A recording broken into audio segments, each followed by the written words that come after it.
Our representatives are currently busy. Please stay on the line, and your call will be answered by the next available representative. The estimated hold time is currently less than 96 minutes.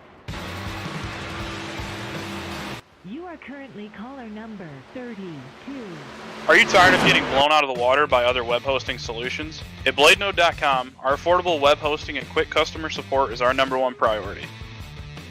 BladeNode Web Hosting was started with a mission to provide premium hosting at half the price as other hosts without sacrificing features, reliability, and 24/7 customer support with a live technician. Join our community today by visiting BladeNode.com and using promo code BLADE10 for 10% off your first package.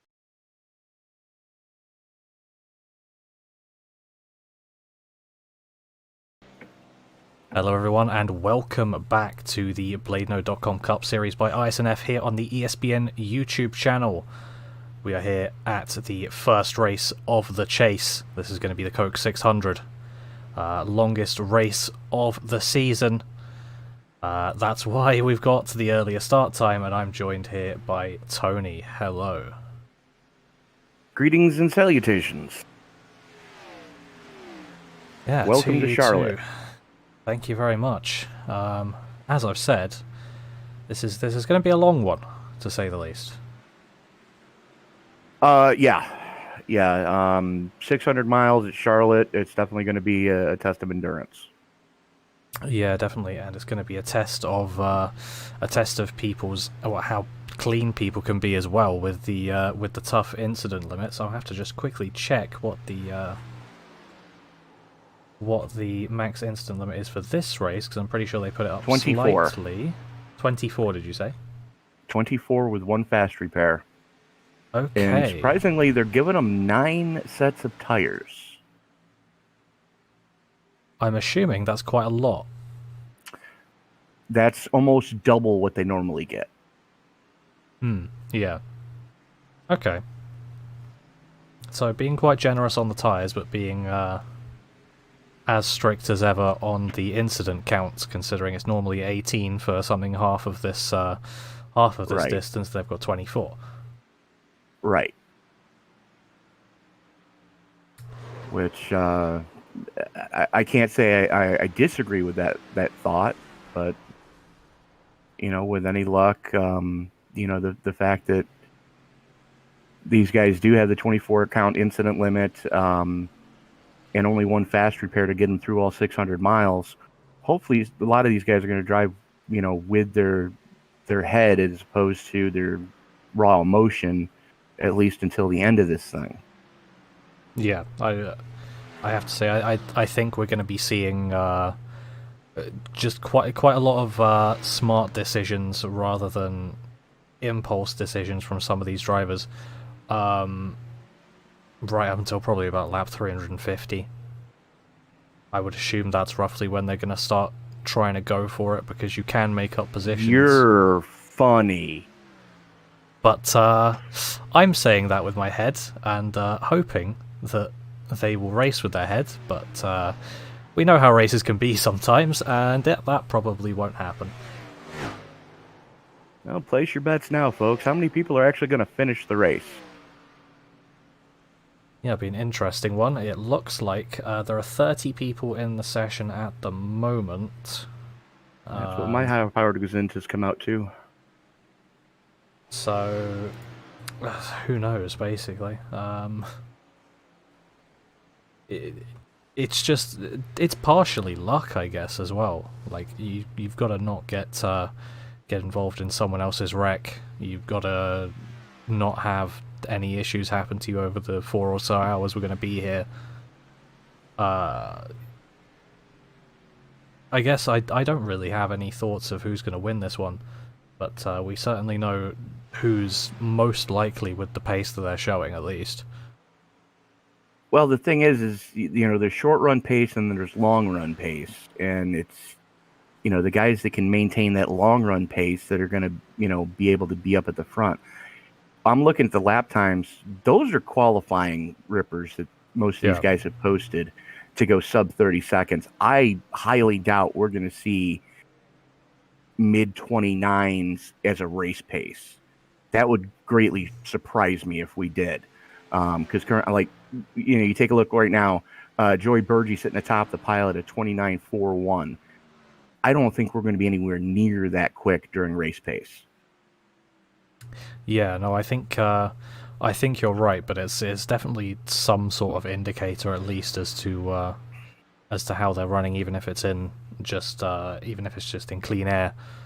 I guess that might come in handy at some point. It's really unlikely, but considering we're going to be pack racing here, but it's just an interesting thing to see as that driver in the number 2 spot at the moment, Skylar Carnes, is looking for his 3rd win in a row, because he won the last 2 races. Actually, those are the first 2 races he competed in this series as well. And he's looking for his 3rd, so he's looking like he could be in a pretty good spot if he keeps that pace up, and he's got the long run pace to match. Yeah, absolutely. I mean, and there's a lot up for grabs right now. We're, like you said, it's the first round of the playoffs. 12 drivers in. You got JB Banner, Jalen Battle, Travis Browder, Brian Chu, Derek Cook, Austin Cook, Rhea Ferris, Marcus Hagman, John Hopley, James Kerr, Joey Maines, and Francisco Villarreal. Those are the 12 drivers that made it into the playoffs, as looks like qualifying firing off right now. Yep, so we're gonna keep an eye on some of those drivers. Jalen Battle up there. Well, I'd say currently at the top, but it doesn't really matter now. He's definitely been the strongest driver so far overall, because he had that 200 something point lead to get him to this position. And he's just been showing that he's strong all the time, although we've had so many new drivers come in and they've just immediately been on the pace at the front, which could very much shake things up, because there's been a lot of new faces up at the top and new voices to interview. Oh yeah, there absolutely has been, because whenever you come into a league, nobody knows how you race, nobody knows the moves that you're going to make. Whereas guys like Jalen Battle and guys like Francisco Villarreal, the guys that have been here since the get, the drivers know how to defend against them, because they know, okay, in this situation, this is what this guy usually does. Whereas, like you said, we got guys coming in that these guys haven't really run with a lot before. And, it's very easy to throw somebody a dummy when you've got moves that they're not 100% certain what you're about to do. As Austin Cook goes to the top of the pile with a 29.7. Yeah, so if that stays up at the top, then he's looking good to start on pole position for this race, which, to be honest, is probably the least valuable pole position you can get in the entire season. Providing there's not a massive wreck on lap 1 and you're the one guy ahead of it. Well, I don't know about that, because this is one of those tracks that it can get a little bit difficult to pass on, especially as the night wears on. The biggest thing is here at Charlotte, and most people don't realize it just by looking at it. The aero push is very real when you're in a pack here, so you've got to be up on the wheel if you're in the mix. So being a little bit further forward and having, that advantage, as Travis Browder goes 29.58. Good grief. Yeah, well, that is a quick lap. That's insane. Just watching now. Yeah. Yep. I was going to say, time's coming in hot and heavy now, as everybody's trying to get their 2 laps in the 5 minutes that they're allotting for qualifying, as we are more than halfway through the qualifying session. I'm just watching now as Francisco Villarreal is going to come across the line to finish his 2nd lap. A 29.61, second place at the moment. and everybody's improved on that second lap. So Yeah.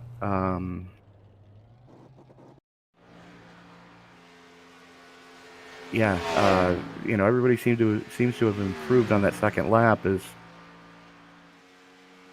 had 16 cars take time so far, and let's take a quick look at the track conditions while we're watching these times come in. Relatively cool conditions for the greater Charlotte Metroplex. 65-degree Fahrenheit ambient air temperature, 66-degree track temperature, 4-mile-an-hour wind straight down the back straightaway. So that could wreak a little bit of havoc on the exit of turn 4. So something to really be mindful of. Relatively dry conditions, only 58% relative humidity. So not as bad as we've seen at Charlotte, but relatively cool. Running this race deep into November like we are, that's kind of to be expected for this area, as Linus Broström bangs the wall coming out of 4 and immediately resets to the pits. Yeah, and I'm pretty sure that track is only going to get cooler because, correct me if I'm wrong, but we are running into the night. Correct. So it ain't going to get warmer. It would surprise me if it did. Unless Juan Pablo Montoya shows up to hit the jet dryer. Yeah, someone moves the sun a bit closer to the Earth. No, about it's almost 20 years ago now that during one of the races at Daytona, the 42 just annihilated the jet dryer and lit the track on fire. Yeah, no, that's one of the things I've seen the clip of, but that's one way to one way to get the track dry. I mean, not the ideal way, but we can have a look at the grid now. Absolutely, as they are starting to line up. Yep. Go ahead. Yeah, we have Travis Browder on pole position. He's starting left side of row 1, and Francisco Villarreal is going to be in second. Row 2 is Austin Cook and Skylar Carnes. Row 3's got John Nietzsche Jr. and Joey Burgee in it. And row 4 is Zach Phillips and Marcus Hagman, with row 5 Isaac Wilson and Albert Hewen. Jalen Battle and John Hopley are going to roll off in row number 6, with row 7 giving us Jamie Kerr and Derek Cook.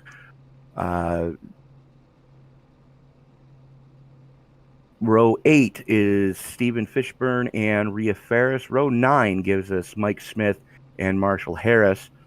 Row 10 is going to go to Tom Stanley, who was the last car to post a time in qualifying. He's going to be joined with Linus Broström.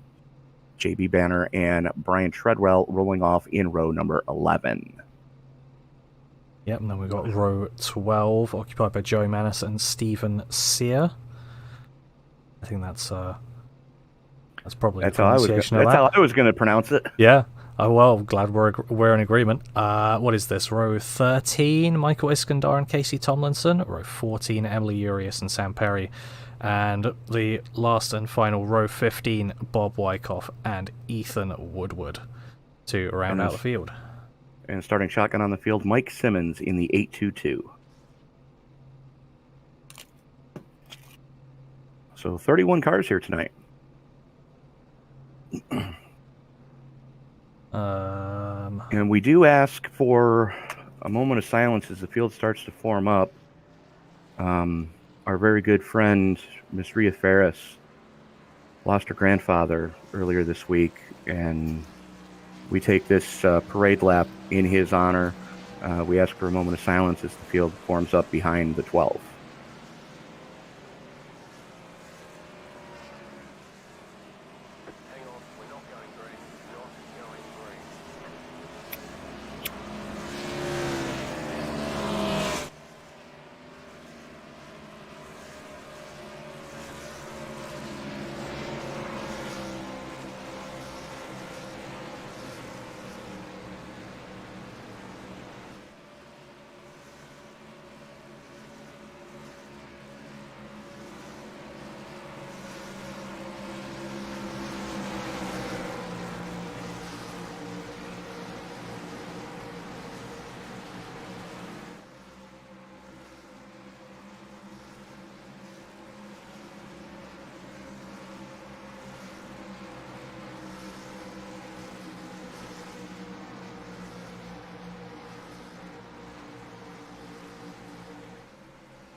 Again, thoughts and prayers going out to the family of the league admin, Miss Rhea Ferris, for their loss this week.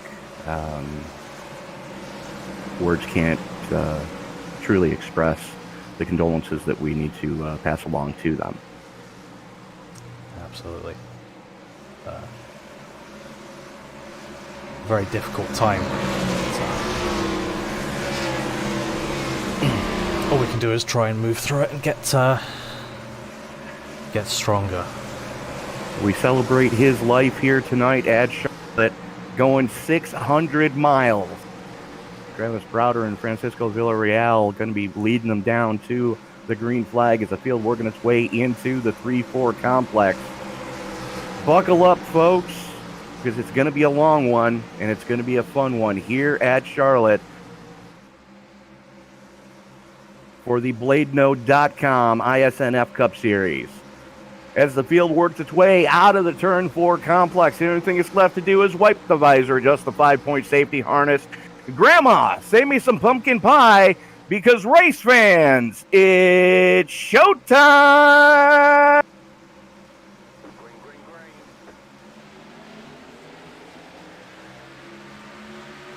Green flag comes out. Everybody getting away nice and clean here so far as they haul it off into turn number 1. Got some moving and shaking going on up at the front right now as Browder and Villarreal side by side in lockstep, and they've got Cook and Kearns right behind them. And we've already got one spinning down the back straightaway. That's Brian Treadwell. Something happened to Treadwell coming off of 2. Yep, and the lead now, by the looks of things, going to Villarreal. Let's take a look at what happened to Treadwell. Cold tire. Yeah.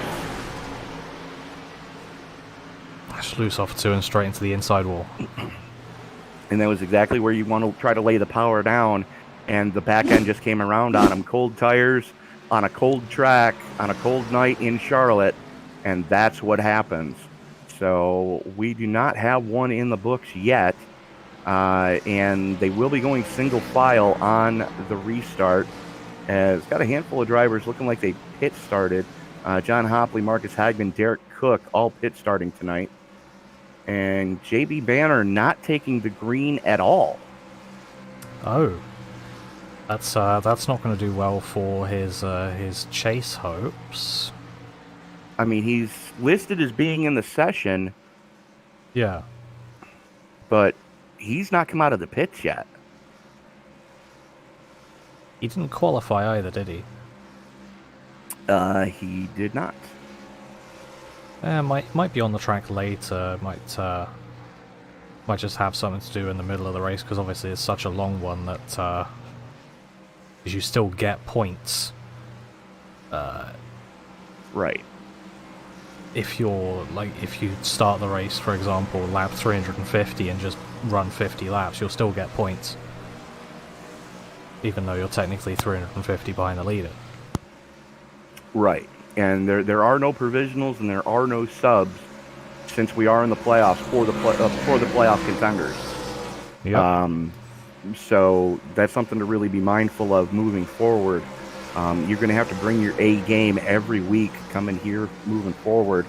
As again, if you haven't done so already, like, favorite, subscribe, share, turn on bell notifications so you don't miss a single moment of action here on the ESBN family of broadcasts. We do this 7 nights a week now, folks. And next week, the BladeNode.com ISNF Cup Series will be going to the Monster Mile in Dover, Delaware for the Mid-Atlantic 200. That is scheduled to... the broadcast is scheduled to start at 6 p.m. Eastern Time in the States. 200 laps at Dover. That's going to be a fun one, my friend. It's like Bristol on steroids. Yeah, absolutely. I think I'll need to watch an actual race there to to get myself up to speed. But that's probably going to be a fun one. And then after that, they're going to Atlanta for the Awesome Build 250. And then the week after that, something a bit more my speed. They put a road course in the chase. They're going to Sonoma for the Sears Point 100. And we're going to hit you with so many rights, you're going to be begging for a left at that one. Yeah. And then the finale is going to be a 200 lap race at Nashville Super Speedway. It's Nashville Fairground Speedway is what I've got here. Absolutely. So still plenty of racing left. But, you know, again, if you like what you're seeing, like, favorite, subscribe, share, and turn on bell notifications. And don't forget to hit that thumbs up button, because it really helps with the YouTube algorithm. Really helps share these races to the masses, the more thumbs up that we get for these. Yep. And we've already got a couple of takers for the betting pool in the chat. Tyler Merritt saying, come on, Skyler, let's go 3 in a row. I'm expecting 18 to finish, with 12 or so being left on the lead lap. So let's see how close Tyler is to being correct tonight. Yep, if you're correct, then you, sir, get a cookie from me. Ooh. Like an actual biscuit? I mean, I guess. All right, then. Obviously, it's probably not going to survive the trip over the Atlantic, so I'll have to offer a couple dollars PayPal instead, but I'll trust you to get the cookie yourself. Well, we could always send them a gift from BOD.com. And that's all I'm going to say on that one. Because there's a gag website that you could send your friends gag gifts. Okay. And it's bag of. And that's all I'm going to say.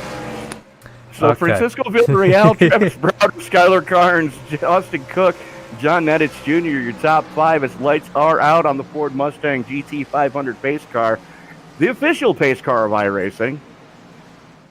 Always has been, always will be. I said it. Let's fight about it. But You get no fight from me. I don't know what that thing is that they've released recently that is the other pace car. I don't know what it's supposed to be, but I've not seen it. it looks like a Tesla on crack. Oh. Yeah. So field working its way out of the 3-4 complex to see if we can get an actual lap under our belts this time. Villarreal going to lead them down as they come out of turn number 4. Pace car peels off to take it down pit road.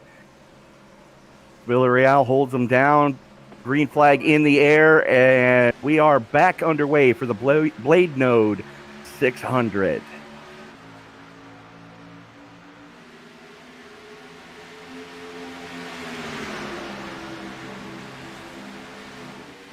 Stem to stern at the front of this thing right now. A little bit of separation, which is not a bad thing. Battle for second heating up between Carnes and Browder as Carnes just throws it to the inside. He's going to bring Austin Cook with him. Browder not having a good time of it.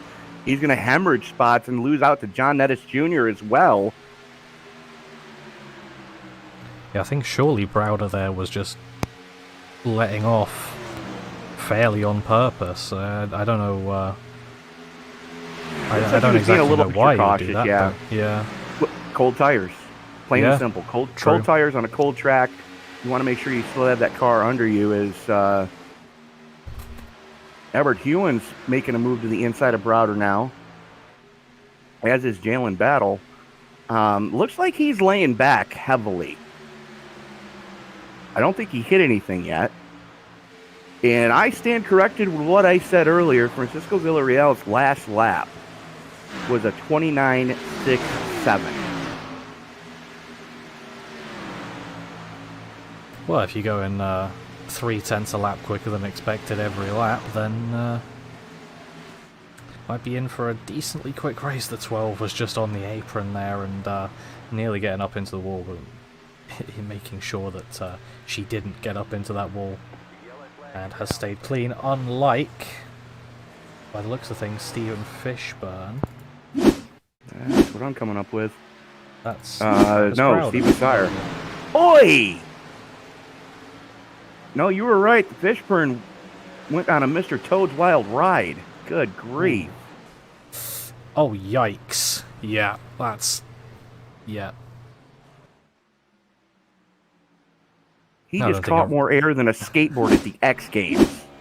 Yeah, I don't think I need to say anything about that. It's, Oh! that one was more suited to Charlotte International Airport.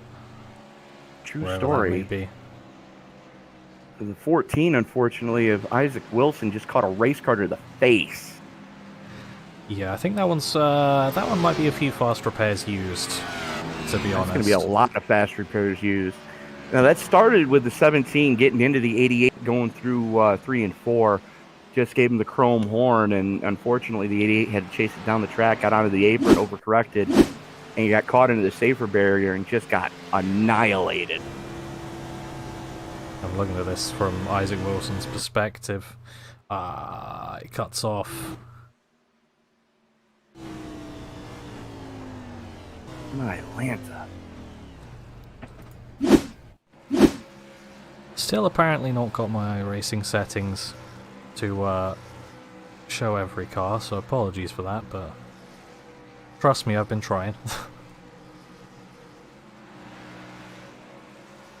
Other than the guys that were in that melee, not a lot of takers down pit road. I would expect to see a splash and go here for everybody that is coming down that wasn't involved in that. Yeah, Fishburne immediately towed. Although, I mean, they've only had, what, 2 or 3 racing laps, so they might not think it's worth it at the moment. Yeah, so Zach Phillips in the 62, fuel only. Looks like the same thing for Marcus Hagman. Same thing for Isaac. Isaac Wilson did some repair. Sam Perry did some repair. Bob Wyckoff did some repair. Marshall Harrison 17 is just finishing some repair. And Fishburne had to tow, unfortunately, because that car just... go to the backup car, boys. Yeah. That was a rough one. Going to get the second car out of the trailer and just get it going immediately. Pretty much.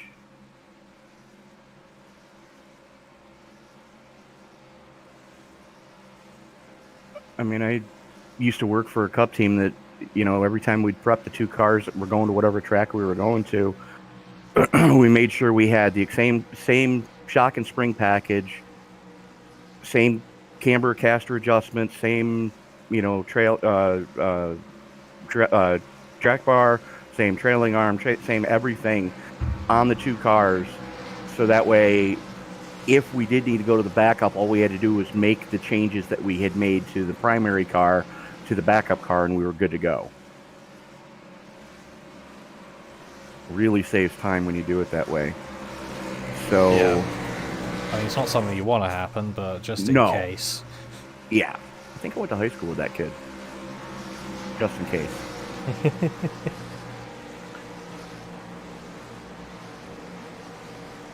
So right now, currently working lap 12 of 400. Biggest mover to speak of so far is Linus Brostrom. Currently up 12, as is Mike Iskandar. Brostrom currently running in 8th. Iskandar currently sits in the number 13 spot. As haven't seen a ton of action as of yet, but you know, it's early race jitters. Sun is setting. You know, you've got the sun right in your eyes coming out of turn 4. Very difficult to see. So, you know, expect to see everything start to calm down as the sun continues to set, and you know, these guys get a little bit better visibility as the night wears on tonight. Yeah, and I was just looking at Linus Brostrom. I was just going to say that he's currently got the title of fastest Swede. Keep you updated on that one. Just the honorary title that we've made. I'm showing him with a Finnish flag. That's weird and not correct. Red with blue? Absolutely not. Okay, well, that would be Ria Ferris running the Norwegian flag. No, I've got U.S. flag. Okay. And yes, it is a Norwegian flag that I'm showing for Linus. But lights are out on the pace car as the field works its way into turn 3 again.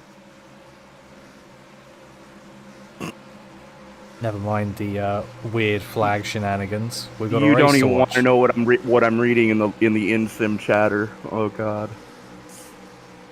So as the field works its way out of turn number 4, pace car peels off. Villarreal going to have the button. He's got Carnes to his outside. Green flag comes out, and we are back underway.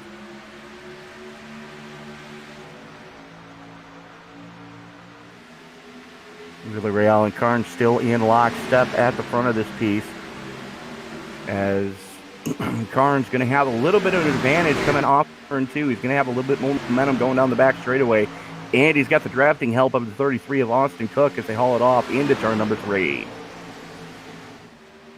Yep, Carnes can get fully clear there, and Cook just following him through.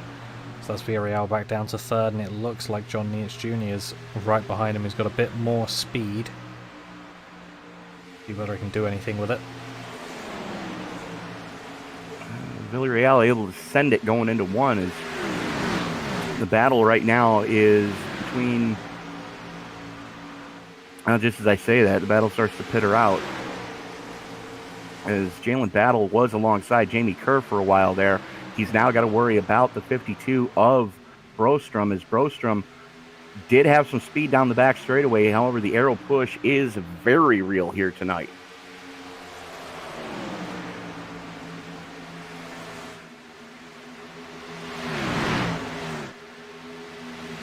Looks like we've got some side-by-side up towards the front.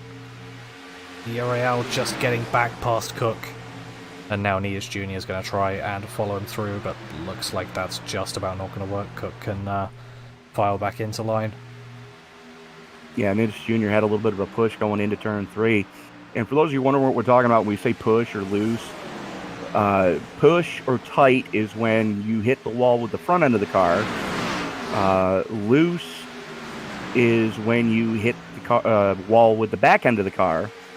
Horsepower determines how fast you hit the wall, and torque is how far you take the wall with you when you hit it. Nittich finally able to get the move done coming off of turn number 4, so Nittich up into 3rd, Cook back to 5th. As these guys are starting to pick him up and lay him down right now, as the field getting a little bit strung out behind him. Yeah, I mean, this is what tends to happen when we watch these races. Now Nietz Jr. trying to use his extra momentum to get up even further towards the front, gets up into 2nd place now past Villarreal. Now the biggest question is, is he going too hard too soon? As we've seen, it's very easy to burn the right front off this car, and we've already seen him battling a tight condition when he gets right up behind someone, as he throws it up to the high side on Carnes, coming through 1 and 2 to try to make sure he gets some clean air to the front end of that Toyota Camry.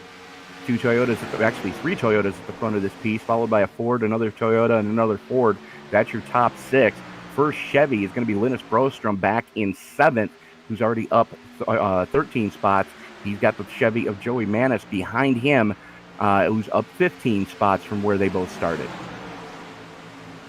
Yeah, you said he might be going too hard too soon, but they've got enough tyres to use, so that might not become an issue. But obviously, if you have to pit more than the other guys around you, if your tyres are going massively off, then that's when it starts to become a bit of an issue. And it looks like there was a problem between the 21 and the 9. Both those guys with heavy damage. Not exactly sure what happened there. Oi.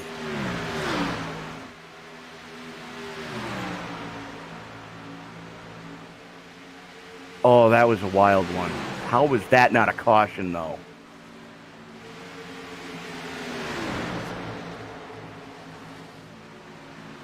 I'm assuming there was quite the incident, and the iRacing gods decided to giveth.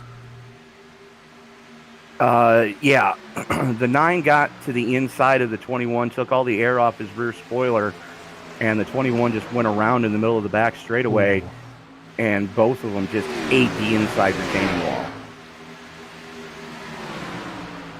I guess Luckily, though, we were able to stay inside. Well, they kept them both down onto the apron, but the 21's going to have to pit to get that car fixed. Yeah, speaking of getting a car fixed, 62 was up into the wall, coming through 4 there, so he's losing some speed now, and he's going to be retaining some damage after that one. Absolutely. As Hewins and Brostrom were going at it there for a little bit for 6th, as Netich and Villarreal still throwing haymakers at each other for 2nd. Yeah, and as much as they do this allows Skylar Carnes in front of them to just sort of slowly walk away from him. I'm not going to say run away, because obviously that draft is all important around here, but he's just slowly getting away. When you've got a 7-car length gap over 2nd place, no, that's walking away.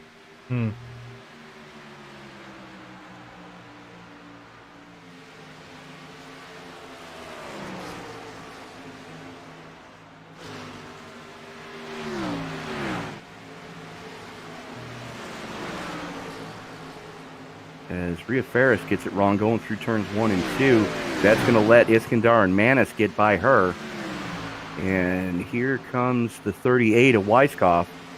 Drag race down the back straightaway. Ferris able to throw the block going into 3, though, and maintain the 15th position. Only lost 2 spots there as Weisskopf now battles back, coming off of 4. Ferris looks like she may have gotten into the wall there. Yeah, I'm pretty sure she did, because she was dropping down a bit, so I think she must have done, because that's why I switched. I saw the gap dropping. See whether anything had happened. Yeah, I was keeping an eye on that too. So but for the most part, the rest of the field, though, it's getting pretty strung out. I mean, we've got a battle starting to heat up for 5th between Jamie Kerr and Linus Brostrom. As Brostrom giving Kerr all he can handle right now, and he's got to be careful because he's got Albert Hewins III right behind him in that Black Rifle Coffee Bass Pro Shop numbered 96. As they are coming up on the lap car, that is the 21 of Tom Stanley. And you can see Stanley still missing the trunk lid on that Menards Ford Mustang. I think the damage there not syncing quite correctly then, because I see... oh, wait, no, never mind. Just as soon as I switch to him, I definitely see that there is no back end on that car. Yeah.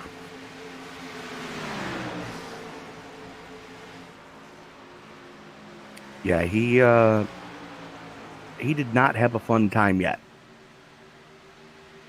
No, hopefully for his sake, his day improves slightly. Battle for 8 right now between Jalen Battle and Travis Browder. Browder trying to make some headway, claw his way back towards the front as he dropped all the way to 10th at one point in this piece. Yeah, we're about halfway through this fuel run, and you know, this is really when we normally see Browder in that M&M's Toyota Camry really start to claw his way back towards the front. Yeah, well, it looks like he's dropping the gap to the guys ahead. So long as he can work with Battle, who's just 0.4 of a second behind him, try and work their way both up. It's not a far gap. It is a bit of a gap, but they are battling ahead, so he's going to be there in no time as Jamie Kerr is very close to the wall. And Albert Hewins just gets past him, and there is that 18 of Browder. Absolutely. All that battling that was going on between Brostrom, Hewins, and Kerr, that's let the 18 and the 27 get back to them. So battle's starting to really heat up for the 5th spot as, you know, throw a blanket over at least 4 of them right now.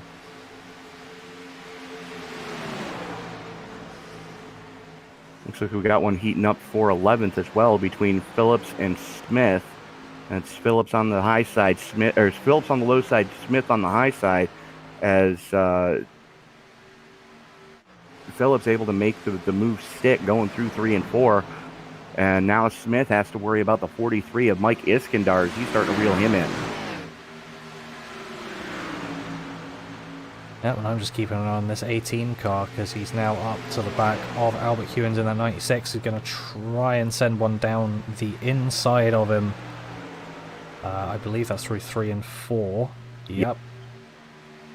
Got and that just like that, Austin Cook's back here actually as well. Oh wait, yeah, no, Travis Browder's just got that far up. Well, no, Brostrom just got by Cook as well. Yeah.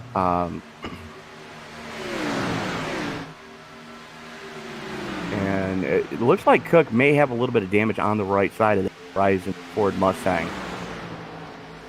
It wouldn't surprise me because we used to have a top 4 group, I'm pretty sure. Now we've got a top 3. Yeah, and then you're about a 4-second gap back to... Yeah, and you're 4-second gap back to Brostrom and company back here. Battle now works to the outside of Hewins. A little bit ahead of steam. Second lane starting to pay dividends, as we've seen time and time again this season on the mile and a halves. As you get later into the tire run, that second lane really starts to come into its own because you can carry so much more momentum. You don't have to pinch the car off as much. And, that's where a lot of these guys are gaining time. You can see, Battle right now, he's running about a car width and a half up off the blue stripe that signifies where the apron is. So able to carry a little bit more momentum, able to just let the car float a little bit better, and starting to make it happen. As Austin Cook now falling into the clutches of Hewins in the 96. Yeah, there's definitely an issue with that 33 car. I don't know what it is because my camera angles only seem to show me the left side of the cars, but he's got a little bit of a wow in the right rear quarter panel. And what I mean by that is when you take it into a body shop and the body shop technician looks at it and goes, "Wow."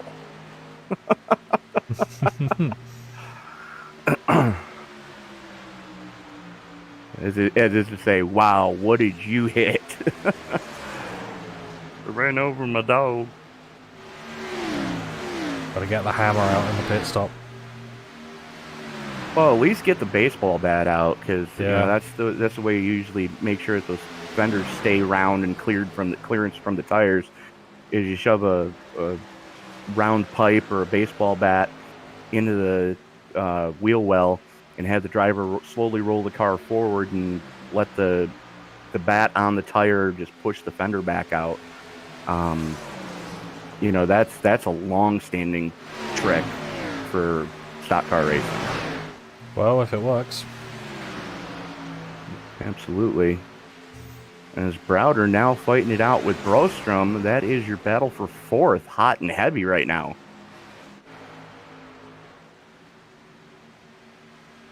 And Rhea Ferris bringing it pit side. Yeah, so I think that's the first of our sort of more scheduled stops, I guess. It's probably not when you'd want to be stopping. I remember you saying probably about 10 laps ago that we're about halfway into the fuel run, but she did have a bit of damage, so that's probably why she's pitting slightly early. Yeah, and it never hurts to, try something different as far as strategy goes. So, yeah. We're about between lap 40 45. I would expect to see, as far as fuel and tires go, you're going to need tires before you need fuel. Yeah. Well then, I guess all Rhea can do now is hope that she's picked up by a group soon enough and make some decent progress. Yeah, it looks like 4 in fuel for her, too. I mean, that was just a standard 15-second stop, so it doesn't look like anything out of the ordinary for the 12. So, We're going to see what happens here. Who's going to be the first one in the top 10 to blink, though? As you've got Carnes, Villarreal, Nedich, Browder, Brostrom, Battle. Ooh. Yeah. That's Nedich and... that's the second one for Treadwell. Yeah.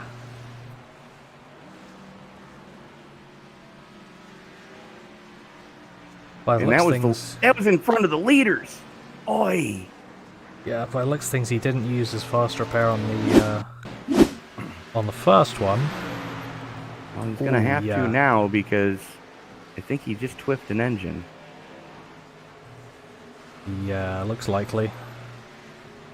That was straight into John Nees Jr. as well.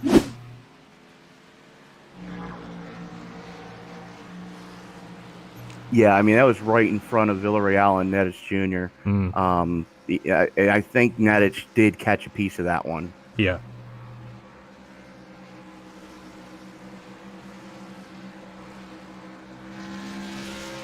Yeah. You can see I just changed the right front suspension cam on that 66. I can see it from there. Even though it's not necessarily the best camera for it.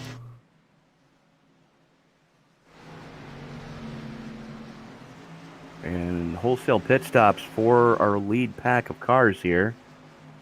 It's like everybody on the lead lap bringing it down pit side to make sure that they can get those cars. So, whoa! Oh! Skylar Carnes just spun it out going into his box.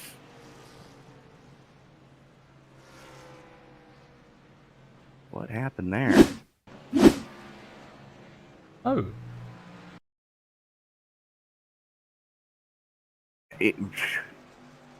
He got punted. Oh, yeah, by Villarreal. I guess were they expecting it to be ghosted at that point? Well, he was touching the concrete, and usually it ghosts as soon as you do that. And it didn't. So he just burned his fast repair to get that car fixed. Hopefully that doesn't come back to bite him, but that's going to have put him back a bit in the pack, and now it's Travis Browder who is our leader.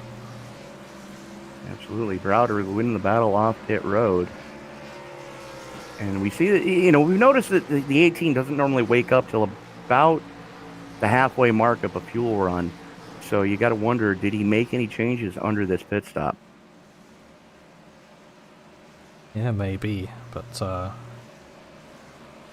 I guess if you don't completely lose touch of the leaders, then that second part of the run can be as important, if not more important, than the first. Depends on how long of a green flag run we get. Yeah. I mean, so far it's just been, that car's just started to come around and come out.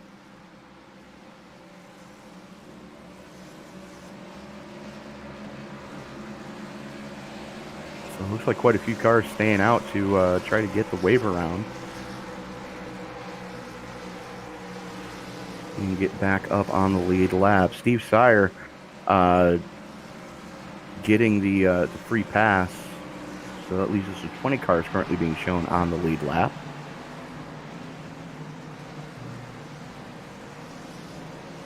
Yeah, so we're sadly already getting fairly close to the person in the chat's prediction of 12 or so on the lead lap. Yeah, you're not wrong. And I'm just receiving word from the pits. Right sides after that extended green flag run, 84 and 88%. Okay. So not horrible, but that could be a lot better. It definitely led to the almost 2 seconds worth of the 2 seconds worth of fall off that we were seeing there towards the tail end of that run. Hmm.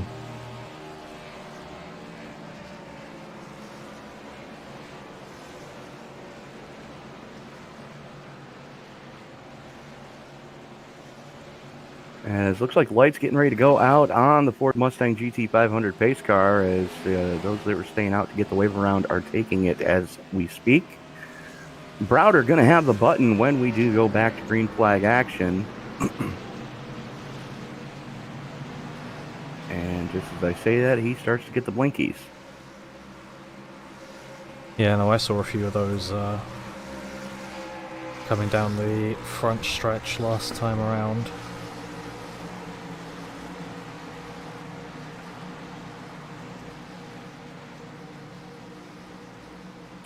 So Browder, Nedich, Brostrom, Battle, Hagman, Hewins, Cook, Kerr, Smith, and Carnes. And we saw what happened to Carnes going into that pit stop. He had to burn his fast repair early, dropped him all the way to 10th. So expect for him to try to make his way through this field as quickly as possible to get back to the front of it. Yeah, Field worked its way into the 3-4 complex one more time. Browder going to have the button from the inside starting lane. As green flag comes out, and we are back underway. And throw a blanket over your top 4, and here comes Hagman as well, as he is right behind his fellow Scandinavian on that inside line. Yeah, it was a pretty good initial restart from Browder, but it looked like the outside line just had the advantage coming through the later stages of the lap. And now he's getting shuffled all the way back to 5th place. Big blink of his internet there. And he almost ended up inside the 33 because of that. Oi, hang on to her, son. Hopefully that doesn't cause anything, but yeah. The 24, Mike Smith, was down on the apron in the middle of 1 and 2. And luckily, heads-up driving for everybody around him, as he's just going to lose a few spots. But good grief, that could have ended poorly. Yeah, that's not the fastest or the safest line, I have to say. No, 'tis not. I'm actually fairly surprised that the 33's back up in 5th. It looked like he had a quite big issue.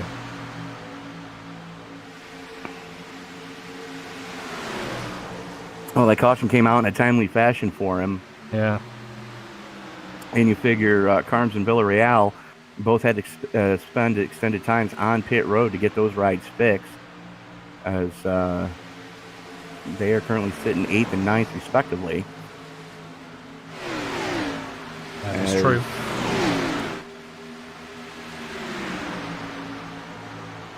A little bit of a gap forming at the front of this piece. Austin Cook leading that second pack right now. Jamie Kerr in the 10, riding all his own in 5th. The battle is for 6th and 7th between Cook, Hewins, and Carnes.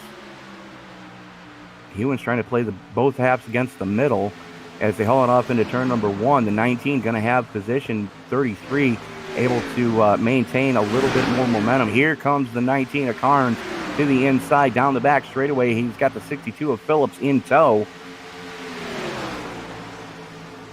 Just like that, the 19 back up into the top 6. Phillips now working to the inside of Cook, and he's going to bring Villarreal with him.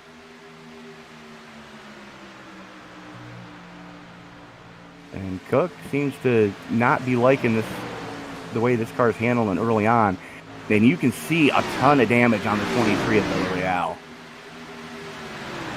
Yeah, that front end's not looking so hot. And it looks to be affecting him when he's not in any sort of draft, because that's not going to be efficient aero anymore, and he's just not able to get past Austin Cook. Absolutely, you're trying to push a brick through the air, and that's not going to work with as aero sensitive as these cars can be. As right now, Jalen Battle hemorrhaging spots as well. Not sure what happened to the 27, but he lost a ton of spots. 2 of them, anyways, to Kerr and to Carnes and Phillips. As Battle now falls back into the clutches of Cook and Villarreal, as that battle continues. Yeah, I suppose luckily for him, those guys have been side by side for a while, but now they've sorted it out, and they're going to be going to get past Battle. Cook's got by pretty much immediately. Now it's Villarreal's turn with the help of Hewins behind, and they all get through, so something's happened to Battle's car as well. Because that is a slow machine now. Apparently he made the adjustments under the pit stop and went the wrong way with them. That's what it looks like.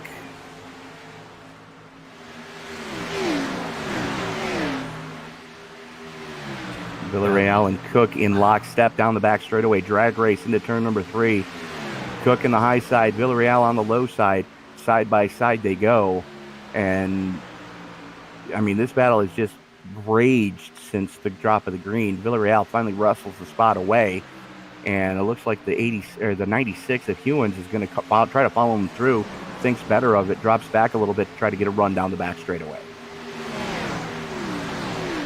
Yep, I think these guys have been very good at following each other through. Not just necessarily Hewins and Villarreal, but everyone in general. It's like once one guy makes a pass, you can just follow him through and get him yourself. Well, they're trying, that's for sure.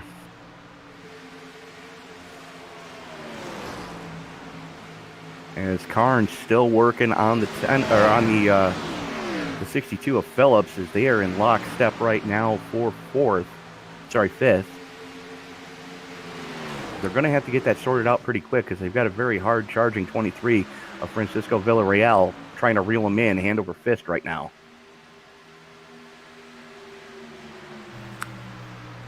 Yeah, they're going to want to sort it out pretty quick because they can look forward to Jamie Kerr as well, because he's got no one ahead of him.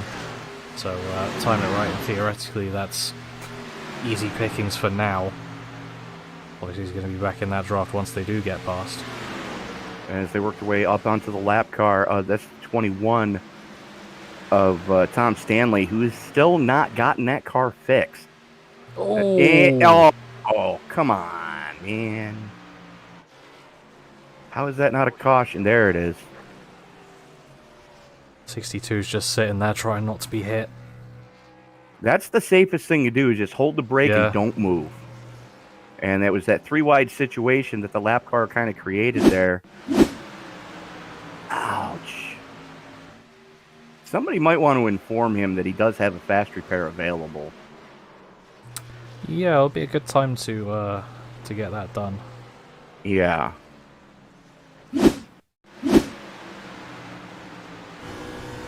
Do that from the 33 of Austin Cook. Yeah, just gets up into him.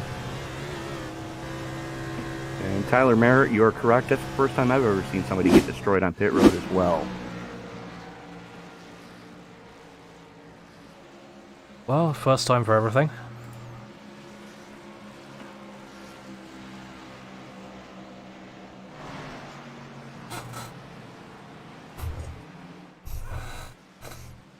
And in all of that, we've actually had the Swedish contingency up into second and third.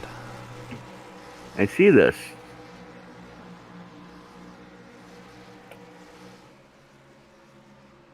There's Nettis Jr. showing the way in the Toyota. Then you got the Chevy of Linus Brostrom and the Chevy of Marcus Hagman sitting second and third. Jamie Kerr's Ford sitting in fourth. Skylar Carnes in the Toyota back up into the top 5. He's got Francisco Villarreal right there with him, because Villarreal got real lucky when when the 62 and the 21 got together that he didn't get collected in that.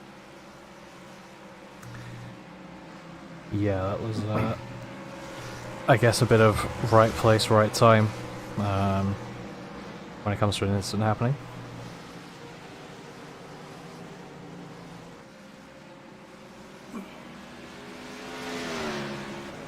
Looks like we've got some pit stops happening further towards the back. Travis Browder now back down in 17th. He's in the pits.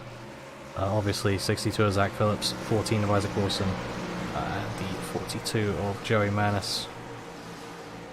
Browder's spending an extended period of time on pit road, so it looks like he might have some damage being repaired. Yeah. Same goes for Wilson and Manis, as Ria Ferris going to get the free pass to get back on the lead lap. I was gonna say that I didn't see when he got that far down. Considering he was high up on the restart. Actually, was he not first on the restart? He was the leader going back to green, and I didn't see when he got into the wall to necessitate the damage repair. Yeah. But that's going to leave us with 23 cars left on the lead lap, and only one retirement to speak of, and that's JB Banner. Yeah, and that's because he didn't start. So. Actually, Yeah, if I change to Sam Perry and Ethan Woodward, that comes up with Scenic as well. You're right. Banner had a throughput. Woodward manually disconnected. Same with Sam Perry. Okay.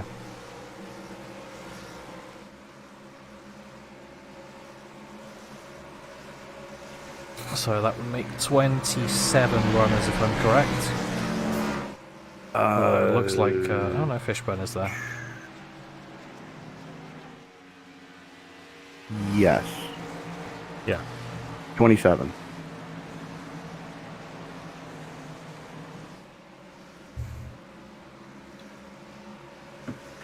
So working lap 61 of 400 here for the BladeNode.com 600 here at Charlotte, brought to you by the ISNF. John Edits Jr. showing the way. Linus Brostrom in the 52 sitting behind him. Marcus Hagman sitting in third. Jamie Kerr in fourth. Skylar Carnes looking to get 3 in a row. Currently running in fifth. Francisco Villarreal with a lot of front end damage in sixth. Austin Cook in seventh. Mike Smith in eighth. Ninth is going to Joey Burgee, and rounding out your top 10 is your regular season points champion, Jalen Battle. Yeah, he's probably looking to make up some spots as we come out of the really early stages of the race. He's up 1 from where he started so far, but considering the speed that he's shown in the regular season, he's probably going to be wanting to be more, first. Just drop the 0 off of where he is at the moment. Well, you're not wrong, but he's not been having it his own way tonight.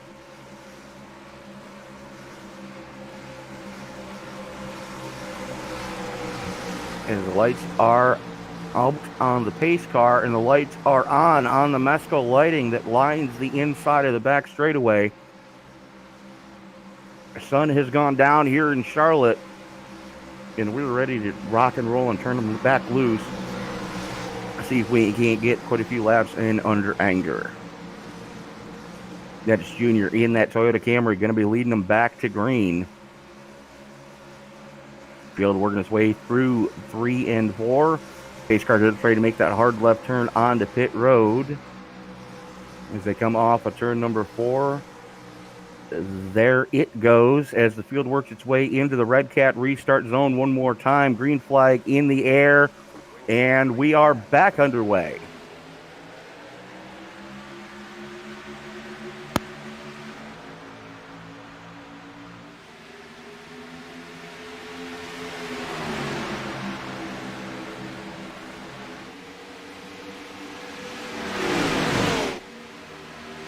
Yeah, that was Rewind.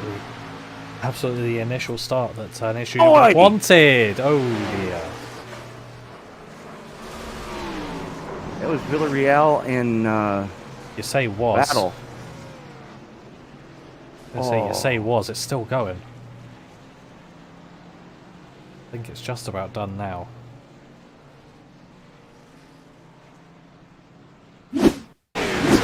Yikes.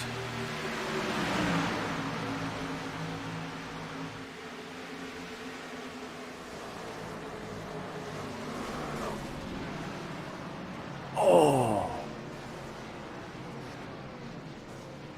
15 gave Villarreal the chrome horn and sent him down into battle.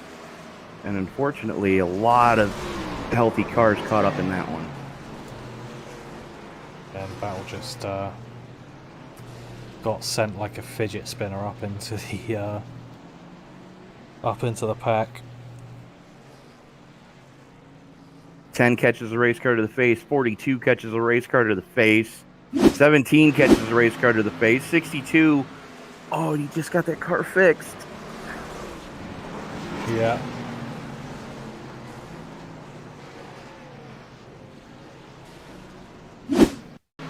Not on.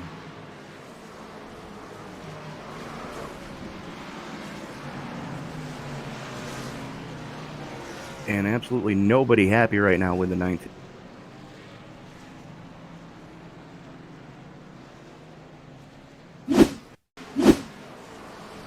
Not 100% certain why. Which car, sorry? Everybody's screaming at the 19 for some reason. Oh. I'm going back and looking to see what the heck's going on there, but I don't know, I haven't seen anything.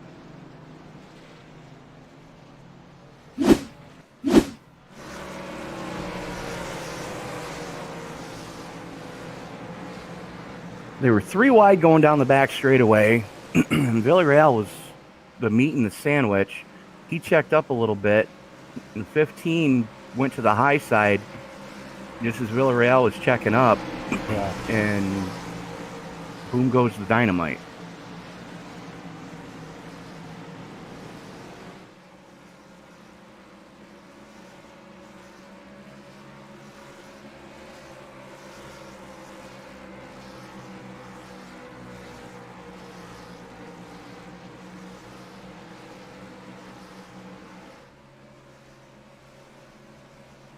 So we are back under caution. And if you're playing the at-home drinking, I believe this is caution number 6. Doesn't sound like too inaccurate of a count to me.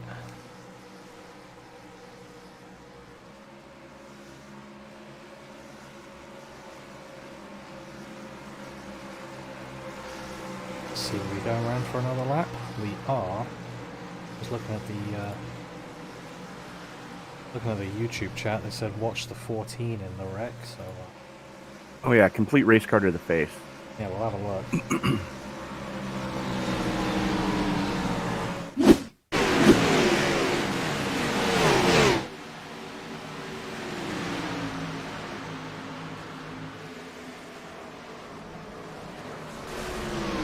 You say that, he... Oof. I want to see that from cockpit view. Because I'm pretty sure he almost goes under a spinning battle. It's just I think he straight did. through the middle. As a thread the needle, part the seas. Whatever you want to call it. Yeah, just snaked it through there. Yeah, I'm sure. Either way, it was a Code Brown moment. Yeah. I think It was what the 22 of Steven Sire that caught the race car to the face. What I'd be saying after that was it was definitely 100% skill, no luck involved, trust me. Yeah. Can I buy the bridge you own in Brooklyn and the swampland you own in Florida?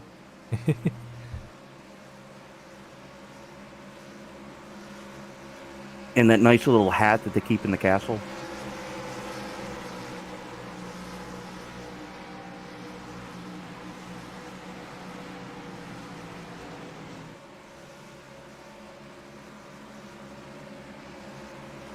So, lights go out on the pace car. Looks like we are going single file. Nedich, Brostrom, Hagman, Carnes, Kerr, Cook, Smith, Iskandar, Weisskopf, and Wilson up into the top 10. Biggest mover so far, Linus Brostrom up 18, currently sitting in second. Mike Iskandar currently sitting in 8th, up 17. I thought Wyckoff was up 20.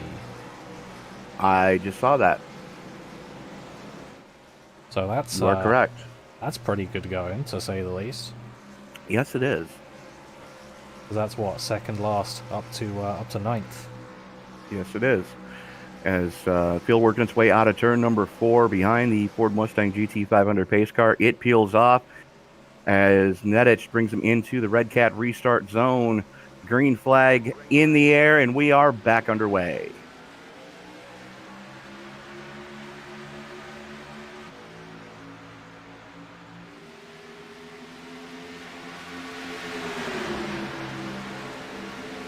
Little bit of separation between the 19 of Carnes and the 10 of Kerr as they haul it down the back straightaway. As Carnes looking to the inside of Hagman, thinking better of it. Brostrom looks to the peaks to the inside of Nedich, trying to get some clean air to the front of that Chevy Camaro. As Brostrom making a bid for the lead, coming through the dog leg and into turn number 1. Brostrom to the point.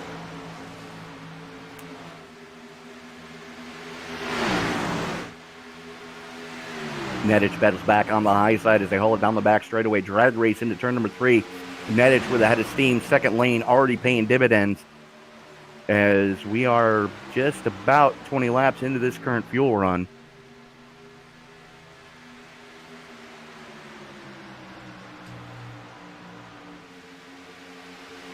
Yeah, I think most of them opted to pit on around lap 42. Some people pitted slightly later than that, so seeing a split strategy as usual with different circumstances on people.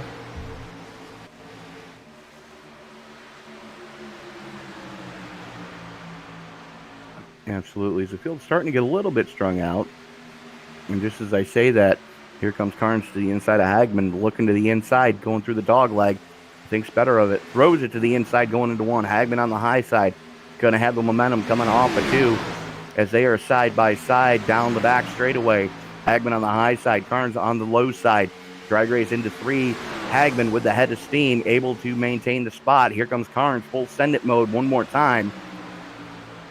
Hagman, though, having to feather the throttle, cannot come down like he would like to try to arc that corner. Hagman still maintains the spot. Carnes, though, and we are back under caution. Yeah, pretty sure. Oh. Looks like Hagman got that in the end. What actually happened on the yellow flag? I don't have. Actually, you know what? Apparently no one crashed, according to. No, someone crashed. To SDK. Go ahead and to the previous lap for the 17 of Marshall Harris. Yeah, he got into it with the 62 coming through 3 and 4. And boy, Lanta.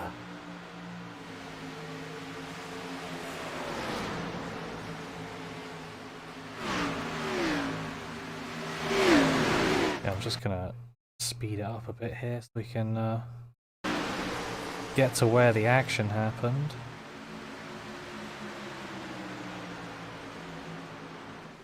It's on the exit of 4 that all hell breaks loose.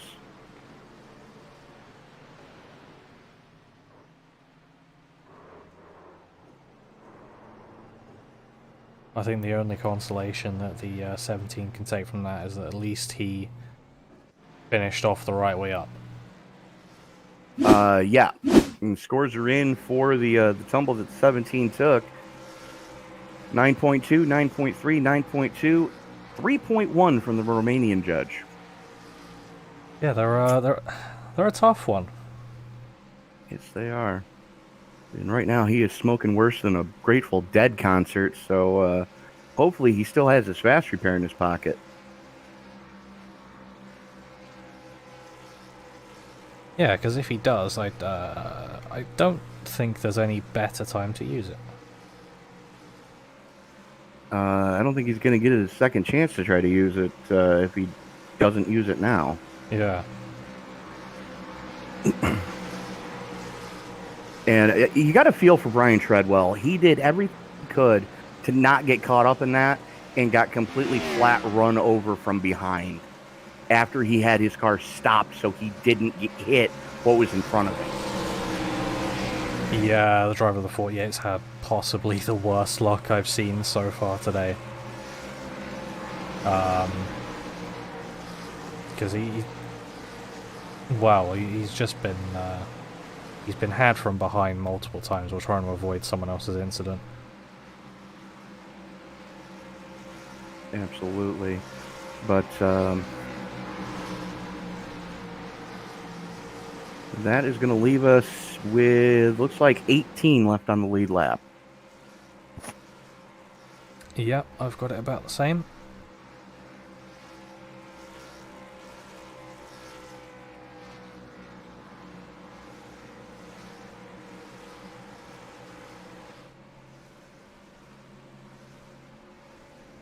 Unreal. As we are only working lap 74 of 400 here from Charlotte.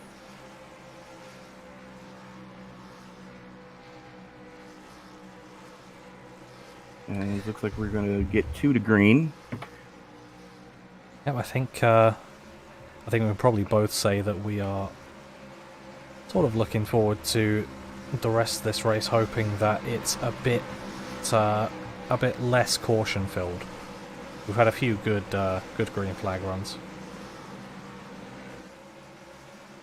Yeah, but we haven't seen a complete green flag run yet. We haven't seen a complete round of green flag pit stops.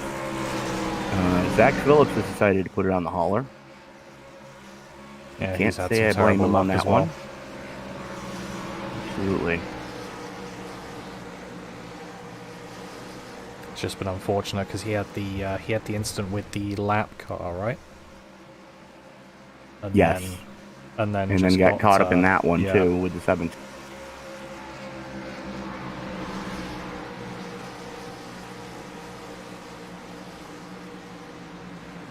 So John Nettich Jr. continues to show the way in that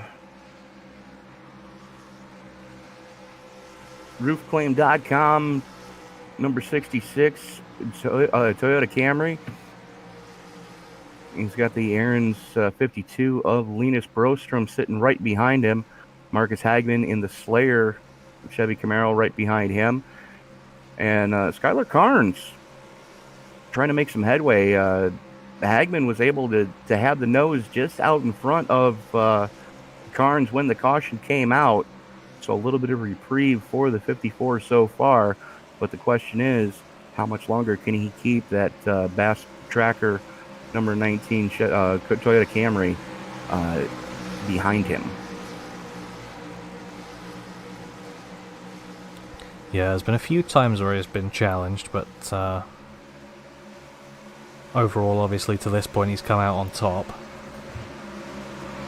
It's just overall whether he can keep it there. Absolutely. We saw that Zach Phillips had a good run going in 62. Because he was right there with the 19. And then, unfortunately, all hell broke loose. I guess it's good talking about this now, but it would be a tough ask with, 325 to go. That'll be a very impressive drive, to say the least. Yeah, absolutely. As the field working its way into the 3-4 complex one more time, lights are out on the pace car.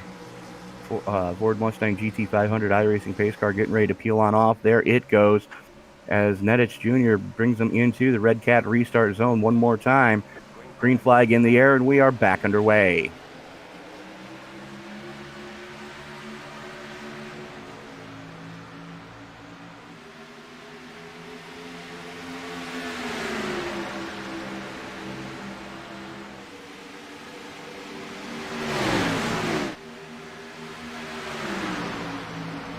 Side by side down the back straightaway, Brostrom, Nettich, Carnes, Hagman, as they are all in lockstep right now. Hagman backs out just a little bit. The 33 of Cook gets a little bit sideways. It's going to let Browder get to his inside. That's Kerr get to his inside.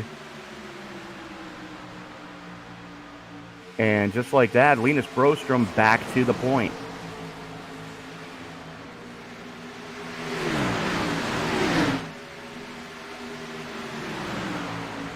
Yeah, the field seeming very lively on this restart.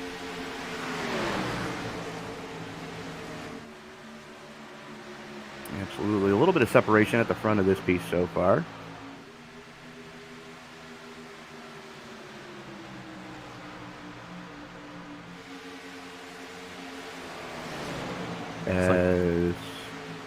Go ahead. Bergy now going to the inside of Carnes, but then we've got some stuff ahead of that as well. We've got Hagman there just being passed by Nietzsche Jr., I think? Or just no, that was Hagman and Carnes Carnes going at it. And they're still going at it here. Oh, yeah, no, Carnes is trying. Yeah. You know, but Hagman's able to hold him off. You know, it's the old saying, old age and treachery will overcome youth and skill any day. And yes, Marcus, I called you old. Deal with it. Yes, old is a relative term when you're when we've got so many new and quite young faces coming to the league, actually. Absolutely. Battle for the lead starting to heat up between Brostrom and Nedich Jr. Nedich on the high side, Brostrom on the high side, as they are still in lockstep going through 1 and 2. Give the advantage to Brostrom coming out of turn 2. He's going to have the head of steam, and he's got drafting help from his fellow countryman. Looking to bring Hagman with him. Hagman, though, not having his own way, is he's trying to keep Nedich Jr. pinched down, not giving him the run coming off of 4. And just like that, Hagman up into the number 2 spot. Yep, it's all about whether he can keep that, though, but it looks like Carnes is probably going to be helping him on that outside line.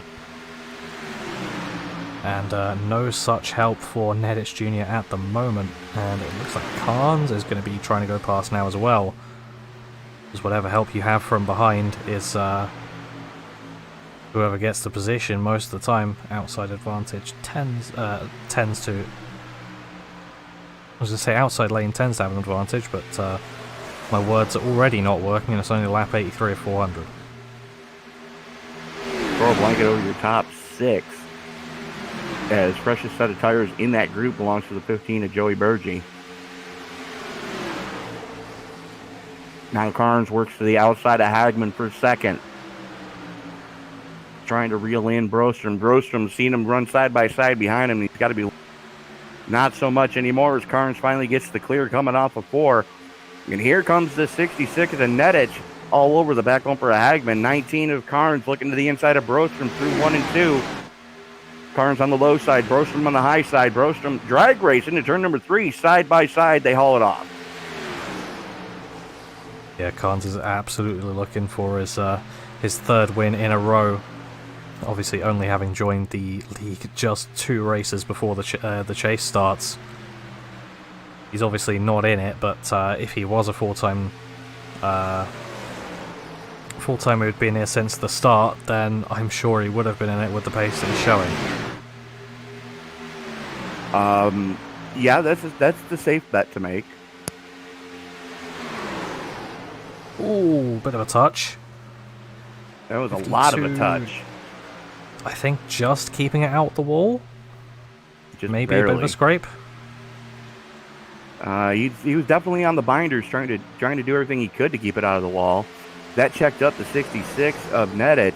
That's going to let the 15 of Berge and the 10 of Kerr get to his inside. Now Berge with a head of steam on the inside of Brostrom for 3rd. As Hagman's looking to the inside of Carnes for the lead, coming through 3 and 4.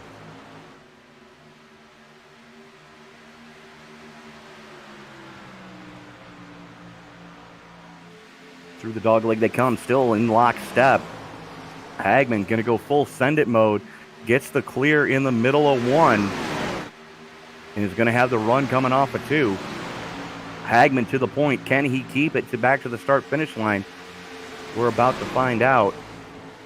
Hagman, Carnes, Berge, Browder, Brostrom. As here comes the 19. As Hagman flirts with disaster coming off of 4. Carnes has the run. Give it to Carnes.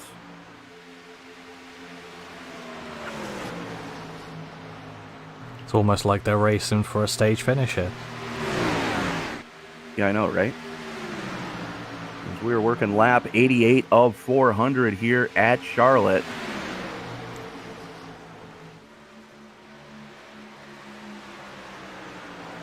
Don't look now, but Travis Browder starting to make some headway late into this tire run. which is what we would expect out of the driver of the 18. He seems to really come around in the late stages of the tire stint.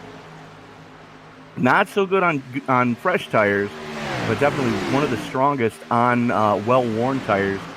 As again, we're looking at about a 2-second fall off with the fresh tires to what they're seeing right now, about 25 laps into this tire run. Is it just me, or is there rear end damage on that 18?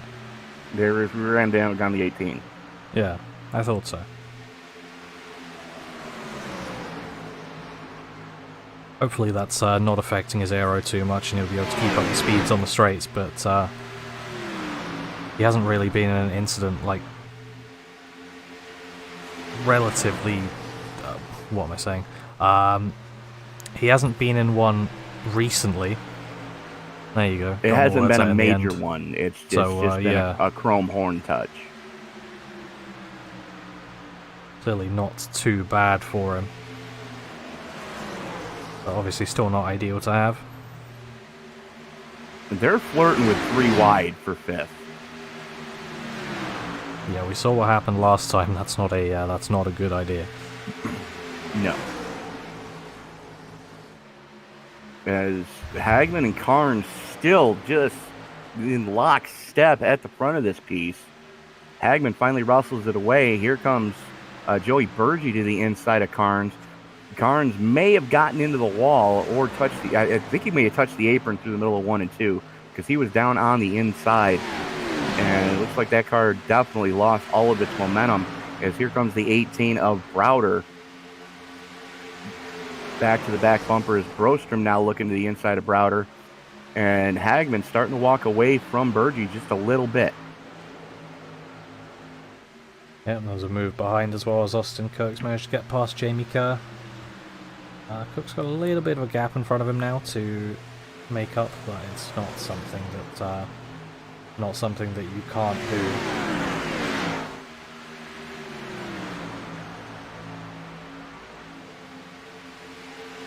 Absolutely is. This is what we like to see. Now, the guy that's in the catbird seat is definitely the 15 of Joey Burgee. Last time he was down pit road was on lap 73. So he's only about 20 laps into his current fuel run, whereas everybody else is right around the 50 laps in.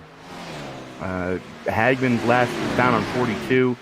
Carnes was last down on 42. Browder was 59.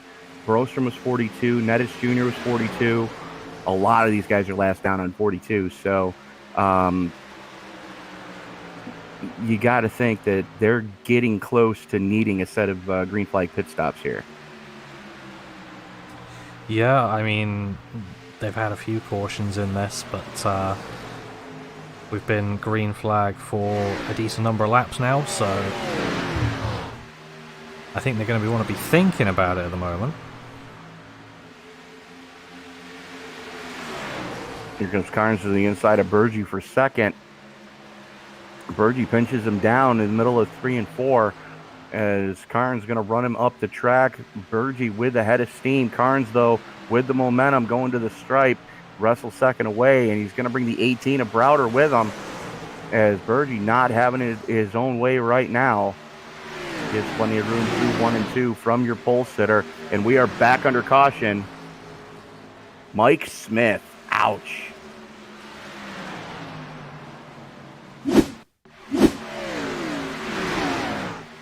See if I can find that. I'm gonna have to. Oh, yeah. Oh.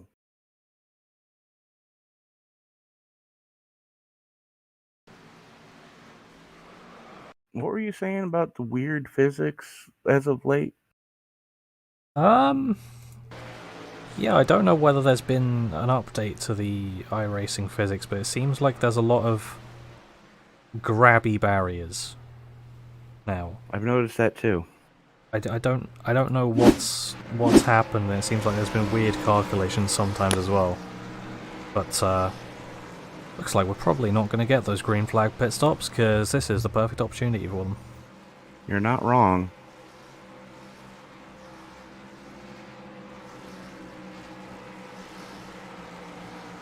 as I would dare say Hagman's going to be coming down here. Carnes has got to come down, because they're about 50 laps into this current run, and wholesale pit stops for just about everybody that's on the lead lap right now. And just as I say that, Bob Weisskopf is the only one who's electing to stay out.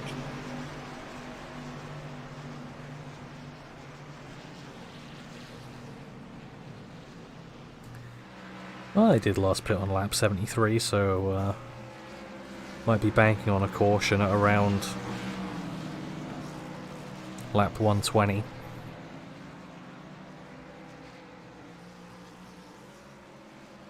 Well, while we are under caution, what do you say we step away and hear from our good friends over at BladeNode.com? Yep, I think that is a good idea. We'll be right back after this. Our representatives are currently busy. Please stay on the line, and your call will be answered by the next available representative. The estimated hold time is currently less than 96 minutes. You are currently caller number 32. Are you tired of getting blown out of the water by other web hosting solutions? At BladeNode.com, our affordable web hosting and quick customer support is our #1 priority. BladeNode Web Hosting was started with a mission to provide premium hosting at half the price as other hosts without sacrificing features, reliability, and 24/7 customer support with a live technician. Join our community today by visiting BladeNode.com and using promo code BLADE10 for 10% off your first package.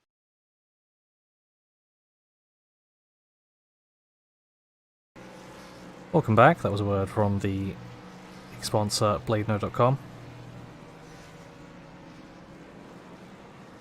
Please feel free to check out their website. For all your professionally built website needs, BladeNode is where you want to get it done. This just in from the pits, Rhea Ferris has decided to put it on the hauler. Yeah, she did say that she might not be completing the entire race. Can't say I blame her. Yeah. Especially after the week that she's had. Again, thoughts and prayers going out to Rhea's family for the loss that they had this week. We may not be with you in person, but we are definitely with you in spirit. And again, thoughts and prayers. Yeah, absolutely. It's always the worst thing to hear. Absolutely. But we do celebrate the life of Rhea's grandfather here tonight as we partake in 600 miles of racing at Charlotte. Bob Weisskopf using some pit strategy to inherit the lead from Marcus Hagman, who did win the battle off pit road.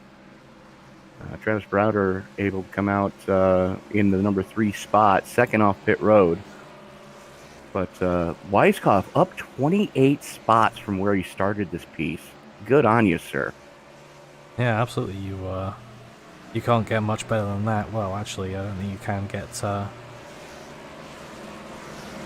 You can start shotgun on the field in 31st, but still, the fact at the moment, you can't get any better than that. No, you can't, because he is leading this piece. As the lights are out on the Ford Mustang GT500 pace car. And again, just a beautiful, cool night here at Charlotte. Keep in mind, folks, that the 24X incident limit, 9 full sets of tires, 64-degree ambient air temperature, only 66-degree track temperature. So very cool conditions for the greater Charlotte Metroplex tonight. Weisskopf, Hagman, Browder, Brostrom, Iskandar, Nedich, Kerr, Cook, Carnes, and Manis rounding out your top 10. Field working its way into the 3-4 complex one more time. Weisskopf going to have the button in that Exploria Ford Mustang. I think this is the first Mustang we've seen leading this piece here tonight. Yeah, I believe you're correct. I can't remember who it was that ate up the field on fresher tyres, but I don't think Wyckoff's going to be doing too much with the older tyres, but here we are, green flag. We get to find out now.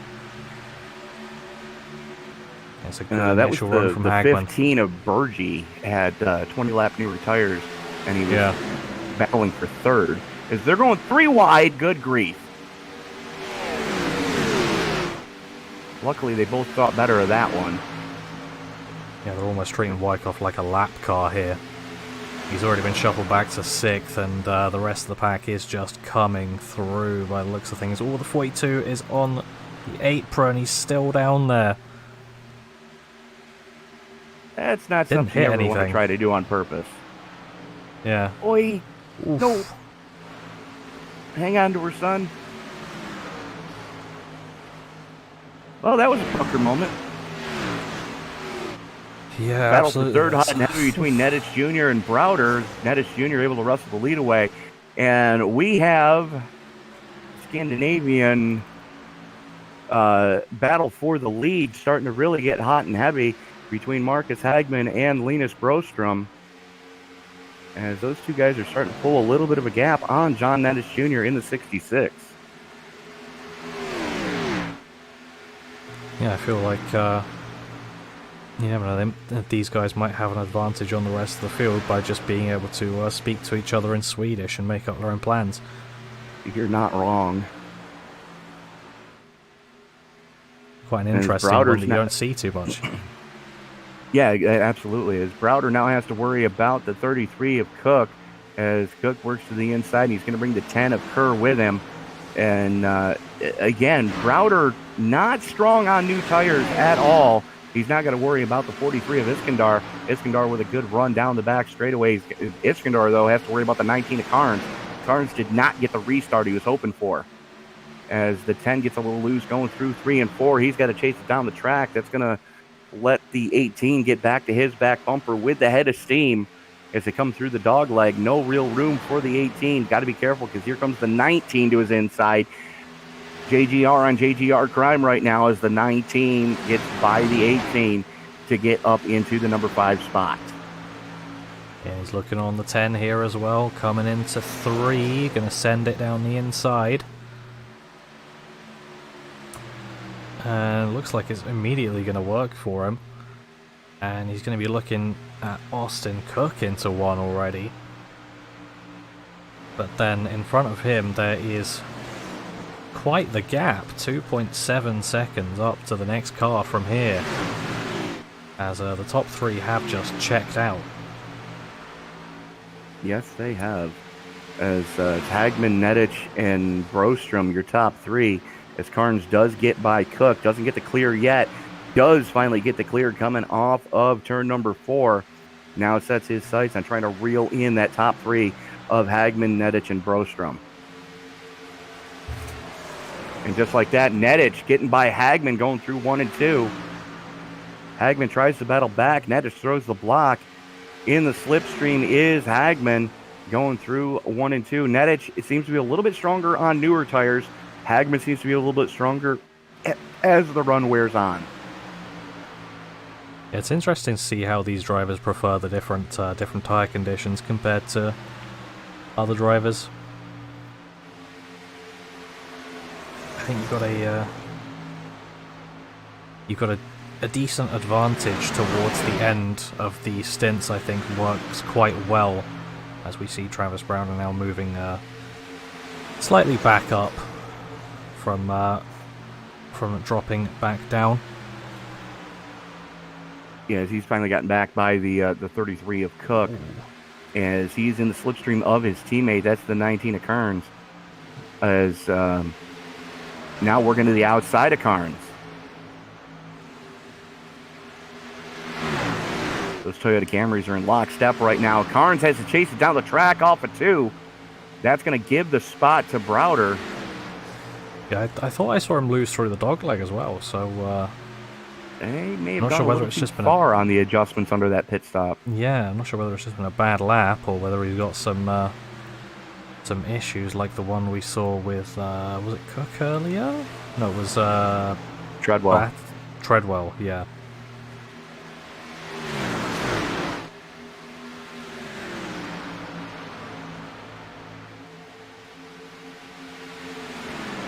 And the gap right now, just under 4 seconds from Brostrom in third to Browder in fourth.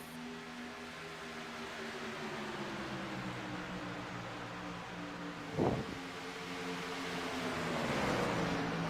Browder doing what he can right now to lead this freight train of that second pack of Browder, Carnes, Cook, Burgee, Kerr, Villarreal, Iskandar.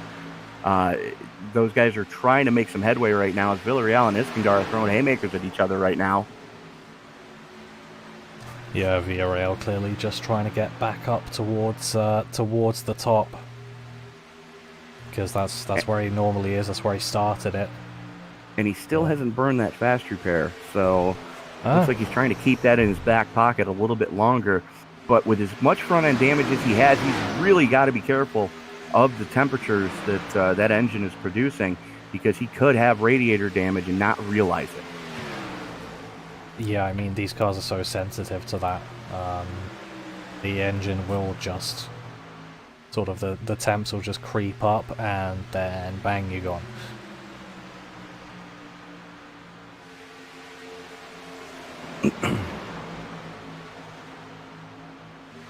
And Tyler Merritt, you're absolutely right. The doctors would be happy making after tonight, as would the body and fender men that have to repair these rides. Yeah, there's a lot of money for whoever makes those body parts.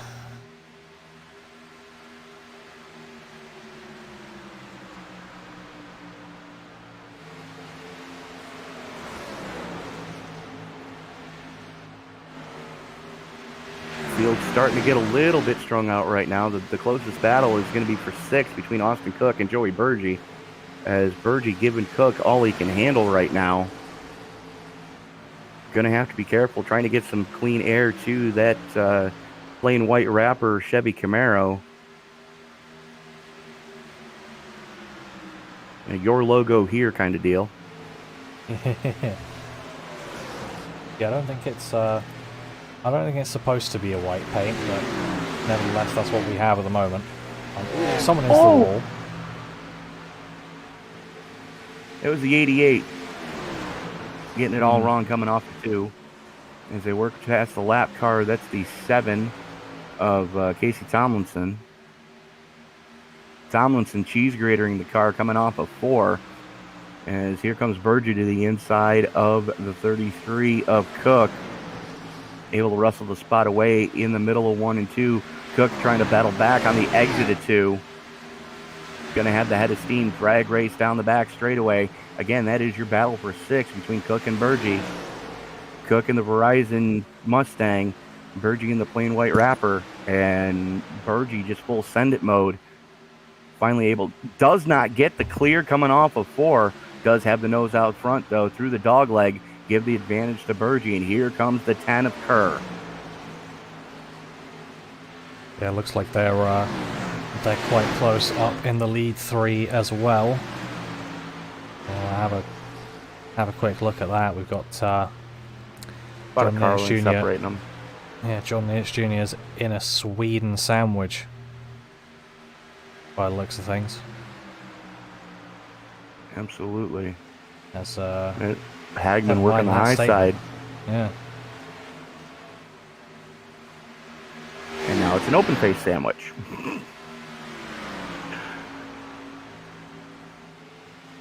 Brostrom, Hagman, Netich, Browder, Kearns, Burgee, Cook, Kerr, Iskandar, and Villarreal back into the top 10. Good recovery drive for Francisco Villarreal. Yeah, it's a good recovery, but he's still got some work to do because he's only dropped off the pack that he was with.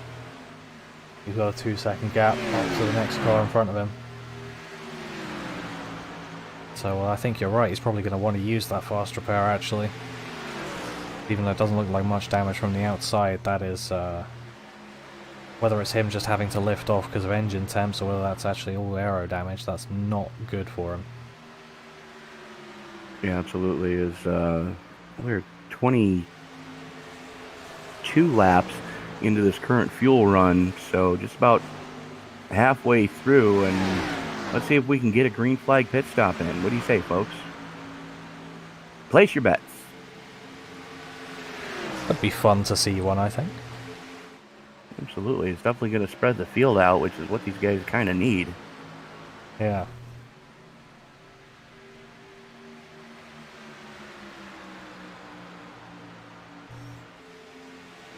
If, dare I say, we could get a full green flag run, that would be good as well.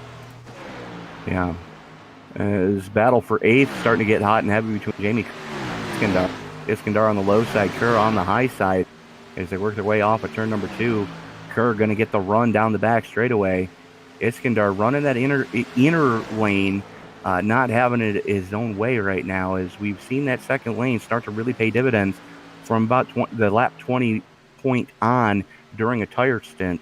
So definitely making it happen as Hagman gets a great run on Brostrom.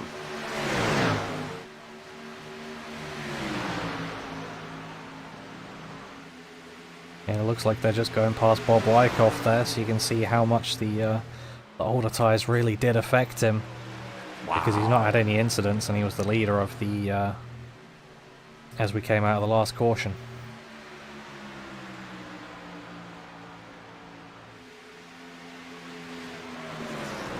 So battle for the world's fastest Swede going to Hagman right now as Brostrom now has to deal with Nedich Jr.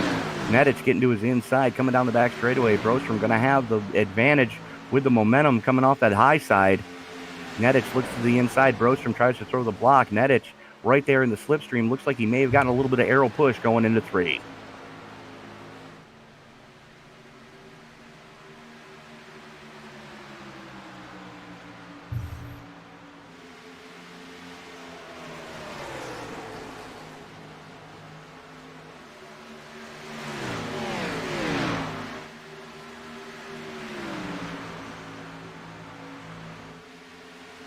Currently showing 16 cars on the lead lap. Derek Cook in the 41 being the last car shown as such.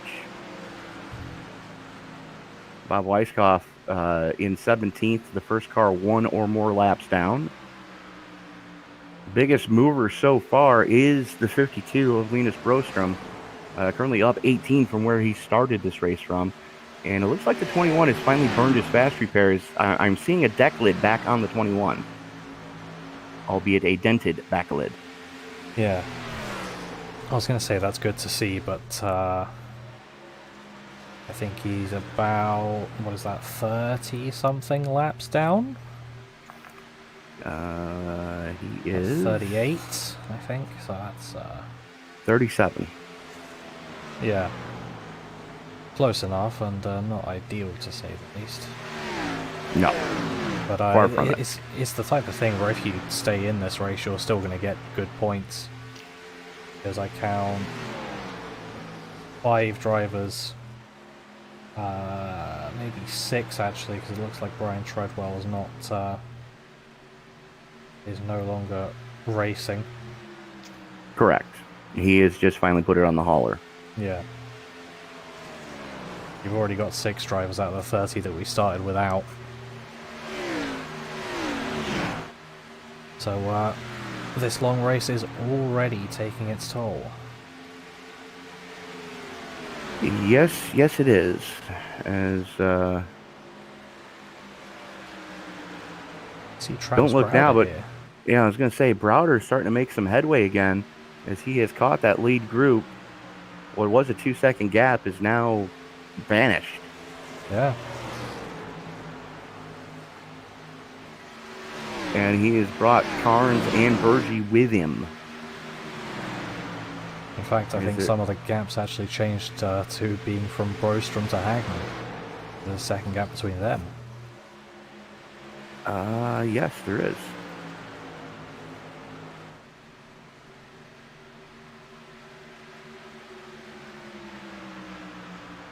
Burgee now throws it to the outside of the 19 of Carnes. Wrestles the spot away from him. Burgee up into the top 5. Carnes back to 6, as they're now both working on the backside of John Nedich Jr. for 4th. I think running very low there for being 30 laps into the stint. But there you go, just trying to get past the 66 and H Junior, as there was someone pretty much stopped on the inside. I couldn't quite catch who that was. Marshall Harrison, 17. He's only doing about 17 miles an hour. Well, that's not ideal. I would assume that he's coming into going onto pit road. Yeah, he is. But so we got the battle for second. Yeah. Broström on the high side, Browder on the inside. As Toyota versus Chevy to try to rustle up that spot off the podium. Either way, though, they've got an uphill battle to try to reel in Marcus Hagman in the 54. As Hagman about half a straightaway to the good over this battle for second.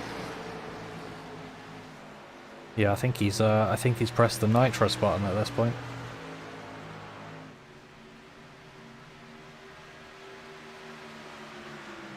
And Miss Rhea Ferris joining us in the live chat. Rhea, again, condolences going out to your family from those of us here at ESBN.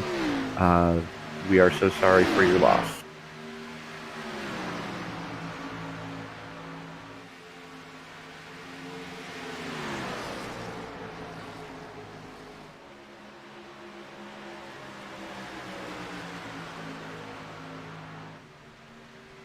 Good recovery drive for Jalen Battle right now as he's working his way back up into the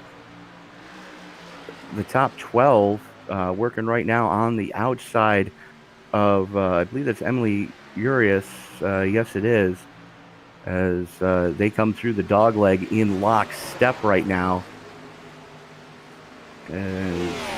Battle using that second lane to try to get the momentum, going down the back straightaway, finally gets the clear in the middle of the backstretch. And they're going to have to be careful because they got a gaggle of lap cars in front of them. Yeah, Battle now finally back up to where he started this thing.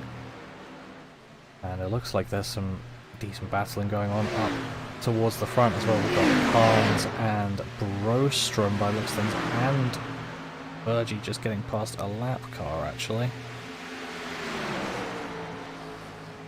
Yes, they are, as Burgee, Carnes, Broström, and Nedich all right there, as Carnes looking to the inside of Burgee, coming off of turn number 4, side by side. They come to the stripe just with the nose out front. Give the final step of the podium to Carnes. Burgee battling back, though, with the momentum going through 1 and 2.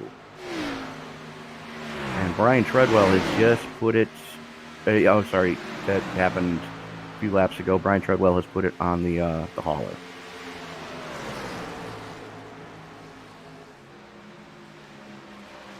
Yeah, and there's also a few cars with a with an extended stay on pit road. E22 of Stephen Sear. Yeah, he's been on pit road for the last 10 minutes. Yeah.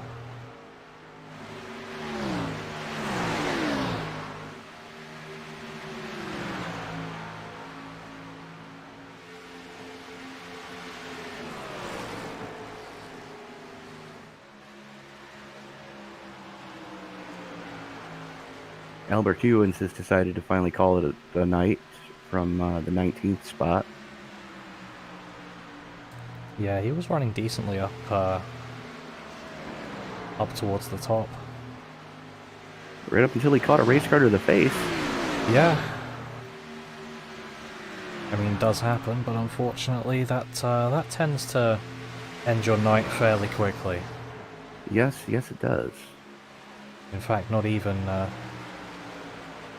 night where you guys are yet. Yes, it is. Yeah, true.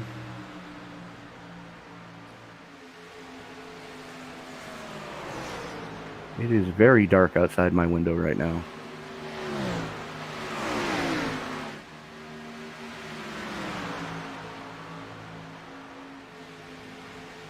With me just overestimating my time zones. Just a little bit.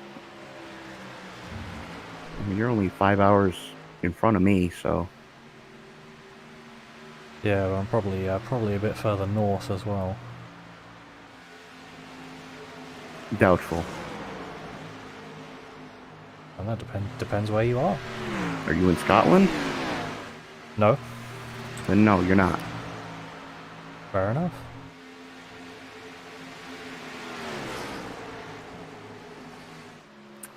So Hagman, Browder, Carnes, Burgee, Brostrom, Nedich, Cook, Iskandar, Kerr, and Jalen Battle back into the top 10. Francisco Villarreal back up into the top 11, but still, he's going to have to burn that fast repair as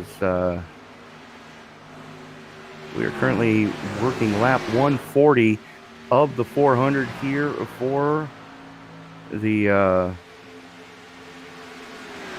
BladeNode.com 600 here at Charlotte tonight.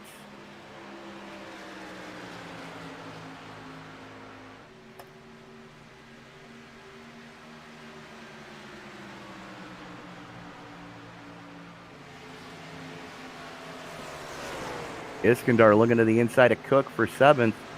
And that is your closest battle on track right now.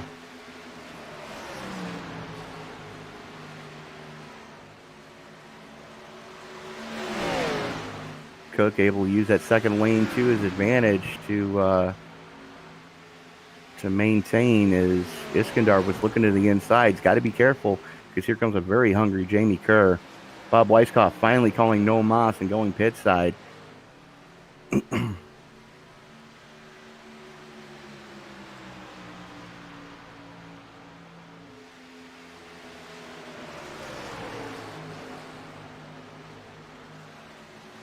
Yeah, sorry for not saying anything for the past few laps. I think I've been a bit too interested in trying to see how far north I am on scale of North America.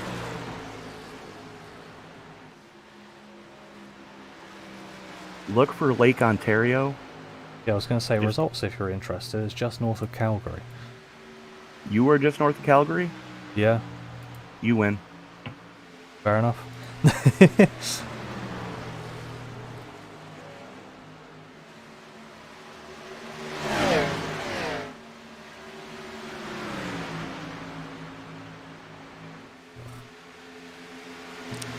we go, Jamie Kerr getting past Michael Iskandar there.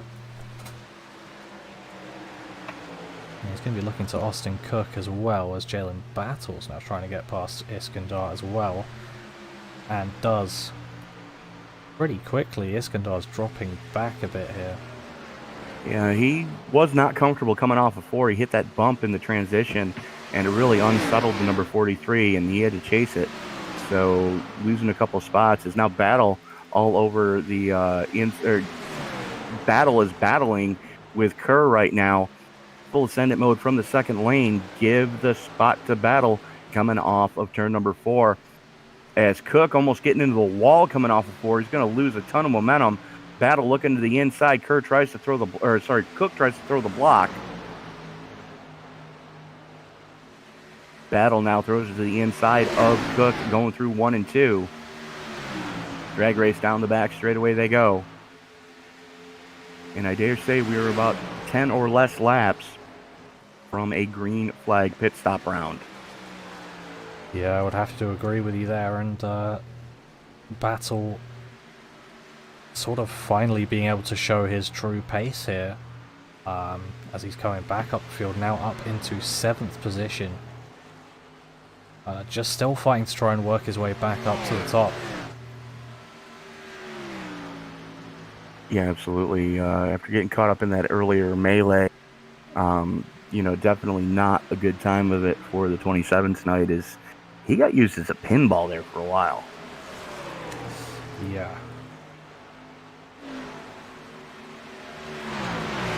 Was able to limp it back to the pits, though, so that's a good thing. Currently 16 cars left on the lead lap. Marcus Hagman, Travis Browder, Skylar Carnes, Joe Burgee, Linus Brostrom, John Nedich Jr., Jalen Battle, Jamie Kerr, Austin Cook, Francisco Villarreal rounding out your top 10. Mike Iskandar, Emily Urias, who's up 15 spots from where she started, currently sits in 12th. Joey Manis in 13th. Isaac Wilson, John Hopley, and Derek Cook rounding out your lead lap cars. Mike Smith in the 24, the first car 1 or more laps down.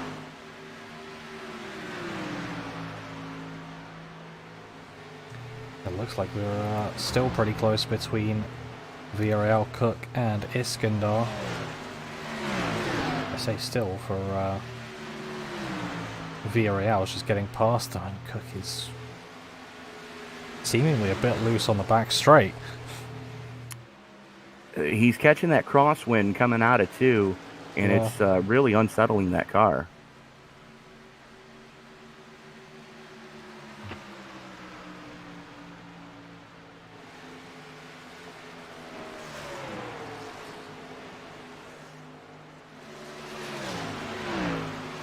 How much that may help Mike Iskandar here.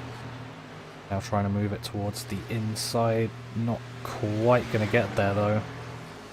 Actually, I say not quite. He's dropping back a long way now.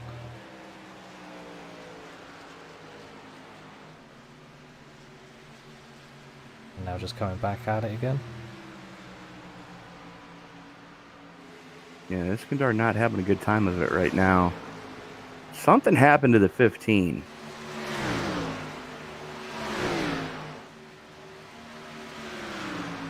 Or no, the 38's just on fresher tires. My bad. Oh, fair enough. I was wondering why the 38 just blew by the 15 like he was stopped. Yikes! Hang on to her, son.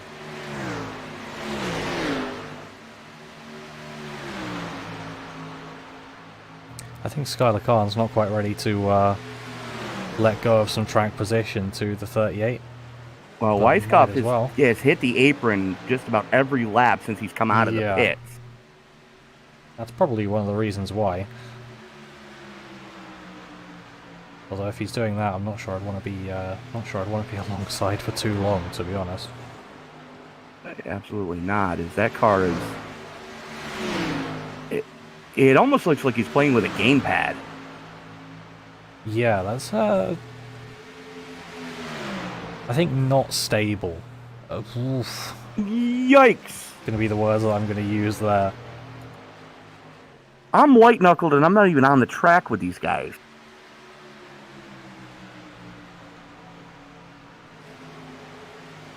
I think I just heard Linus Brostrom call his pit. Interesting to see. Well, Netich just came down pit road for 4 and fuel. Yeah, well, Brostrom's now in 5th position, running pretty much on his own.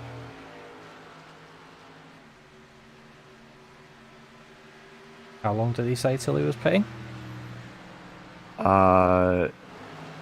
I might be mistaken because I could have sworn he called it this past lap. There's a lot of Ian Sim chatter going on right now.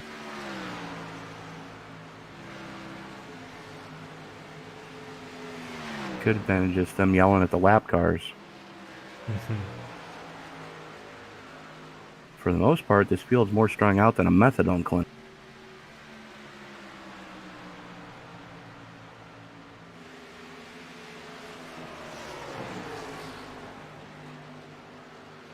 No, I don't think he was calling his pit because he's still out, so unless he called it and then completely ignored his own call.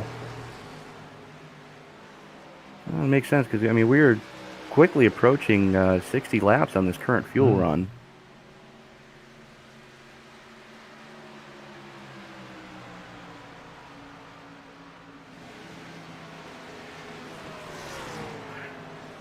You can see majority of them are in the 32s lap time wise, when we've seen before that high 29s are possible on the freshest set of tyres. You are correct, sir. So tyres are going, fuel's definitely going.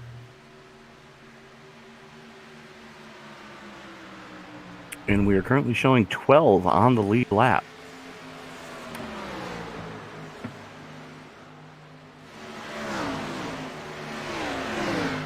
We do have more than 18 still running, though. Yeah, luckily we do. We've got, although Isaac Wilson has put it on the hauler. So we're getting closer to that number.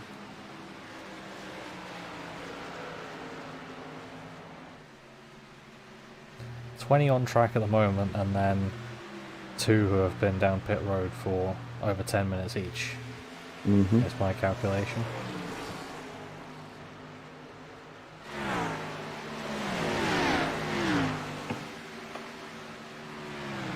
Mike Iskandar going to be the first one out of the top 10 to call no mas. As they are now officially 60 laps into this fuel run. Iskandar the first one to peel off. Now the question is, what type of undercut can he get as Skylar Carnes in the 19 peels off? Did that look a bit quick into pit road? Was that all right? Look. Let me see what he was at the cone. I think it looked marginal either way. He was 45 at the cone. Oh, fair enough. Looked like he was really going for it. He was charging the cone, but he was down to 45 by the time he got to it. Yeah, Looks like Villarreal in, Cook in.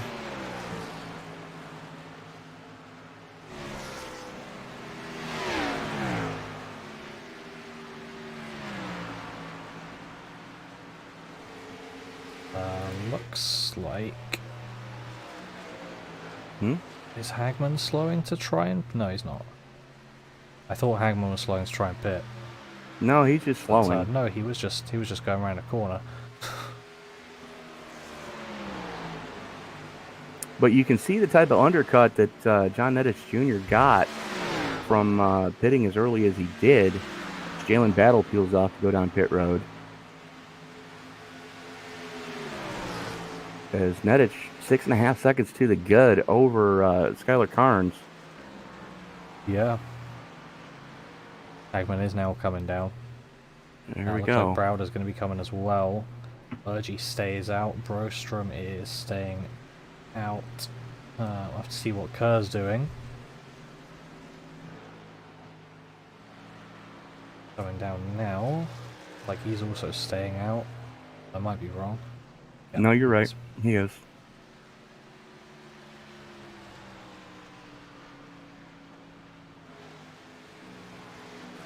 So just the top three left to pit then?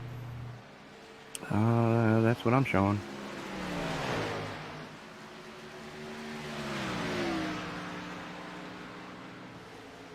Kerr calling his pit now. Yep. And there goes Neves Jr. just flying past Hagman as he came off of the out of the pits. And now they're unlapping himself from the leader, Joey Bergy. Brostrom in, Bergy coming in now. I see how much of a lead that the 66 has when he comes back out. Now, this is going to be fun to watch because that undercut huge here tonight. I mean, you're talking a 2-second difference between fresh tires and old tires. Yeah. And we know how strong Nettich has been on fresh rubber.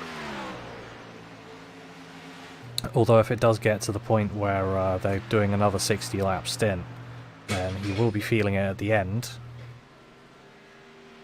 Obviously not going to be as much of a difference as it is now though. So it's still a very good call.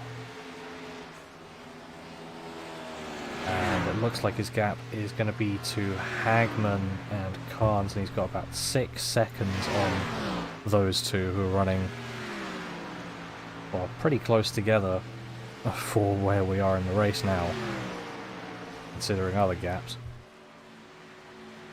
Yeah, absolutely. I mean, that's the closest gap for the lead lap cars. To get anything closer, you got to go all the way back to your battle for 12th between the 95 of Emily Arias and Austin Cook. Yeah. Iskandar and Mann is pretty close as well. Relatively close, yeah. And car length, about a car length. Maybe even less if the 43 can get a good run off of 2. As low as he's running, I'm going to say... Yeah, no. Yikes. That was a pucker moment.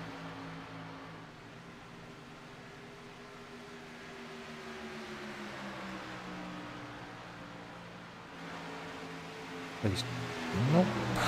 I was going to say he's trying it now. That's just not true.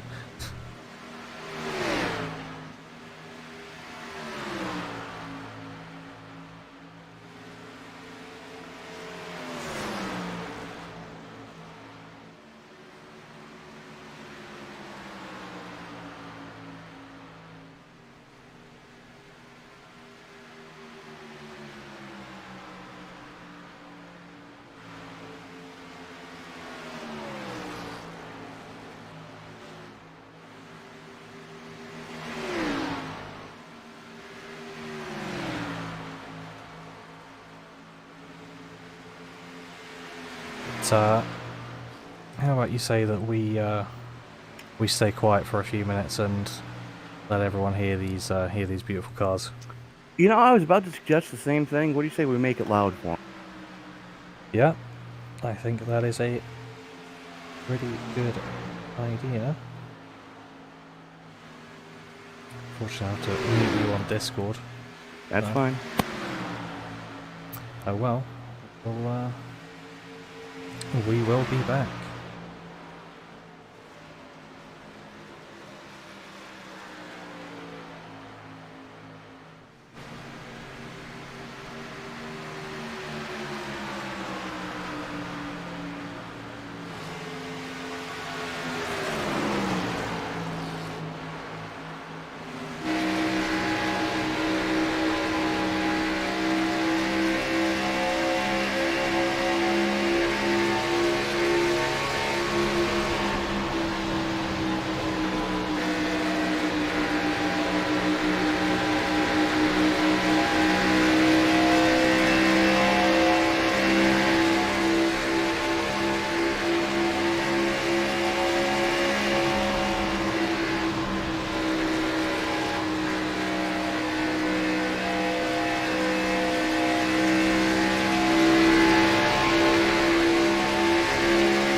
we are back.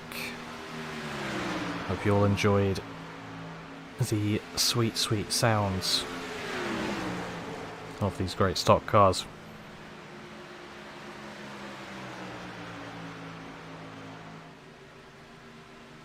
Helps if I turn my mic back on, doesn't it? Yeah, that does, and it is on now, so we can hear your lovely voice coming through again. That's the first time I've ever had that said to me. But Marcus Hagman back in the lead of this one. Skylar Carnes sitting in second, about 3.5 seconds back off the Swede. Travis Browder right now has his hands filled with the 15 of Joey Burgee as they work around the lap car of Tom Stanley. That is your battle for third between the 18 and the 15. Yeah, Neves Jr. had a nice lead coming off the pit stops, but clearly the difference in tyres is making its way through now. And clearly the right side damage that he has on the rear quarter panel of that car is not doing wonders for his handling. Yeah, that definitely wouldn't help either. Has he picked that up this stint, or? Yes. Yeah, well, there you go then. Brushed the wall coming out of 4, caught the bump on the transition coming off the banking, and off the track she went. Yeah, not ideal. See if I can get into a shot that shows that a bit there. Yep.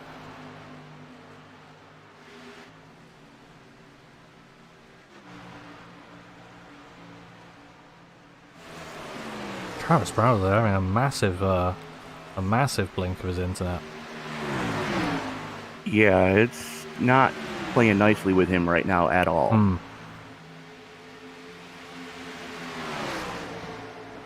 I have to say, knowing how it goes with internet blinks and netcode, sometimes Joey Burgee was one brave man to get that close to his rear. You're definitely not wrong.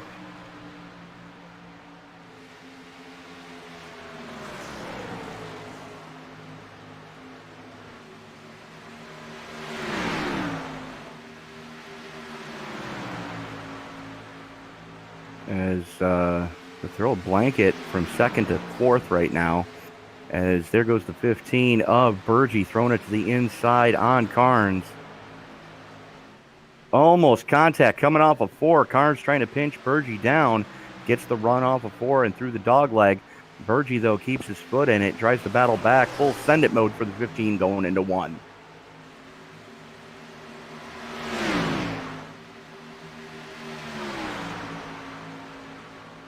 Yeah, brave man in more than one way, clearly. He's not wanting to give up this position easily, and he's just going for that second place.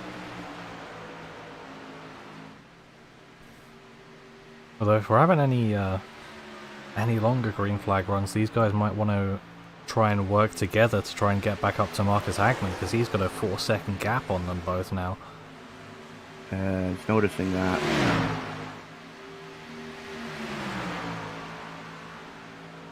Hagman, though, he's not having it his own way, as he's now heavy in lap traffic.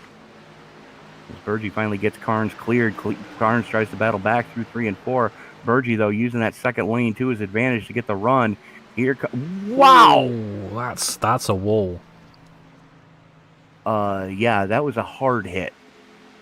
Narrowed that car up by about 1.5 feet. Someone was taken to the apron to avoid. I'm pretty sure that was Emily Urias 3 wide now as Yikes. Brostrom and Neves Jr. get past him. Yeah, Carnes is just hemorrhaging spots right now. He's going to have to get that car fixed. Yeah, I'm pretty sure that's going to be a pit now type of deal. He's trying. There he goes. Yeah. That was a heavy hit. You know, hopefully he hasn't burned it yet, because he's going to need his fast repair right here.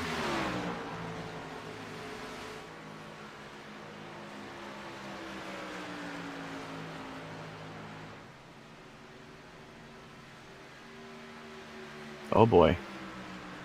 That's no good. Yeah, definitely not gonna help his chances in trying to get that third win, is it?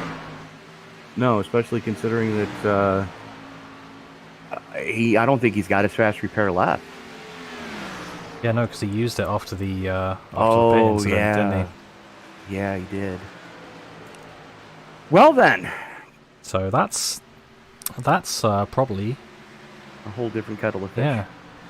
yeah a decent amount of required repairs for him as well, Yes, it is. and probably some optionals to go along with it that you might as well take. Yeah, I mean, at this point, we're not even to the halfway mark. You kind of have to. Yeah, and I have to admit, it's not looking too good for the prediction of 12 cars on the lead lap, since we now have 10 cars on the lead lap, from what I can see. Correction, 8. 8. Because that's Mike Iskengard getting ready to go a lap down. Ah. Yeah, see, I was following Joey Burgee. Yeah,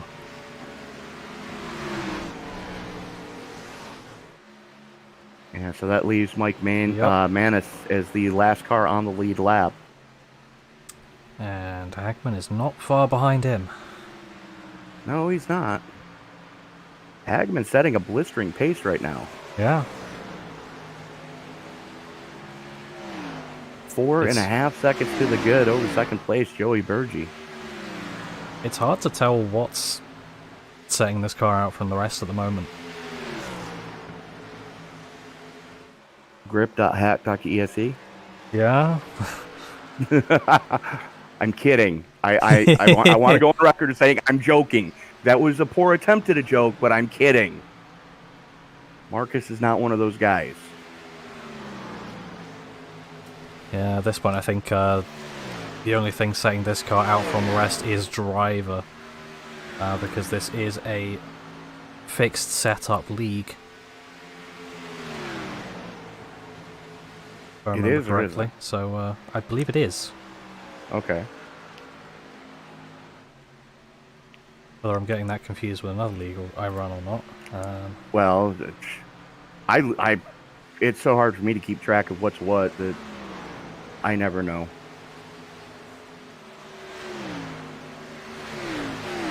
Let me just find the... Yes. Unless something changed from the start of the season, it did start fixed setup, so I'm assuming it's fixed setup now. Well then, that answers that question. Oh, caution. Mike Smith. Let's have a look at that one then. That's some apron. That's not where you want to be. And that's where you end up. Wall and wall and...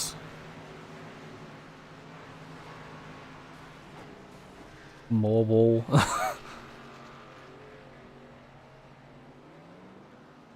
And a load of damage and a reset. Aye. Off the gap. And he's already burned his fast repair. So that night is done.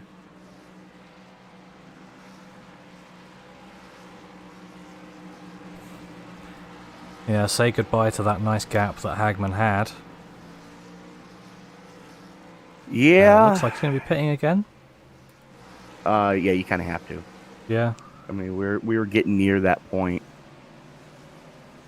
About 30 laps in. Maybe 35 for some of these.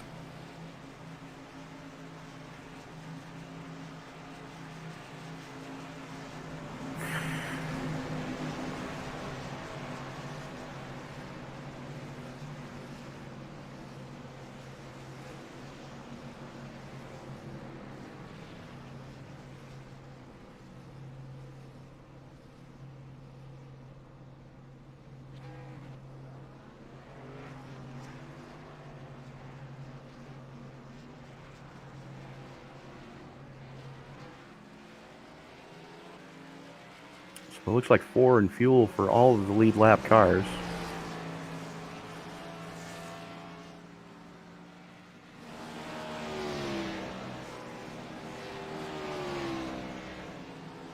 slightly extended pit road time for John Nettich Jr. as he had to do a little bit of damage repair there. Try to get that fender pulled back out.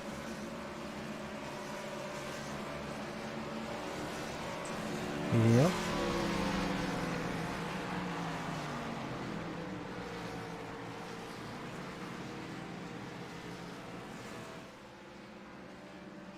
So, and I did just receive word today that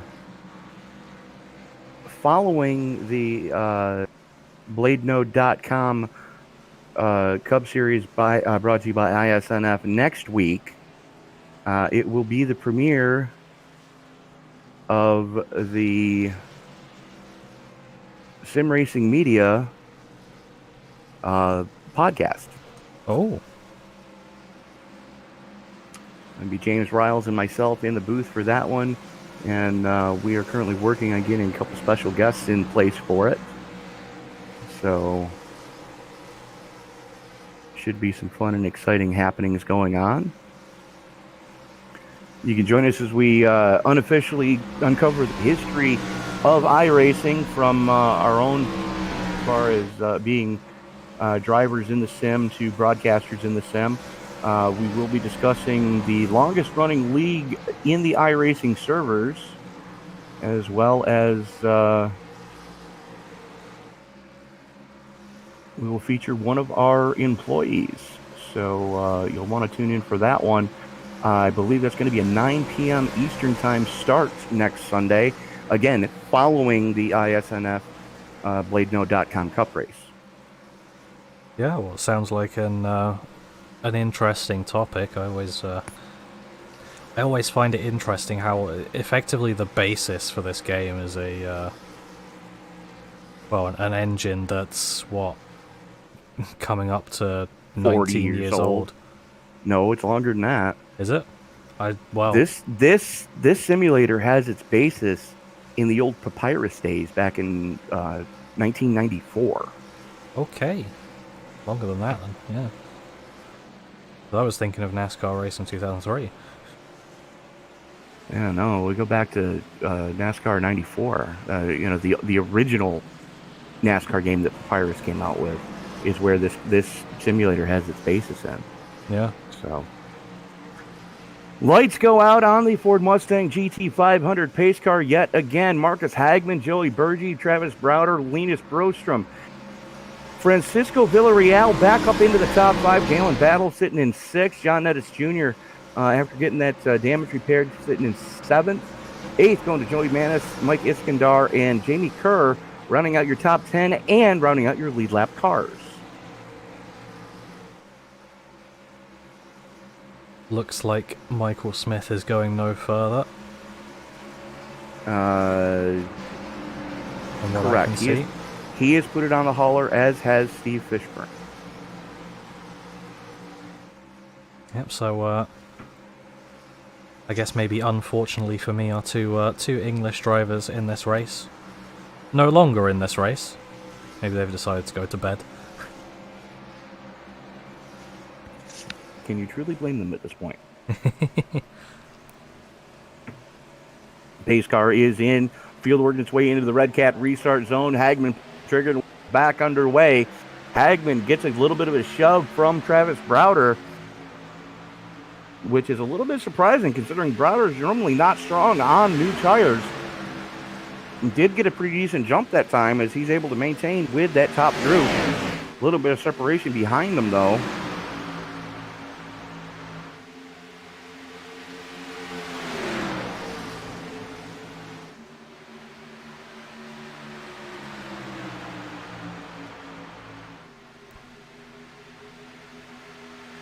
Here comes Villarreal on Brostrom.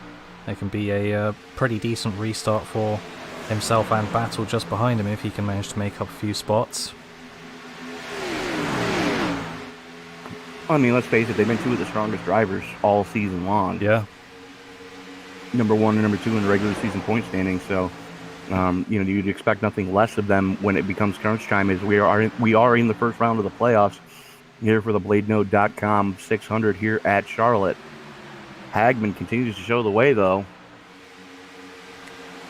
And just about there is our halfway point. Lap 200 of 400 we're on now.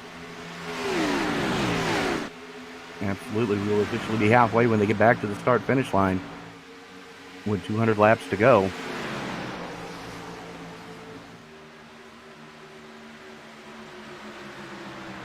Villarreal giving Joey Burgee all he can handle right now. And it looks like Villarreal has finally burned his fast repair as the front-end damage has been fixed on that 23. Yeah, well, it looks like he's putting it to a good effect as he's already now probably going to be into second place after this. Yep, just about gets up in front of Burgee. And he's going to be trying to move forward towards Hagman here. Who had a nice gap before that caution, so he's probably not appreciating that it happened, but... I believe the phrase is commonly referred to as ready to kick puppies.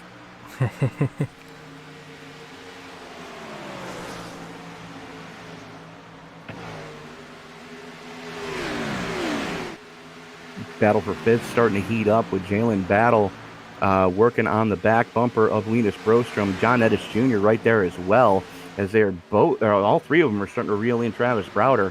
And again, early on in the run, Browder not the strongest car, but it looks like aero push coming into effect with Broström as he now has his rearview mirror filled with the 27 of Battle.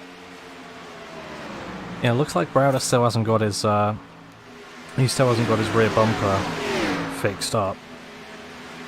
Probably a difficult one to fix up, and it's not really having too much of an effect, I'd imagine, but it's something at least. Yeah, well, I mean, at the very least, it could be helping him too, because we've seen cars get loose off of 2 and loose off of 4. You know, having that blade sticking up a little bit further in the air in the middle, that could be helping plant the rear end of that car, so it might be helping him.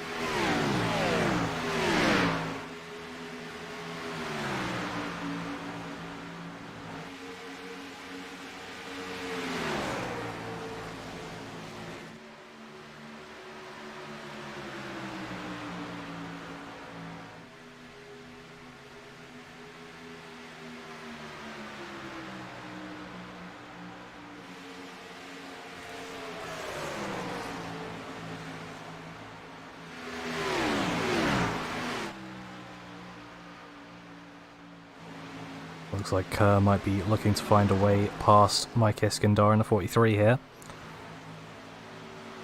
Yeah, I'm looking to see about that one there. Yeah, just like that, he makes it happen coming off the 2. Got past easy as you like, but it's about whether he'll be able to keep that. I don't think Iskandar's got the quickest car here anymore. I don't think I can see any major damage on it though, unless there's right side. No, it looks relatively clean anyways. But Iskandar, much like Travis Browder, not the strongest on newer tires. As the run starts to wear on, the handling package starts to fall more and more into his wheelhouse. Linus Broström now has his hands filled with the 66 of John Niddix Jr. That is your battle for 6, getting hot and heavy right now.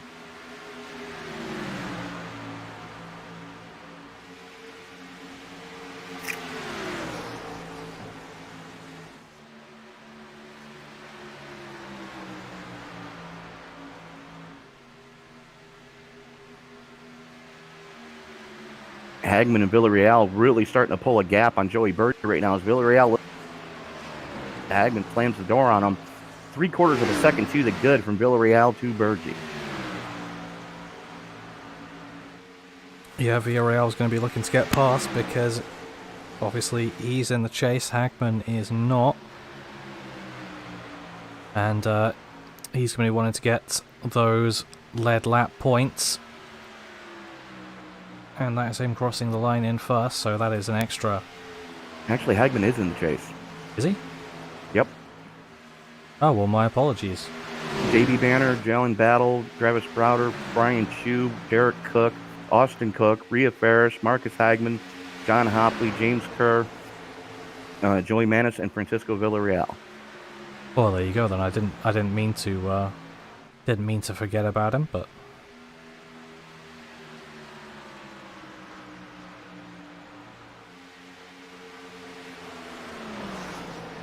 There we are. Either way, point still stands for absolutely. Villarreal wanting to get the extra points on.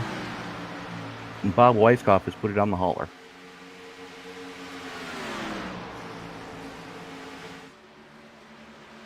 So that leaves us with 18 cars still running. Yeah, well, that depends on whether whether we see the 22 again. I'm going to assume from the pit time that it's probably going to be a no. Probably not, because he's been in the pit for almost a full hour.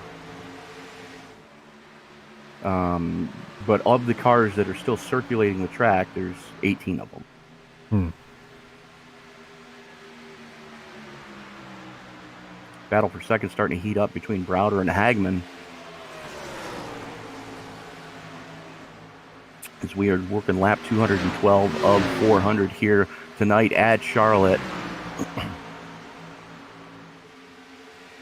Browder with the power move down the back straightaway and into turn number 3. Hagman going to fall into line as there is over a 2-second gap from Joey Berge in 4th back to Jalen Battle in 5th. Yeah, and I'm just watching here. There's a bit of a battle behind Basil. I see what you did there. Junior, yeah. I'm getting smart now. 213 laps in. The 66 just managing to make that move.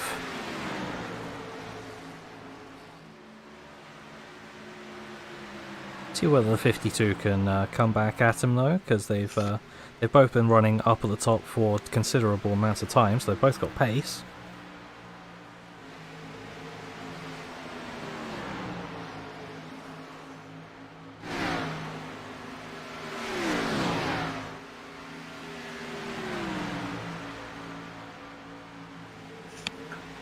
Villarreal, though, starting to pull a gap, 3/4 of a second to the good over the 18 of Travis Browder, your pole sitter.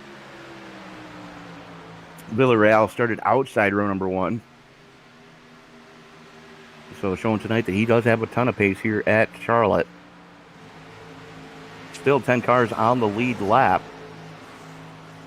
Although Jamie Kerr and Mike Iskandar are hemorrhaging time quite quickly to your leaders. Yeah, they are they look like they're probably going to become sitting ducks here for these lead guys in some laps time, whenever they catch back up. I mean, you're not wrong. So we're probably going to end up stabilizing here at about 8 cars on the lead lap. Unless something major happens, I think.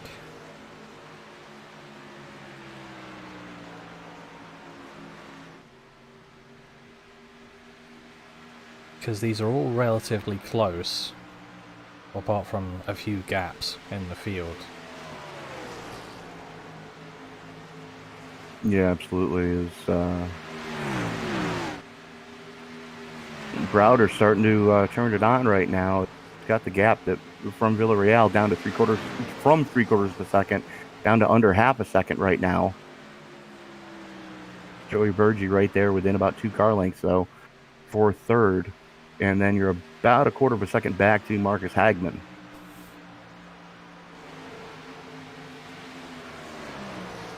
But throw a blanket over your top 4 as there is a 3-second gap back to Jalen Battle.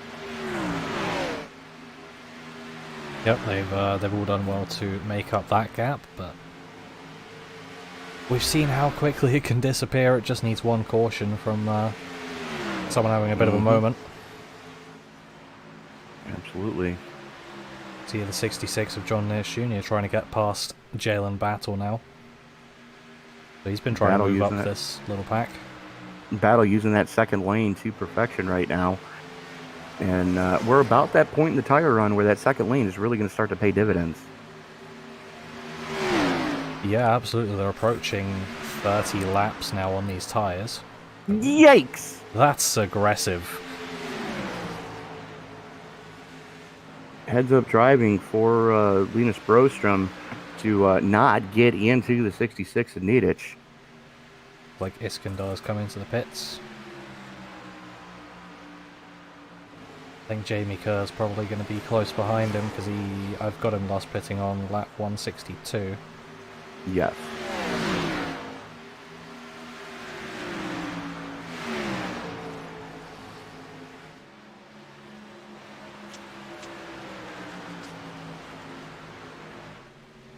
It looks like we have now a bit of a fight for second place. Joey Burgie's up there at the moment. But with Browder and Hagman right behind, this feels like it could get a bit spicy. As they come up to put a lap on the 10 of Jamie Kerr. Kerr stays high, lets Hagman through on the low side. Kerr into the wall. Ooh.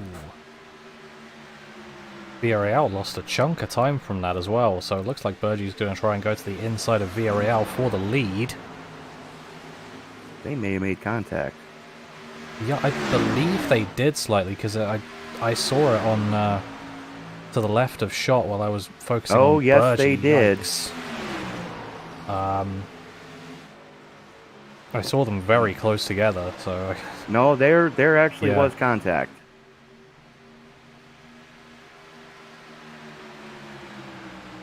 But that lead that Villarreal had, like you mentioned, vanished in a heartbeat. Gone.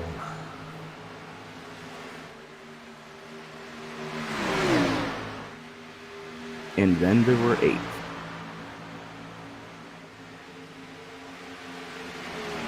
Yep. These 8 have been pretty much on pace with each other for the whole race, so...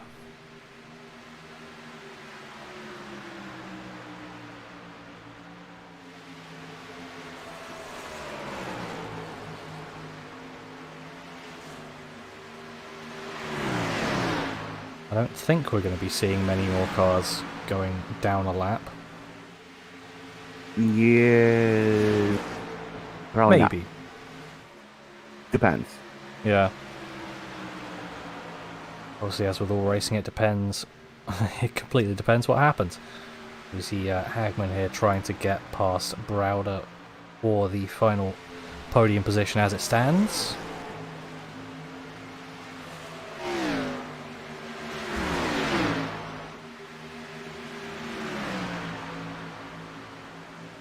And we're getting to near that time of the run where Hagman really to turn it on as well.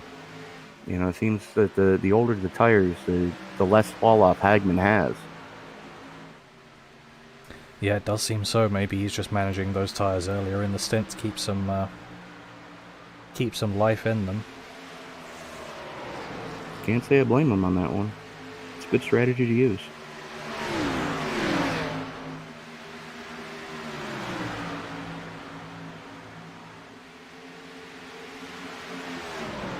Sort of almost able to take your fellow drivers by surprise if you've got so much more tyre life left than they do. It looks like Burgie's lost quite a lot of speed here, and Browder right on the back of him.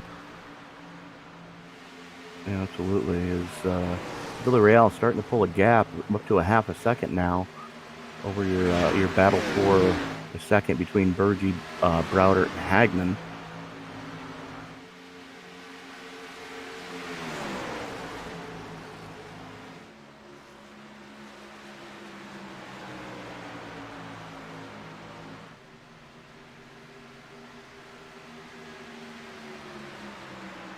And something just happened to Shane Kerr because he is drastically off the pace.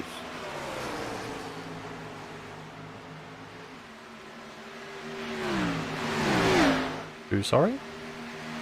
The 10. He was drastically off the pace there, so something may have happened to Kerr. 45-second lap. And this was a minute 4. Yeah. I dare say he caught the apron, or caught the retaining wall coming off of 4, getting that cross breeze. see if I can see any damage from the TV3 camera. Yep, that's scraped. I'm not the best at spotting damage on these, and even I can tell that. Mm-hmm.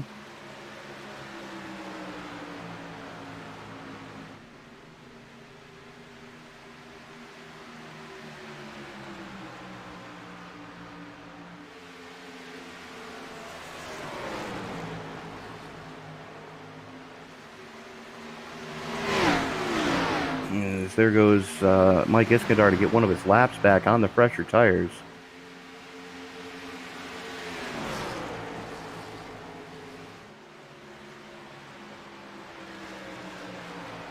These guys, the rest of these guys are about 35 laps into their current fuel stint, so yeah, I dare say within the next 20 laps, we're going to see green flag pit stops start to happen. Yeah, I think so. I think because in the last run, I think we had a few cautions. In the last full run, I mean. The right at the tail end of it. Yeah. Right at the tail end of it.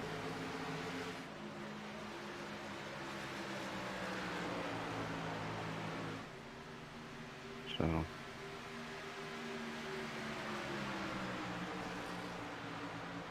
Like Browder's trying to make a move here on Burgee. He's going around the outside. I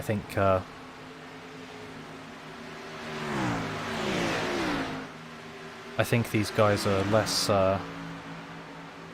less racing with their hands, more racing with their brains now. That seems to be what I'm seeing. Because it looked like he just let off a bit. Yeah, nobody's doing anything too crazy right now.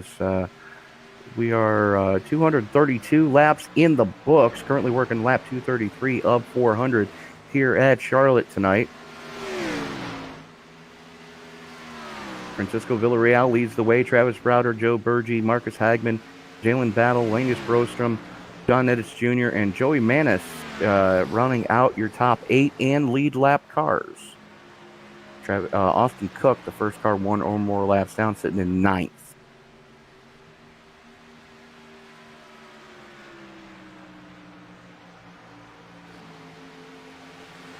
Yeah, I don't believe anyone else has completely called it for their race.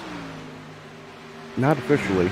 Since we last had a look at it.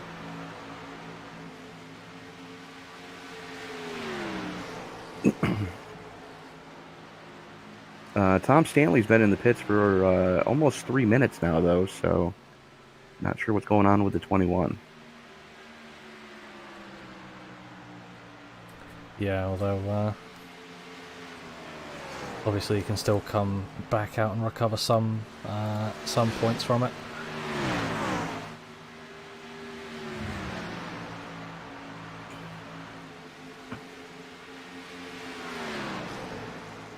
Marcus Hagman up into 3rd as he gets by Joey Burgee. Burgee seems to be dropping quickly right now.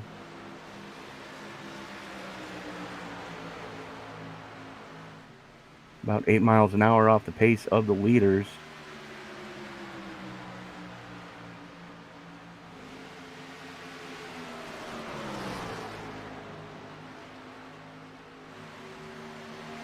I'm just looking at the drivers that are in the chase who are struggling in this one. I would say that the 33 of Austin Cook's been struggling, but he's in 9th place, so that's really not a bad place to be. All things considered, you are correct. Yeah, that's still a pretty good place to be, considering you've got 4 after this, I believe. Yes. JB Banner kind of shot himself in the foot tonight. Yeah. And Brian Chu, I don't believe is here at all. Correct. So that's going to be 0 points and probably honestly immediately out of the race for the win, because I can't imagine many of these guys are going to be and we're back under caution. Yeah, Casey Tomlinson.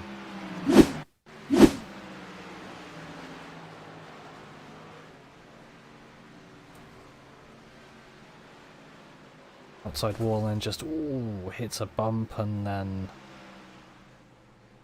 while trying to rejoin and then gets grabbed by the wall slightly. Stop long enough to throw the caution out. Yeah.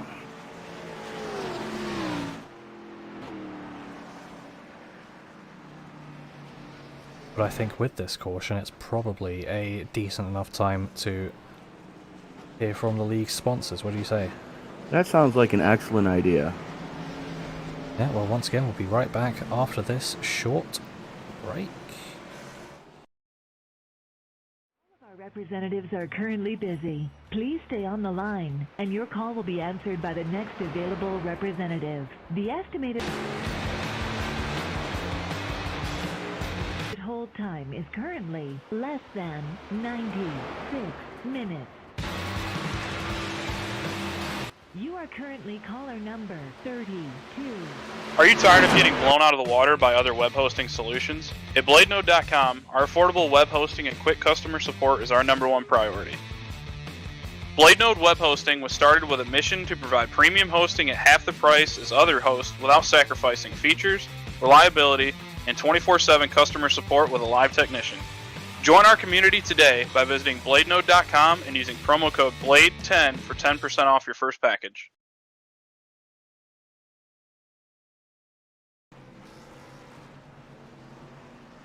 And we're back once again. That was a word from BladeNode.com.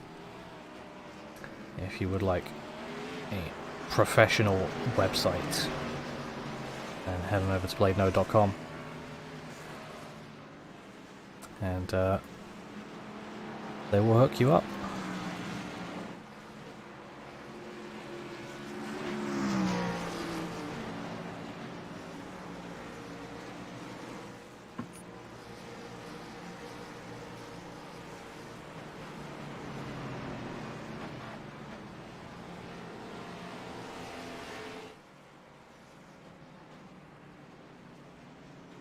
So I think one thing to mention that might come into play here actually is the time limits, because we saw it at New Hampshire actually come in. You are correct. And there's one that while we were watching it, we didn't actually realize it would happen until it pretty much just came up on us. At the pace we're going right now, working only lap 244 of 400. We're not making it on laps. Yeah, no, they've set a 4 hour and 25-minute cap on this. Basically just to like stop it from being too much of an endurance for anyone. Because obviously as much as we like to think we are when we're in a simulator, they are not they're not professional drivers. No. And definitely don't have the fitness of some of the professional guys, even if you're not getting all of the work out that the actual Cup Series guys are getting. It's still a lot. It's a lot for us up in the booth. Yeah, definitely. It's not the easiest, but I guess that's how it is sometimes, and we just got to work with what we got.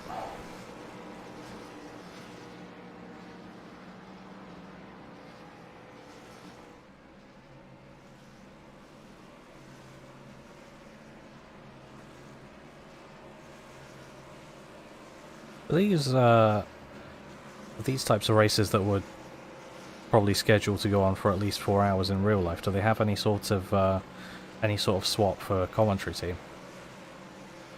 No. No, they just get paid enough. a whole hell of a lot more. And they usually have a 3-man booth. Yeah.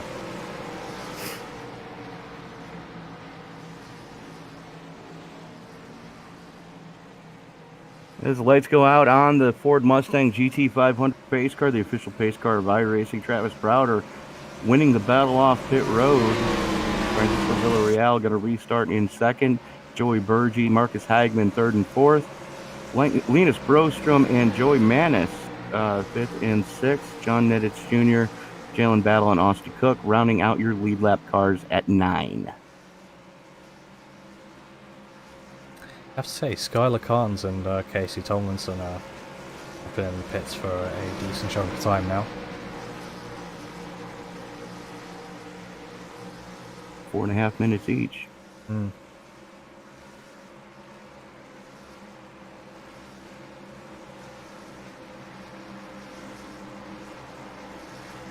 By the way, pace car is about to come back off, and we are going to go towards green. There it goes, making the left into pit road. And coming into your restart zone, we are going to be green.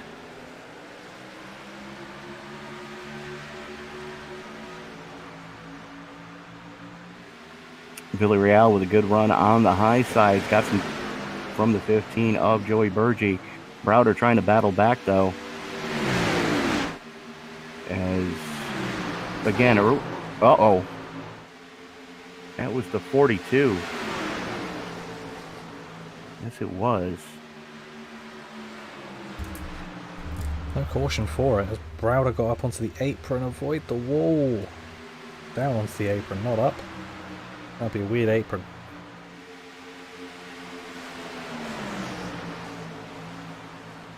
Ouch. Looks like cold tires just caught Manis out, and unfortunately Jalen Battle was there to push him off.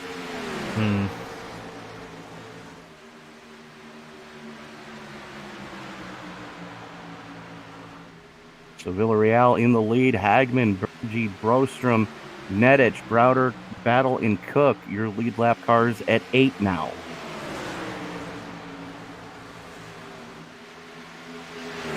And if you are playing the at-home drinking game, we just finished caution number 13. So if you're playing the standard version, that's your 13th shot. If you're playing the pro version, take 13 shots now. Either way, good luck.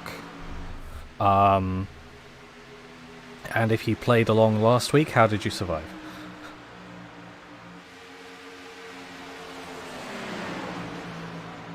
Give the video a thumbs up if you had to get your stomach pumped.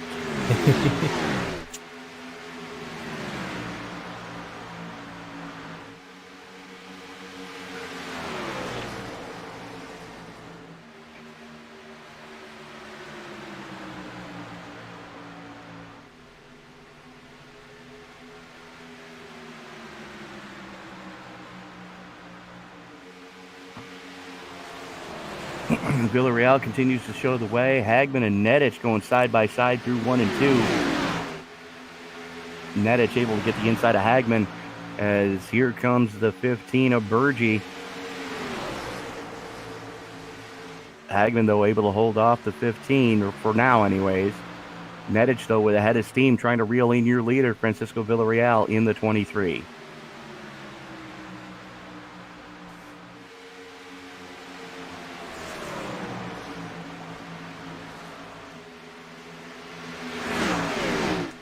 It looks like that 66 car is very good on the fresher sets of tyres.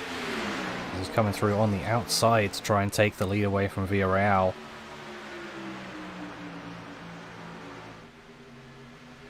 I think he'll probably... No, he's not quite clearing him here. Not yet.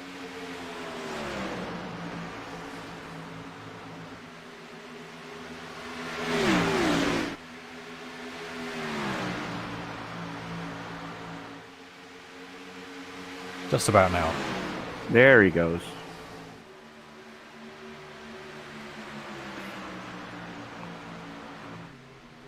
This goes to show you, though, it took him 2 laps to do it, using that momentum on the high side.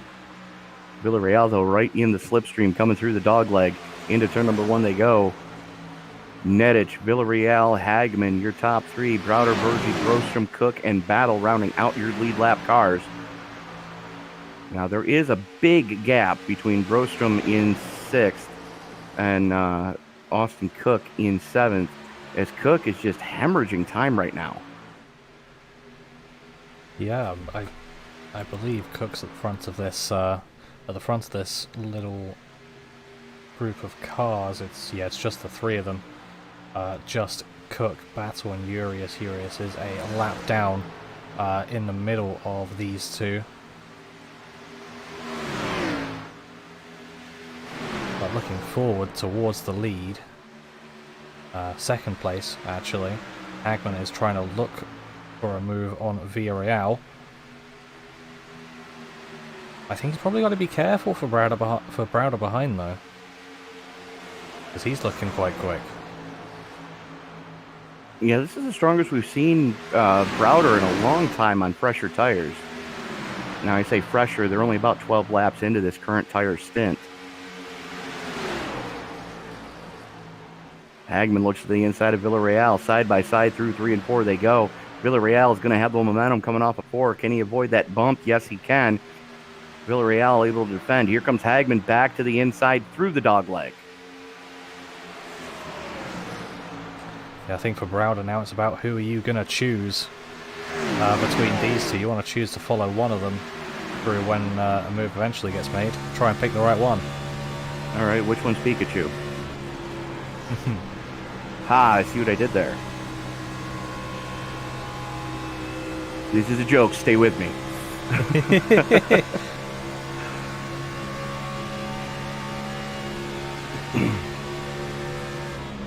And I'm seeing one thumbs up from the live chat, so we had one person who had to get their stomach pumped last week. Good on you, sir.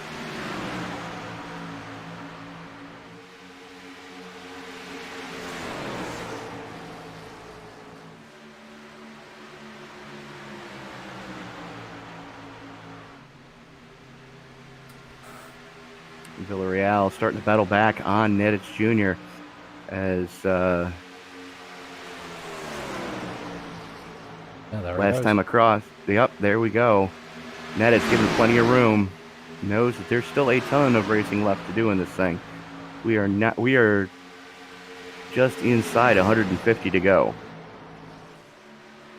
Yeah, I mean, realistically, in one of the normal length races that we do in this league, we're taking the green.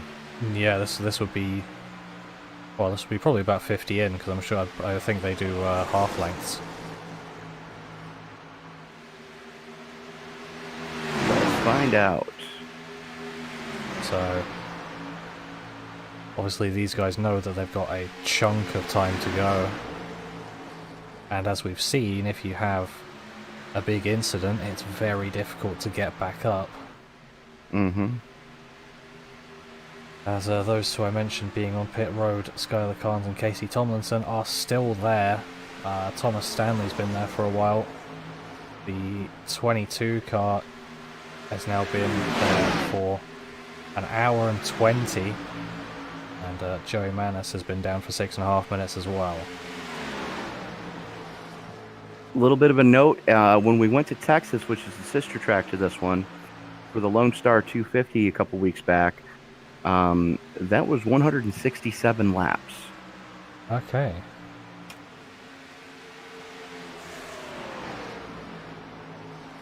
So that just chose to go, yeah.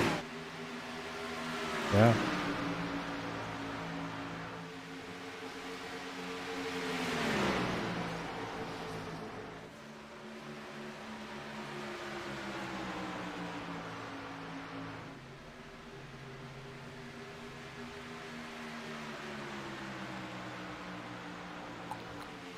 And I just got to say, this is one of those races that, I always suggest to drivers that have never done endurance racing before.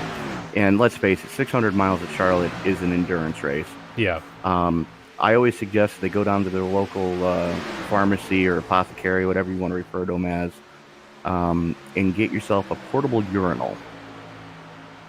And then wear shorts.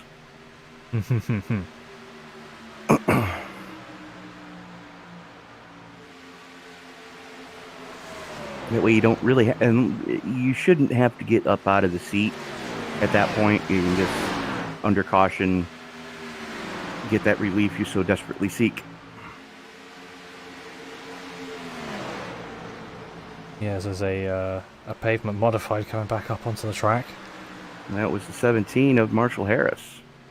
And he is spinning on the apron trying to get back up on the track. Yeah, he's not having a fun race. Yeah. He's been hit by everything except the pace car here tonight. I think at this point he's just here because he wants to say he's finished it.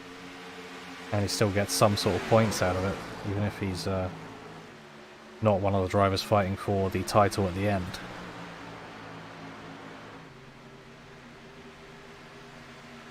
Yeah, absolutely. You know, it's, you know, like the, you know, the guys that go into one of the hill climbs, you know, and get the bumper sticker for the car. Yeah. It says, this car has been up Pikes Peak, or this car has been up Mount Washington. You know, that's not something a lot of people have. I survived the BladeNode.com 600 at Charlotte. You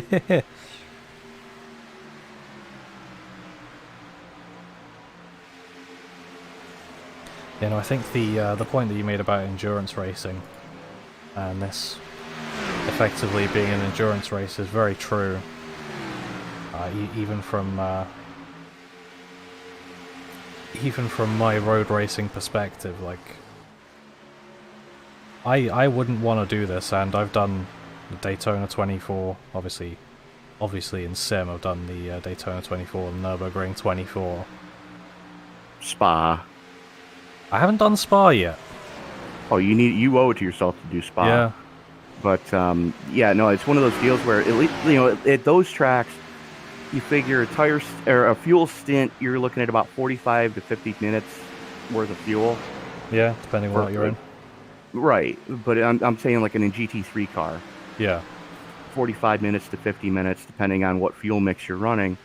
You know, and then unless you're planning on double stinting the car, you're going to pass the baton over to somebody else to finish the race for you.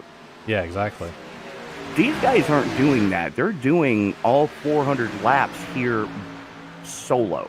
Because I'm completely fine with doing, or it'd be probably about a double stint. That's about an hour and 40 minutes, and then passing it on to someone else, having a nice 5-hour break for myself, and then getting back in again. Right. But no, these guys are just going.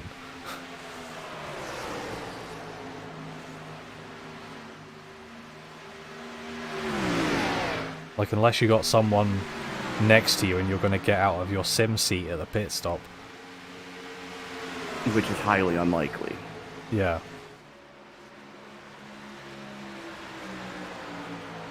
So. I think that would go against the spirit a bit here. Because, like, you know what you're getting into. Oh, yeah.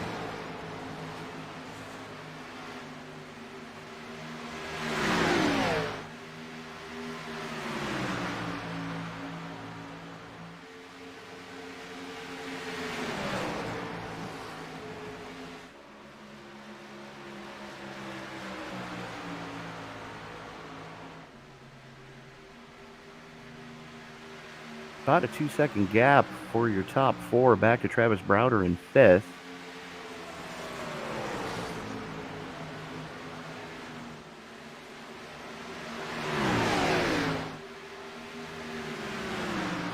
As these guys are about 30 laps into this fuel run.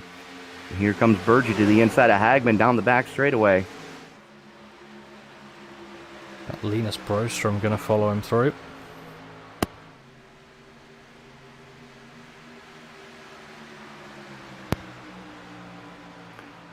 Hagman looks like he may have had a little bit of a moment.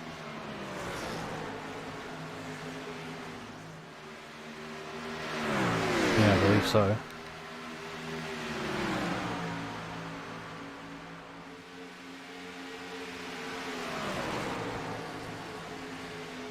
And the question is, who of your lead lap cars is going to be the first one to blink to try to get the undercut on the rest of them? Yeah, I mean, with a 2-second fall off, that undercut is huge here tonight. It is. I think if you manage to get it's probably a sweet spot at about a 5-lap difference, I think. Because anything more than that, and you're going to really feel the tyres dropping off before anyone else.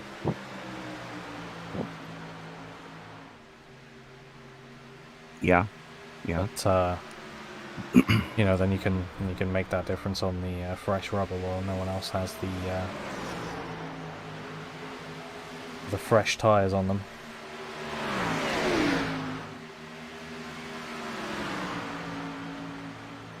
Absolutely.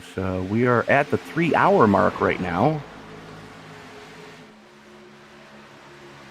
So place your bets. Are we going to make it on laps, or are we going to have to go to time? Currently working lap 272 of 400. So that would be how many left?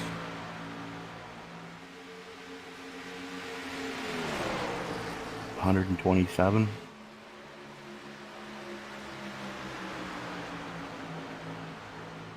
And do some quick maths as we see Linus Brostrom get past Joey Burgee.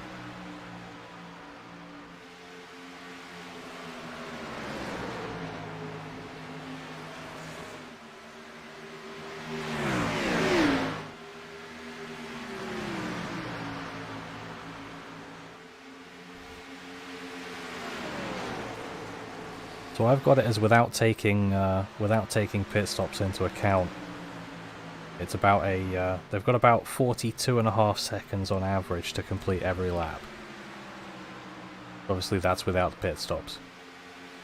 But still could go either way. Absolutely. Because obviously now that we're a bit further into the race, we are getting more and longer green flag running.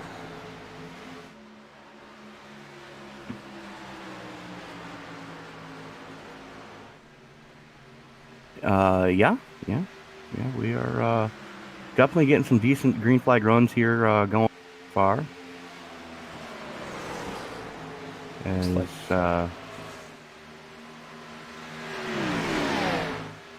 don't know if you have the same, but I don't think Marshall Harris is getting into race anymore. Marshall Harris? Yeah, 17.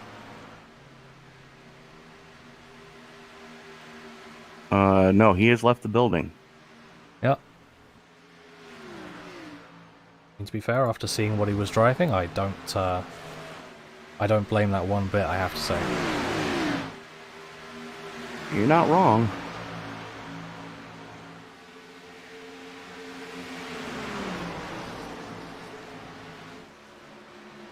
Because now we have 15 cars out on track. Jamie Kerr just getting a lap back and showing what the fresh tyres can do.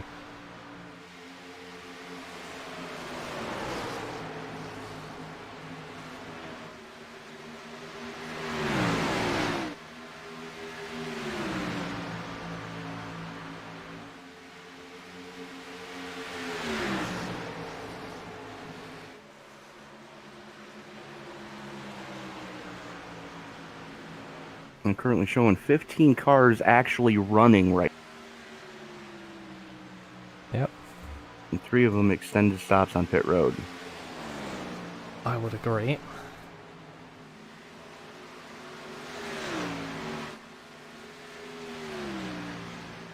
I think it's probably fair to say now that the 22 is not going to be coming out. And probably not. Even if he does, I'm not sure how much is going to get done in that time.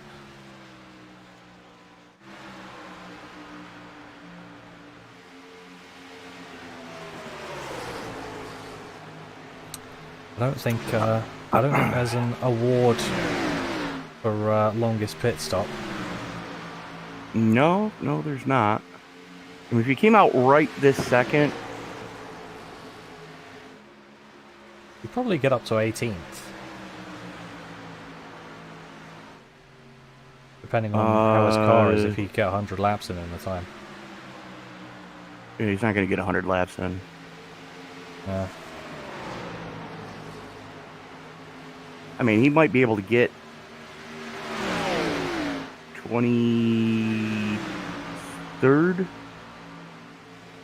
maybe 22nd. Yeah.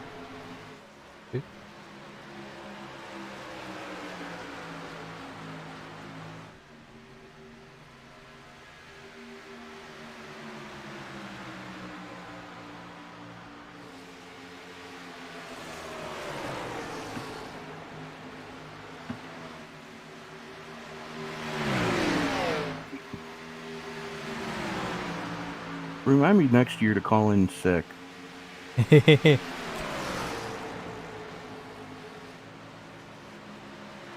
Francisco Villarreal, Linus Brostrom, Marcus Hagman, Joey Burgee, Travis Browder, John Nedich Jr., Jalen Battle, and Austin Cook continue to be your lead lap cars.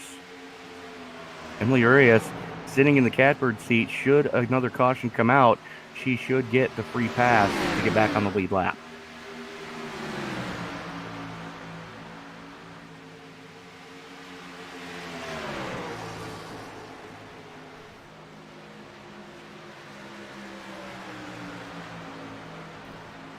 Yeah, I believe I'm right in saying that she's the only driver that is currently 1 lap down. You are correct. The rest of them are more. You are correct. Iskandar's at 2, Kerr is at 2, Derek Cook is at 2, Hopley is at 7.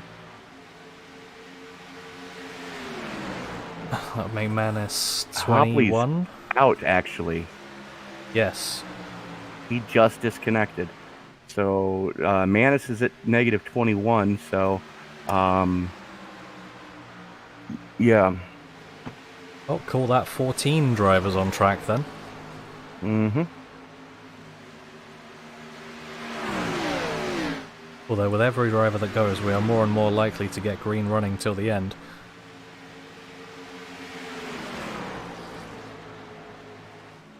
So you're giving me good news and bad news.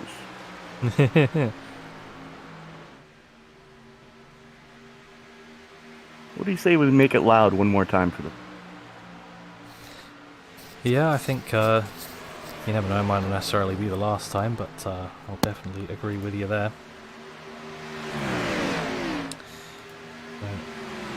We'll be back in a few minutes' time. We will shut up now, and you can hear these cars roar.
So we saw there just a few laps ago during the turn it up period that Joey Burgi straight through the middle of Linus Broström and Francisco Villarreal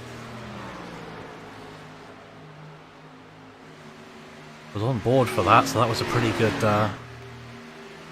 good shot. I'll take the credit for the car choice on on I'd that rather one. be lucky than good any day. Yeah. Marcus Hagman, though, inheriting the lead as Francisco Villarreal hemorrhages spots going back to fourth. Still 4.5-second gap back to fifth place Jalen Battle. But Hagman's starting to stretch a gap right now. He's just over 3/4 of a second from Hagman to Burgi. Yeah, and something that is being pointed out by one of our viewers in the chat is that Burgi was putting the clutch in during these green flag runs on the way into 1. Not sure about on the way into 3 because I didn't quite catch that. But he was clutching in just to save a bit of fuel, so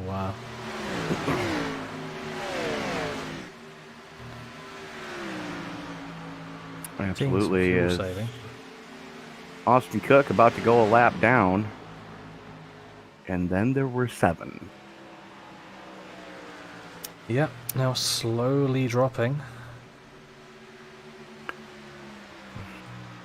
And Villarreal, the first one to blink. oh yeah, he's in. And someone who's out of the pits actually is Skylar Carnes in the 19 after a 31.5 minute pit stop.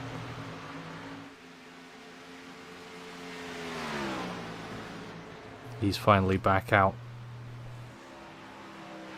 Well, trying to salvage as many points as he can possibly get. Yeah. Just to say he finished kind of right now. And I think I just heard Linus Broström call his pet. Yeah, that would make sense. You want to try and react as quickly as possible, as John Nees Jr. is also now in.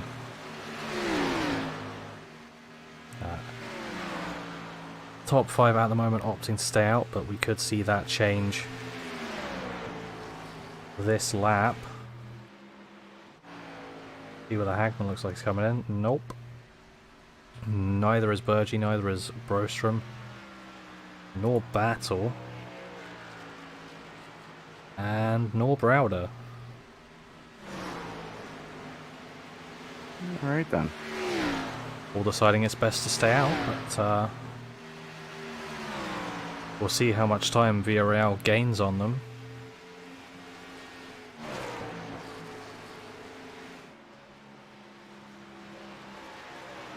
Because, to be honest, I'm going to hazard a guess that's going to be quite a lot. Now at 2 seconds a lap. We're about to find out what his lap times look like here, as it was a 31.96 for Hagman last time across the stripe. Villarreal this time 30.65. Yeah, so not quite the 2 seconds that we currently used to seeing as Broström now past Burgi. To reform that all Sweden 1-2.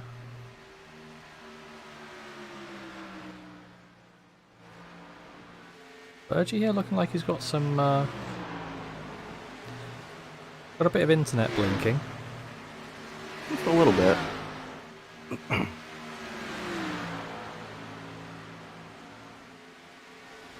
No, his ping's okay. Yeah. I do wonder what type of strategy these guys are going for though, because it's what battles it in. It's not like they can stretch it out to make this the final stop. Browder's in as well, because that would be too early for the final stop. Yeah, absolutely. We've got 97 laps to go. Yeah. So they're going to have to come in this time and then one more at least. Because it's looking fairly solid on a distance finish rather than a time finish, unless we have many cautions to speak of.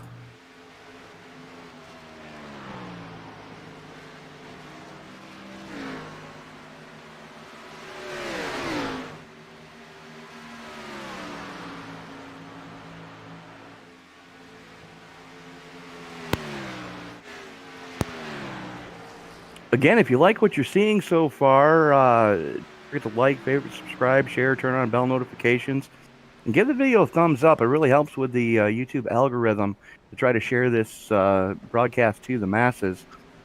Be sure to join us next week for the Mid-Atlantic 200 from the Monster Mile at Dover, Delaware. That is going to be a 6 p.m. Eastern Time in the U.S. Start to the broadcast. 200 laps at Dover. That's going to be another interesting race, as we've got now Linus Broström into the pits as well. So now focus on Francisco Villarreal and where he is going to come out in relation to all of this. He's now way past Hagman.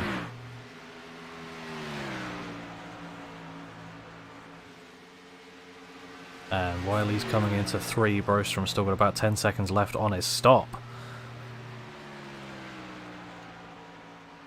So, yeah, absolutely. Looks like he's timed this very well, and he's going to have a 10-second gap, at least. Yeah, that's stabling out to Hagman now at about 9.5 seconds.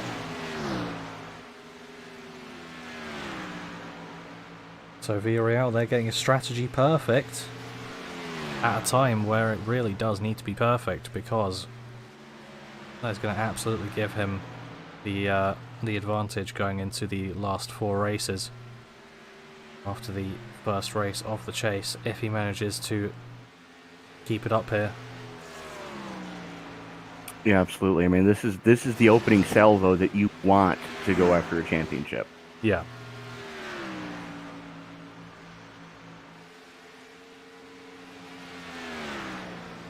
Because it seems fairly obvious to say, but it's definitely easiest to win a championship from the lead. Yeah, and being is the fact that we've had 2 drivers miss tonight. Those 2 guys are going in behind the 8 ball, but Villarreal, he's had a very strong second half of the season, so showing why he was as high up in the regular season points as he was. Jalen Battle coming out in 3rd, though, so decent run going on for your regular season points champion. Yeah.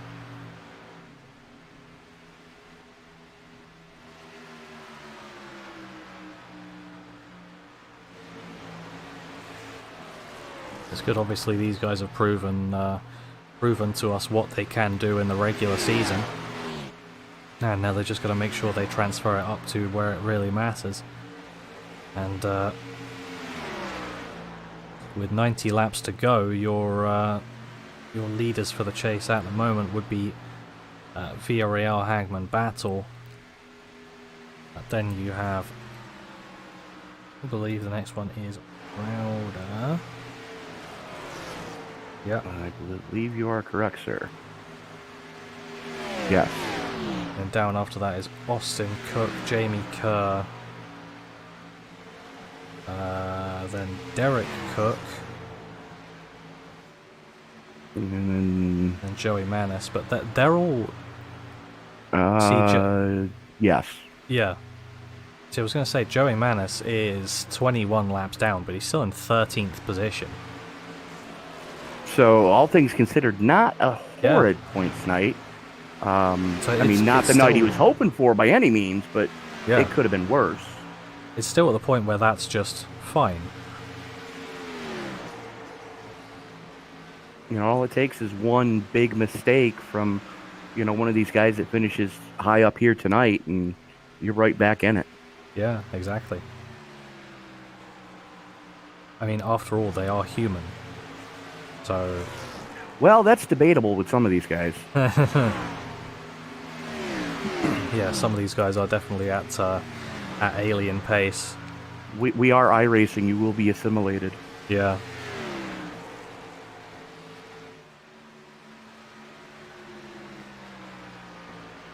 But I think the every race is going to be crucial from now on. but I think one of the more crucial races, at least from my perspective, is probably going to be the Sonoma one.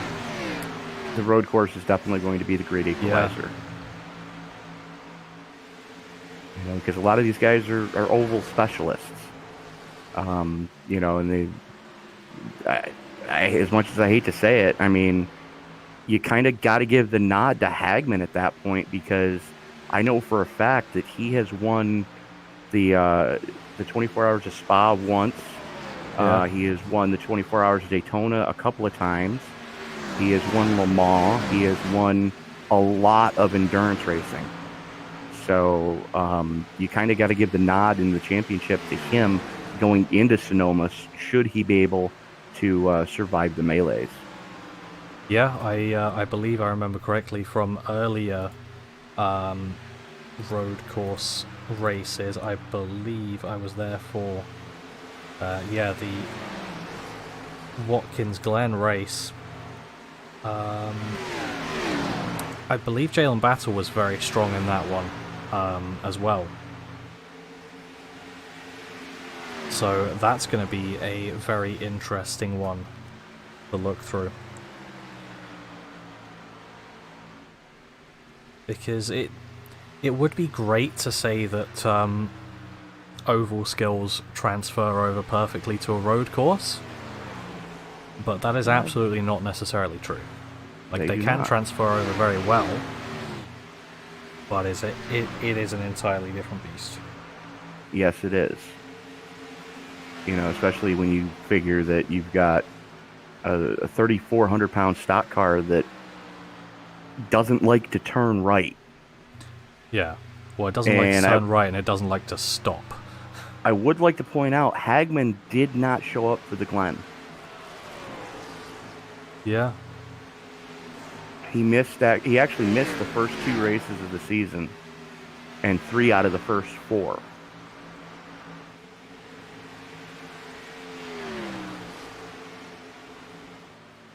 So we haven't necessarily seen his pace on a road course in these cars, but obviously, as you've said, you've done your research. I've driven with him in some of those races. Yeah. Wow. As a matter of fact, he was my teammate when ESBN put a car on the podium during the Rolex 24 at Daytona a couple years ago. Well, that does help in knowing. Obviously, then you know better than anyone else what his pace is on a road course. Good luck, everybody. Yeah. Well, to be perfectly honest, from what I saw at Watkins Glen, these are Austin Cook won from the pole. Yeah. So, you know. But these are fairly easy cars to get wrong on a road course, because I've experienced that myself. And of the road courses out there, Watkins Glen is probably one of the less technical. I'm not going to say easier. It's just one of the less technical. The NASCAR layout, anyways. It's one of the less technical layouts that you're going to see used in a road racing specification. The NASCAR layout is essentially a reverse oval with one true left turn, and that is turn number 7, the penultimate corner. Yeah, and quite ironically, there were quite a lot of people getting it wrong in that race. I remember. Well, it's very easy to get certain aspects wrong. The biggest thing you've got to be mindful of is turn 1.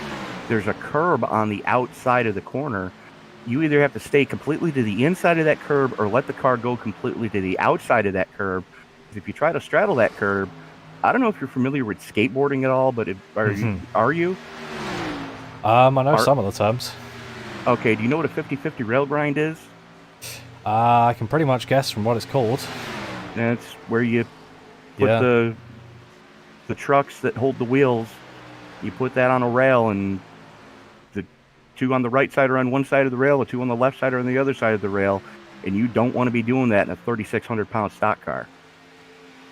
Well, that's a good way to be backwards in a wall. You're actually sideways into an Armco. I don't know whether that's better or worse. Yes. Yeah. Because you're going into one of the tightest sections of the track. It's right at the base of the S's where you're going to hit that Armco. I remember it was probably about 20 years ago now that Boris said almost annihilated somebody that had that happen to him. They spun out right in front of him, and Boris had absolutely nowhere to go and totaled both cars. But Marcus Hagman getting the lead back from Francisco Villarreal, and it's to that point in the tire run where Hagman's still running low 31s. Villarreal is jumping up to 31.5. So the undercut worked for a while, but now not so much. We are 75 laps to go in this one. Hagman, Villarreal, Burgee, Battle, Browder, Brostrom, and Nedich Jr., your last car on the lead lap in 7th.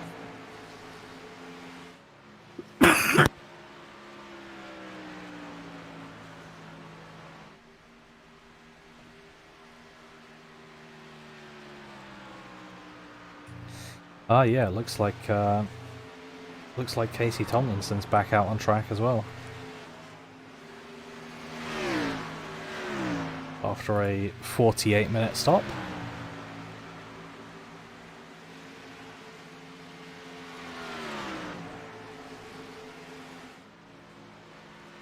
Now we are back up to 15 cars running around on track.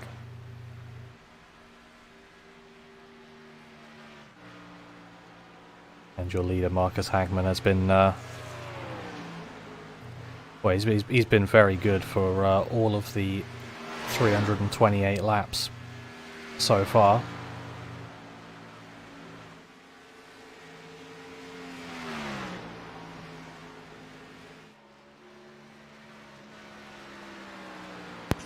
I believe Hagman has clinched most laps led here tonight too.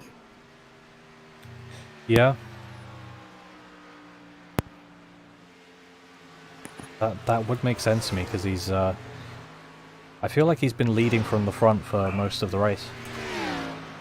He's been definitely one of the cars to beat, up 7 spots from where he started. So didn't have the best qualifying attempt, but as soon as the sun went down, that 54 came to life. How about Emily Urias, though? Up 18 spots from where she started, currently running in 9th. Yeah, that's a nice a very gain. good job. Yeah. Absolutely. Linus Brostrom up 14, so, and Mike Iskandar up 15. There's still a lot of moving and shaking left to go as the 42 brushes the wall as Villarreal flashes underneath him.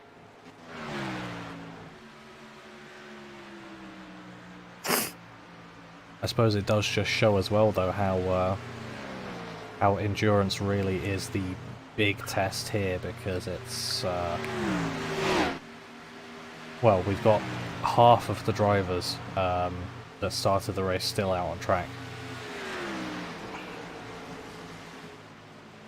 What do you say we pull up tonight's trivia question for the folks? Yeah, okay. And tonight's trivia question: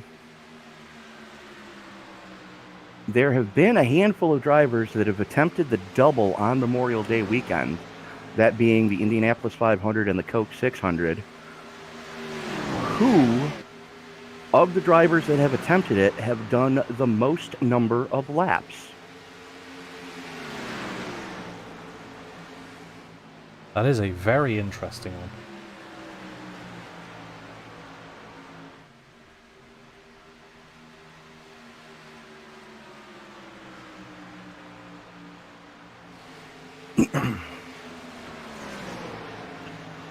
So once again, we're asking for the drivers that have tried to double duty, and there's been a few of them. Who has the most number of laps in that single day?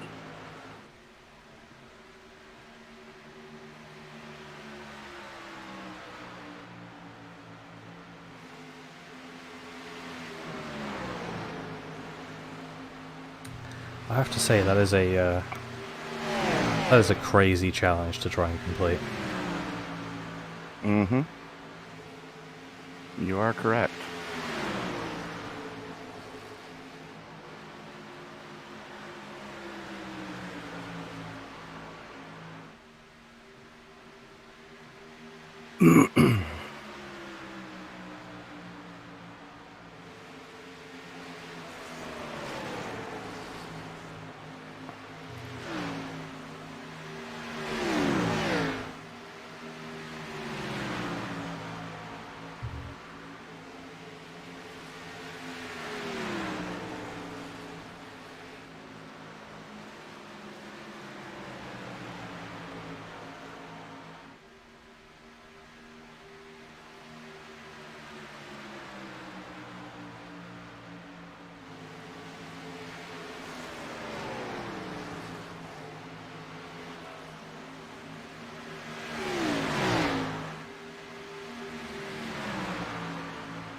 Right, I think we're about that point in the race where we can probably hear from the league sponsor for one more time. What do you reckon?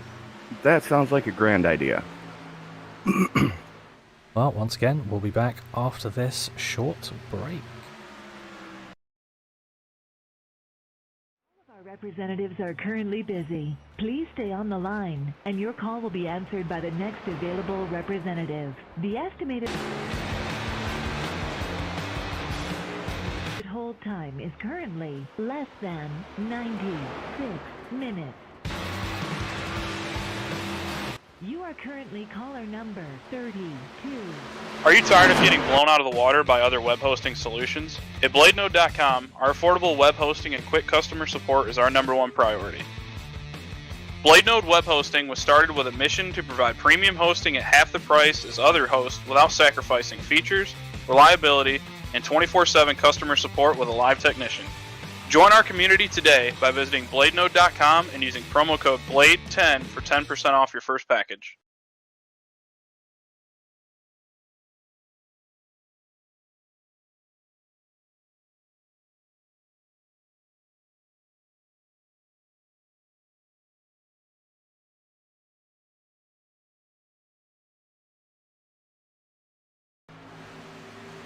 And we are back once again at 62 to go. Yes. Yes, we are. Always feels strange having to take lap number and then add 1 to what you'd expect it to be. So we do already have an answer to tonight's trivia question. And the question was, of the people that have tried to do the Coke 600 and Indy 500 in the same day, who has the most number of laps of those drivers? Now, the grand total of miles driven, 1,100 miles in one day. The only driver to do it is Tony Stewart. Finished 12th in the Indy 500 and then went on to finish 3rd in the Coke 600. Robbie Gordon came up 1 lap short in the following year. He did that in 2001. Robbie Gordon came up 1 lap short of being able to do that in 2002. Yeah, from my Google search, it said that Stewart was the only one to just complete it. The only one to complete all 1,100 miles in one day.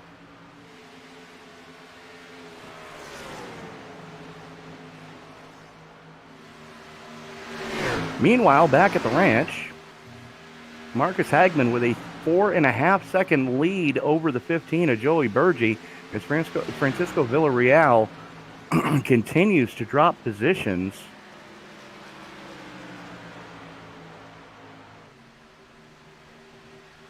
As we are 58 to go. I think we're about at the point where we might see different strategies for when you're going to pit to the end.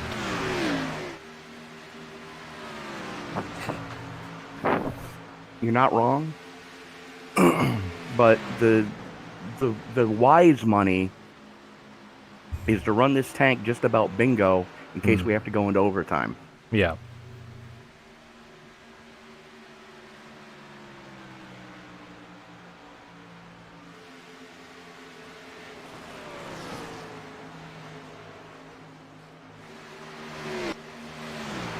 You are correct, sir. Tony does have a 6th place finish at Indy, but he did not have the 6th place finish the same day that he did all 1,100 laps.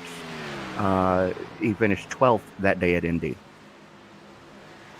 So Tie Me Up 911 is the person that did get the name of the driver correct.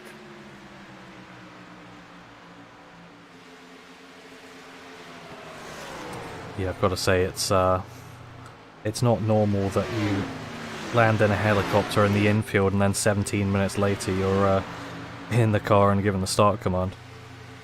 He made it just in time for driver introductions. Yeah. Battle alongside of Villarreal for 3rd right now. As they come up on the lap car, that is the 33 of Austin Cook. Battle going to have the advantage. He's going to use the 33 as a pick. Villarreal going to have to drop in behind.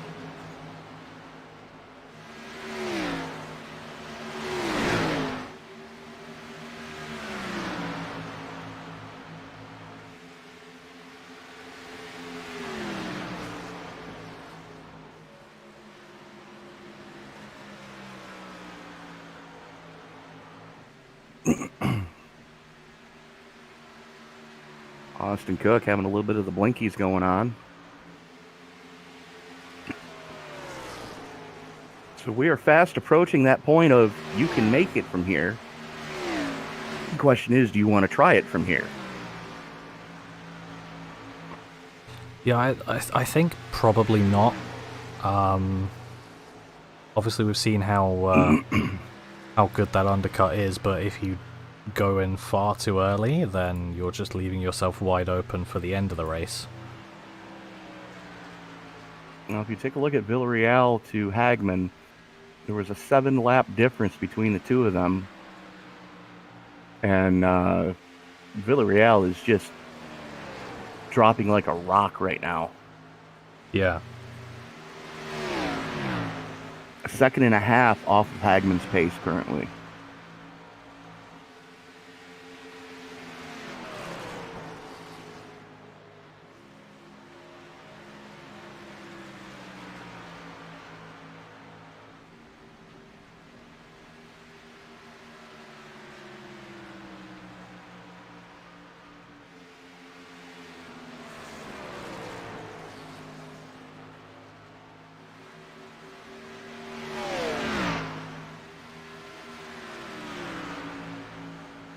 Four and 3/4 second lead for Hagman right now over Joey Burgee. Burgee with another 2.5 seconds over Jalen Battle. And Battle starting to stretch that gap to just over 2 seconds over Francisco Villarreal. And Travis Browder holding from Villarreal right at about 1/4 second. So not a lot of moving and shaking going on right now. As everybody's settling in, is we are officially 50 laps to go. Yeah, Browder's just sort of hovering around there. I don't think it's particularly going to be too long before he gets up to the back of Francisco Villarreal and tries to make a move. Because look how much he's gaining there. Up into turn 1. If he gets a good run out, it may well be a move into turn 3 even, but it doesn't look like it's going to be just yet.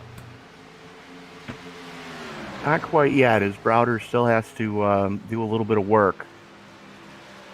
And you're looking at about a 5-lap difference between those two guys in their in their tire stint. And this late into a tire run, that's pretty much negligible.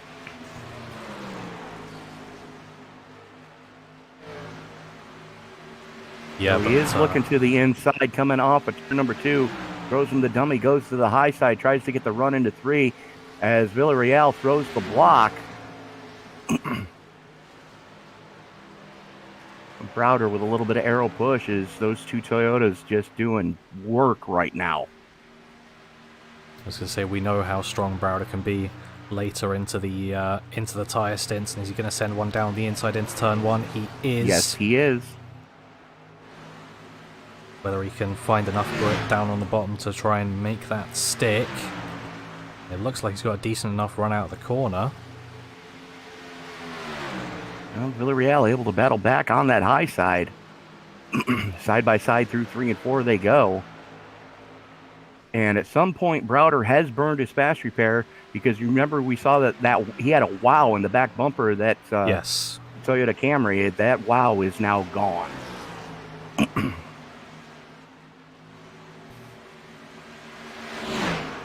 Or maybe that's giving him a nice new turn of speed just towards the end of the race.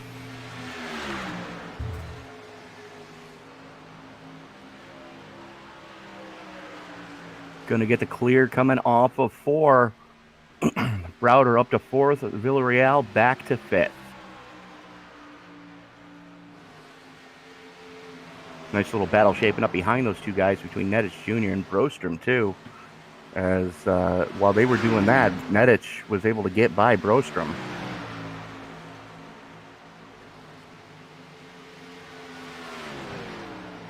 Yeah, we'll have a look at those, because I'm sure that battle isn't over yet. Brostrom's been showing his pace the entire race when he's been behind a car. Villarreal, the first one to blink as he brings it down pit side. Now you are inside the window of you can make it from here, as PR 45 laps to go.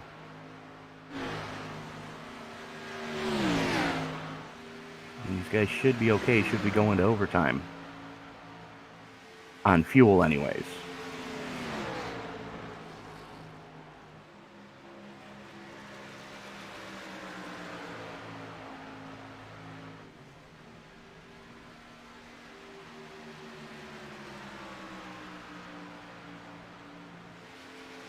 It'll be interesting to see when the rest of these guys come in. I think John Nedich Jr. is probably one of the ones that wants to blink first out of the rest of them, because he last pitted lap 299. The rest are 303, 305, 306.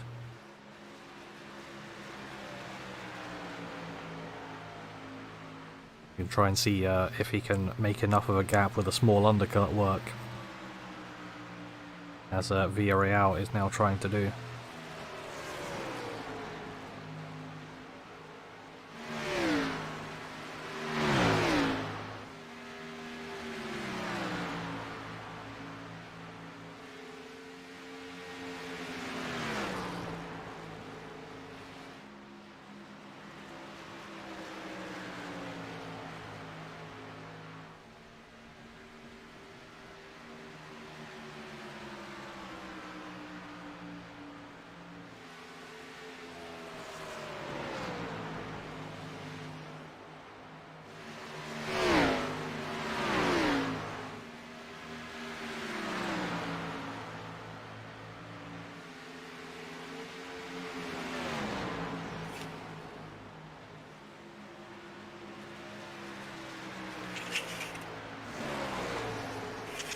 A battle for second, and battle's in it.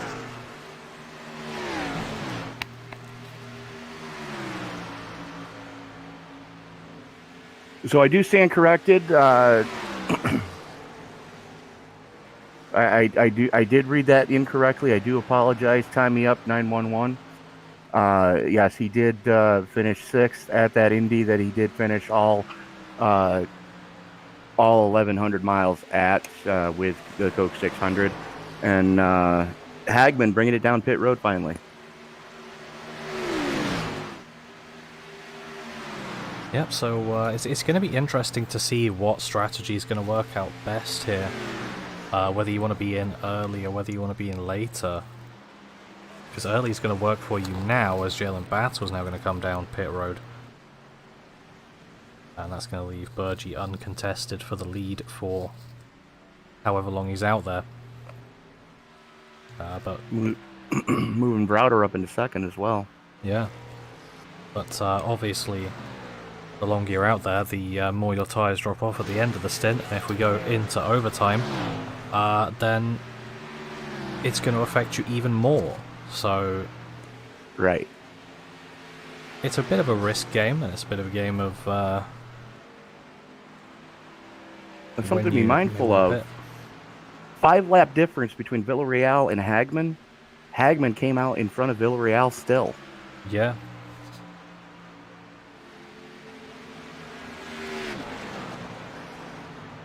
There we see Battle there just being passed by Villarreal.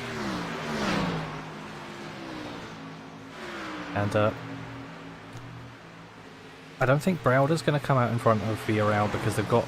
Yeah, no, definitely not. He's going to come out about at least 10 seconds behind because he's got under a lap's difference to him now. Well, you figure it's about a 44-second pit delta from cone to cone. Yeah. And the gap from slowing right, and speeding up. And the gap from Browder to Villarreal is less than 30 seconds. Yeah. It's down to 29 and dropping very, very quickly.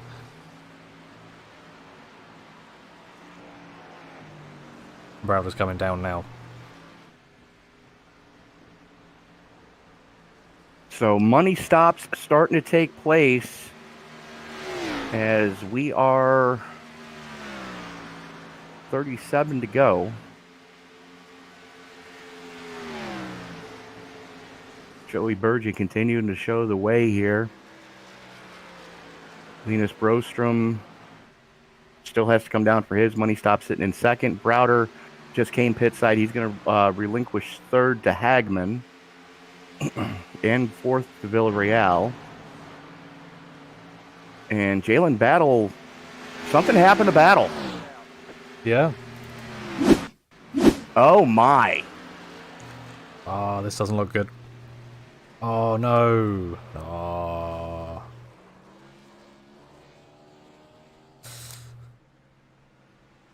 Tried to shoot the gap between the two lap cars and missed. Oh, he got hit again as well. Who was that? Hang on. Get back to that.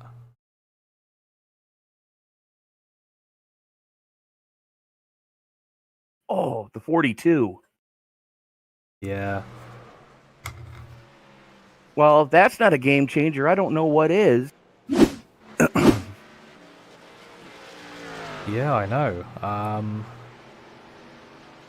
That's a free Burgee and pit Brostrom stop. yet to pit. Yeah. Yeah.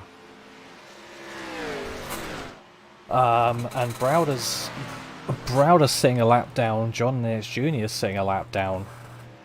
Villarreal is a lap down. Yes. Just. Hagman's being scored as the last car on the lead lap. He just got that lap back. As a matter of fact, they gave him the free pass. Oh.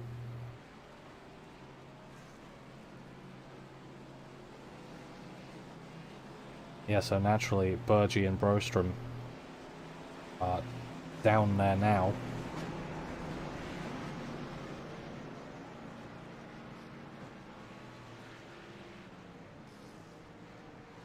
So, I mean, if you're Marcus Hagman, you might just as well come down and get your last set of tires to make sure that, or another set of tires here. Yeah. I mean, he's only got 8 laps on these, but, you know, why risk it? But then again, you know, he is one of the stronger ones on older tires as Brostrom and Burgee come down off of their jacks. A whole slew of cars looking to get the wave around here.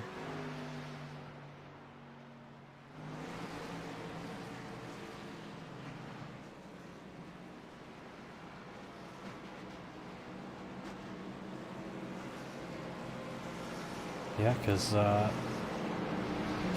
Needich Jr. is ahead of Hagman on track at the moment. As just about is Jalen Battle. Travis Browder is not. And Hagman's got to drop behind Brostrom and Bergie, too, from getting the free pass. Yep. So would that then be wave around for Browder because he's ahead of Brostrom? Or is that not how this is working? I'm not 100% certain. Double file lappers behind lead lap cars.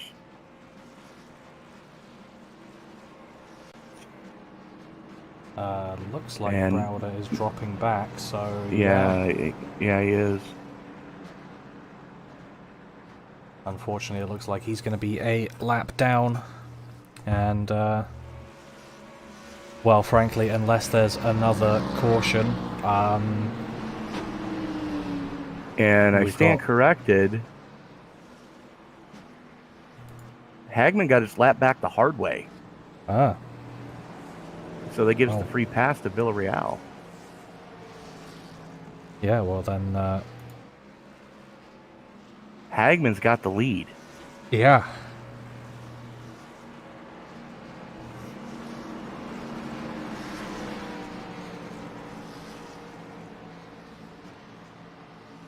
And now I would like to hope that Jalen Battle would still have his fast repair, but I don't think he does. No, he burned that earlier when he got into it with Villarreal. Because there's no rear on the car, and there's no front on the car.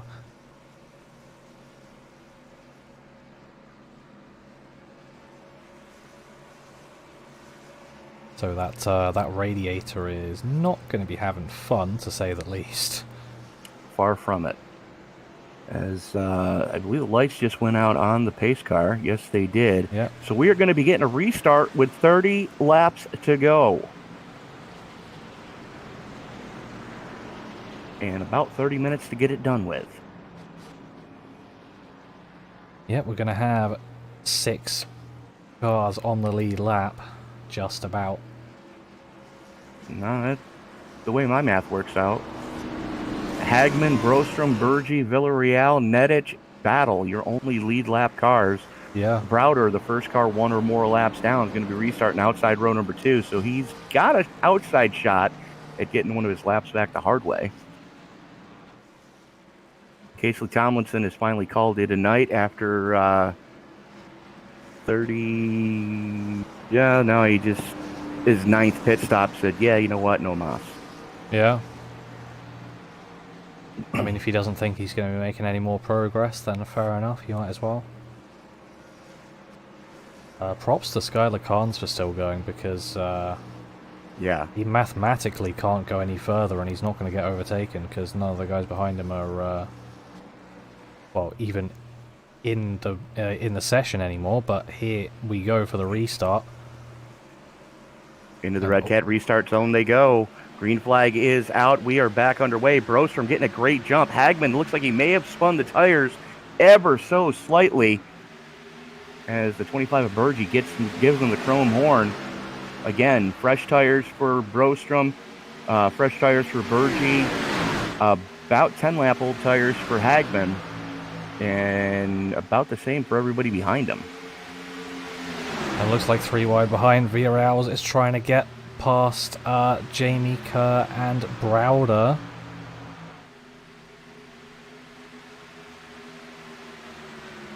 I say get past, it's try and lap them again. Oh So boy. we've got another caution. Iskandar.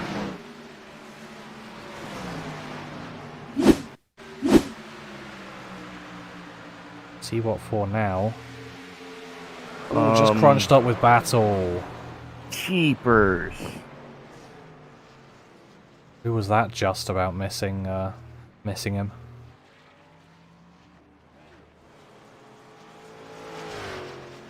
The 19. Yeah.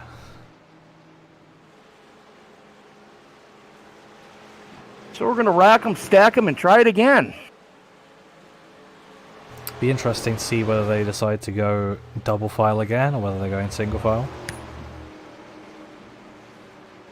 They did not get a lap in under green. Or did they? No, they did not. So I would expect to see this go single file on the restart. Yeah.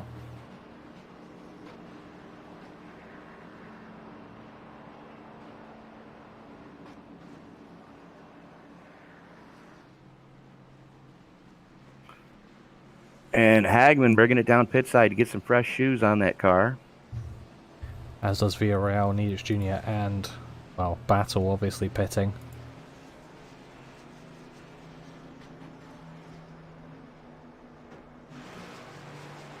But that is Browder now getting let back around. So that gives us 7 on the lead lap. Yeah. What was the bet at the beginning of the race? 12. 12. Well, I guess it depends how long Battle's in the pits for. You're not wrong. That's going to be some required repairs, so he's going to be there for... Yeah. Some time. Definitely a lot longer than your normal pit stop. Actually, Villarreal is sitting there for a decent amount of time. He's had some repairs done on whatever damage he may have on the 23 car.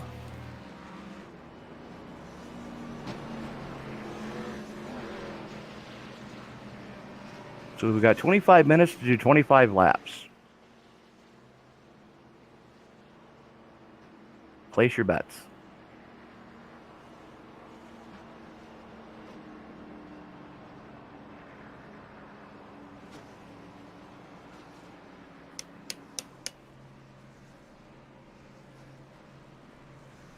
Yeah, I mean, if we're under green flag from the end of this caution to the end of the race, then sure. If we're not, then don't know about it.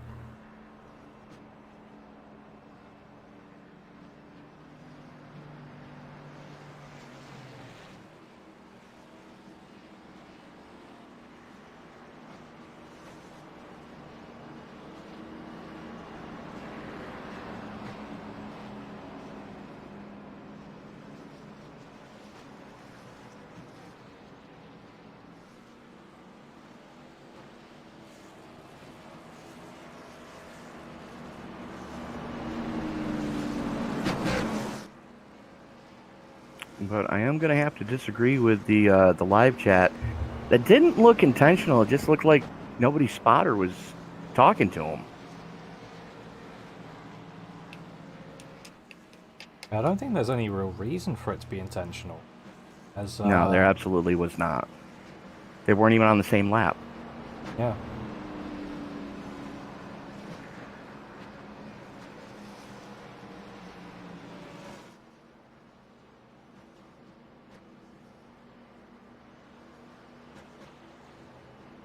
Bass was eventually out of the pits. A stop time of 1:13. Probably timing it well to keep it out on the lead lap. Just barely feeding the pace car off pit road. Yeah. And looks like the light's getting ready to go out on the pace car this time by Brostrom, Burgi, Hagman, Nedic, Villarreal, Battle, and Browder.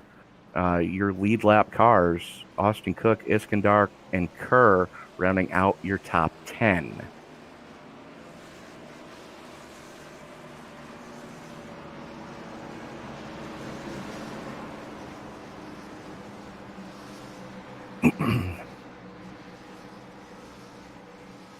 As they are going to double them up here. Now, Hagman and company from third on back did come down this time to get another set of shoes put on those cars. So, Brostrom and Burgi at a slight disadvantage right now. Yeah, I mean, we'll be seeing it most here on the restart and in the in the first few laps afterwards, but once we get to probably about 10 to go, it's not going to be not really going to be a factor anymore. Yeah, absolutely. We are currently 25 to go, going to restart with 24 to go. Brostrom going to have the button as the field works its way through the 3-4 complex. Berge to his outside. Fellow countryman Marcus Hagman right behind him. As they come out of turn number 4, just waiting for the Ford Mustang GT500 pace car to make that hard left turn. There it goes into the Red Cat restart zone. They go. Green flag in the air, and here we go.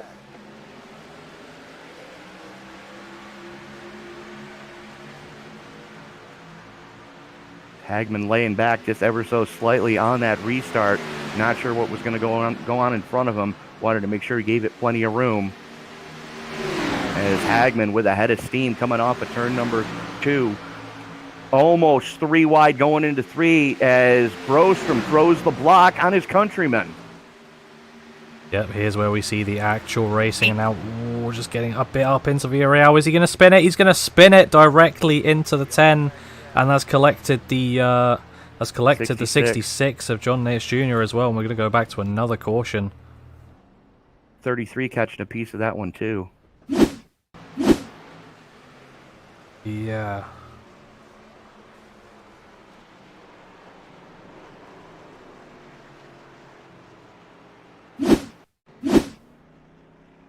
Oh, that's not the best angle of it. There you go. And that all started with the little touch through 4. Yeah, well, the old saying goes, cautions breed caution.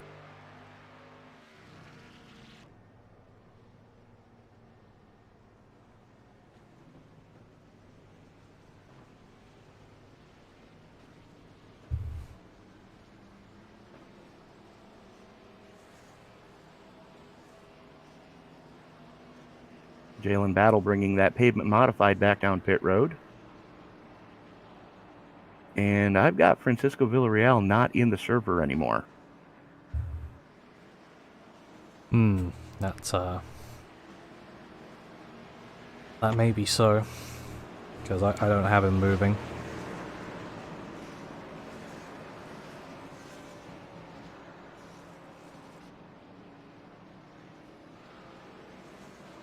Maybe emotions running high towards the end of this race.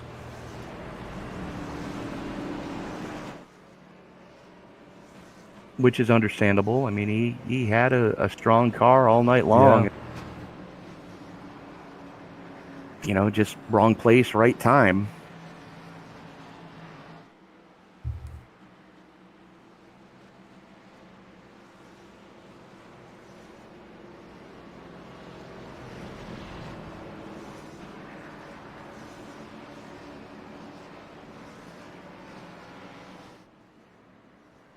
And then there were 6.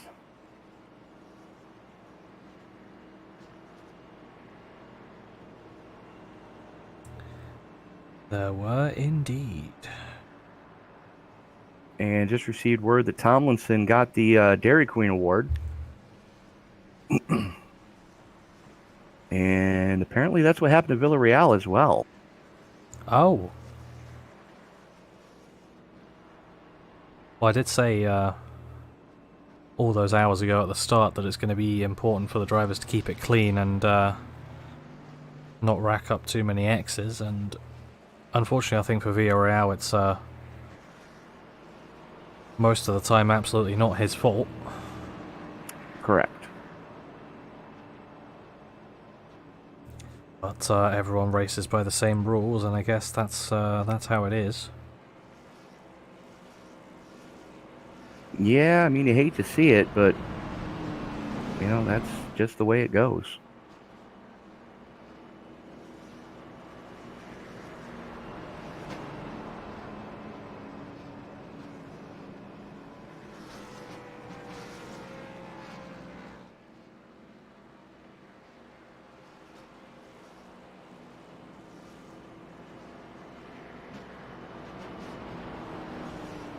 So Brostrom, Burgee, Hagman, Battle, Browder, and Nedich, your lap cars. As we should be getting one to go this time across the stripe. Which would give us a 9-lap shootout. No. 19. 19 laps. I can math. Really, I can. I promise. Is that maybe a bit of wishful thinking after 4 hours? I was trying. I was really trying.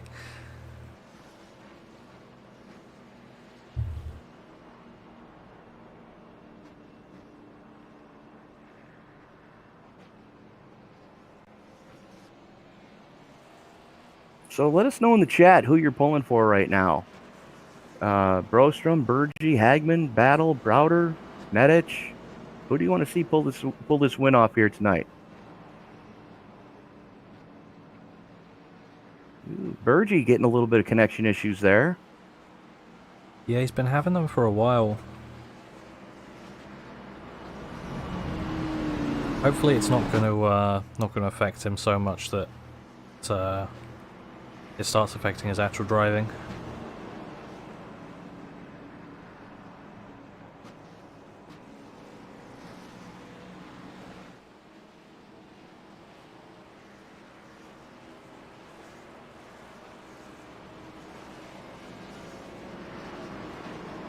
As the field working its way into the 3-4 complex one more time. Brostrom going to lead us back to green. It looks like we are going to go single file. Because they did not get a lap under green done before that caution came out.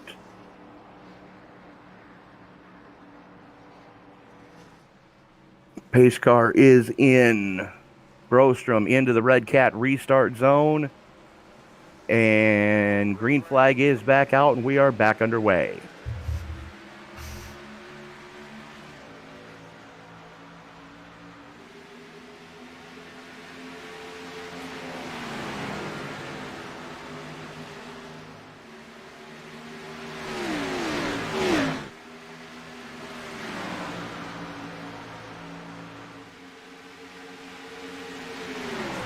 That was a really good initial start from Brostrom to get the gap up. Well, it doesn't help for Hagman that Burgee is still blinking heavily. And am I seeing things, or is Battle's car been fixed? You're completely right. So, are we saying he did not use his fast repair before? Apparently he didn't. Well then. Very smart thinking from him. Yeah, I don't think he was going to need it like that, though, but still. John Nates Jr. is still here as well. With a pretty clean car. He still had his fast repair in his pocket, because he's had a pretty clean car all night. Yeah.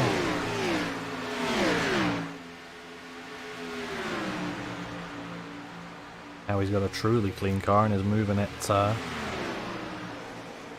up. There's a bit of a gap forming though to Hagman, Burgee and Brostrom in front.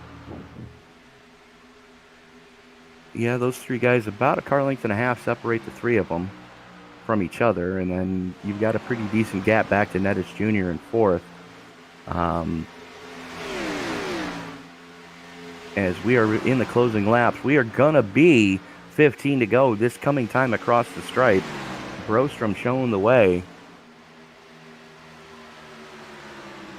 The question is, do Burgee and Hagman have anything for the Swede? Wow, that was a big move. Yeah, I think Brostrom, the connection issue... Burgee almost getting it. Yeah, he almost got into the wall. Yeah, I think that actually affected him that time.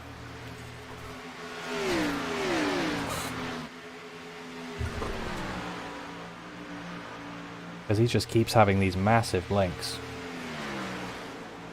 Yeah, his connection is steadily degrading. I think that's a nice way of putting it. There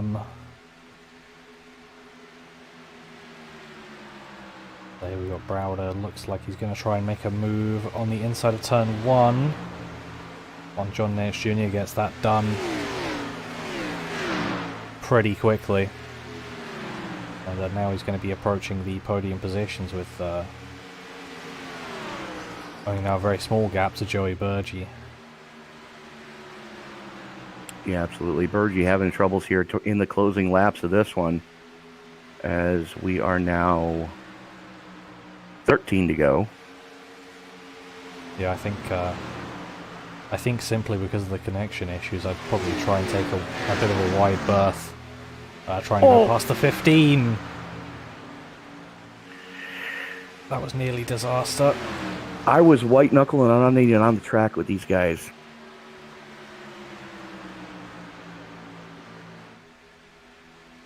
As I have to say, despite the connection issues, the 15 car is not going to let up the defense at all. Absolutely not. Is Browder all over him? Whoa! Well, Browder was all over him because he didn't know where Burgee was. Can't say I blame him. You don't want to end up inside him. True story. But the battle right now is at the front of this piece to see who the world's fastest Swede is going to be. So far, Marcus Hagman in second has led the most laps here tonight. Linus Broström leads the race, though, up 19 positions from where he started this piece, as we are currently 11 to go. And Hagman giving his countrymen all he can handle right now.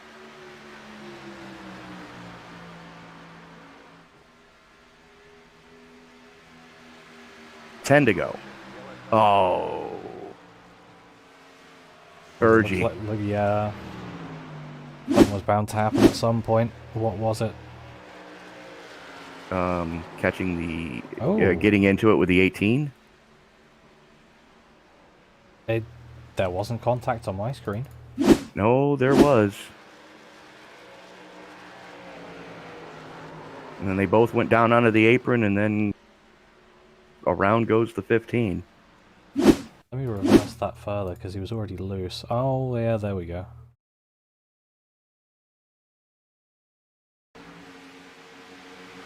Even Browder's, yeah. There's contact there, and then Browder just gets up onto the track better than Burgee, and then Browder somehow doesn't hit him for a second time. I don't quite know how he managed to avoid that, but he did. Pure luck.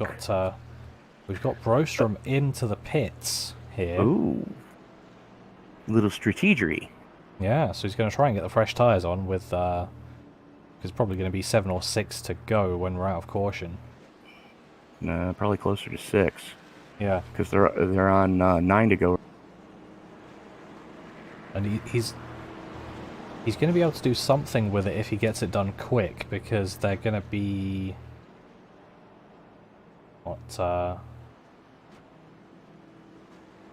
well, for Hagman at least, they're 18 laps fresher than Hagman's, and 12 or 13 fresher than second, third, fourth. Yeah.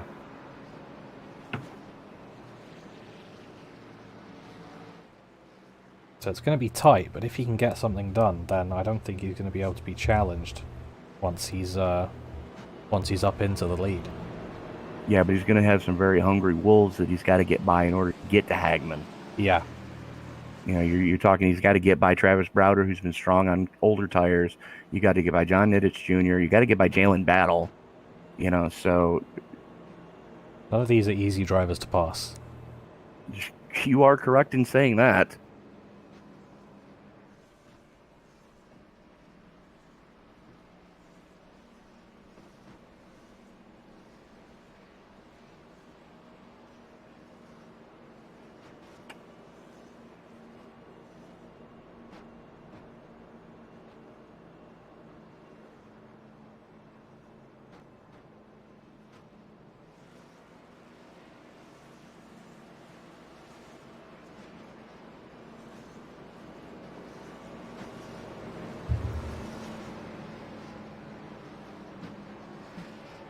Well then.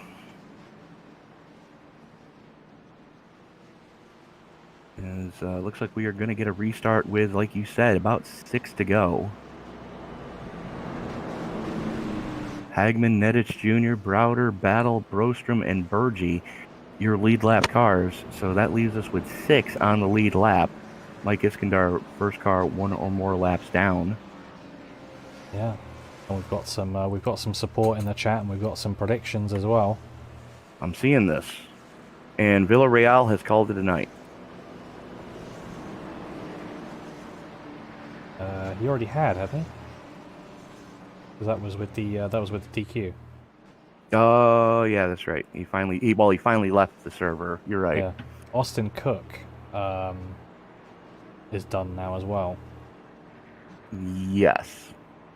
So I believe he's actually going to stay. Yeah, he's actually going to stay in that position unless we have overtime. And that leaves us with 12 cars still running.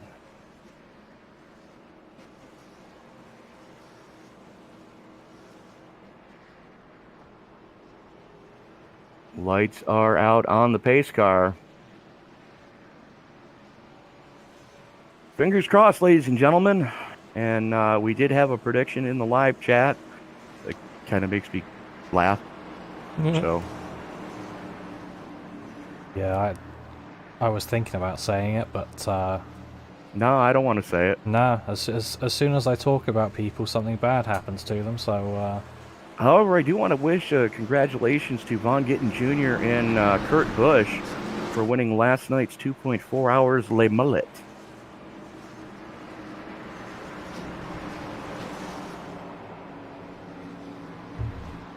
And yes, that Kurt Busch. Or I didn't quite catch what that was for. Sorry. The 2.4 hours Le Mullet. Okay. It's a Florida thing. You gotta. Yeah. Sure. So lights are out on the pace car. Hagman gonna have the button when we go back to green here. You gotta wonder what type of jump the 54 is gonna be able to get. And he's on pretty even match tires with those guys directly around him. Pace car is in. Hagman holds him down just a little bit. Gets into the restart zone. Hagman pulls the trigger. Green flag back in the air. And we are back underway with 6 to go. That is a strong start from that 52. Yikes. And that was a strong block from Browder as well.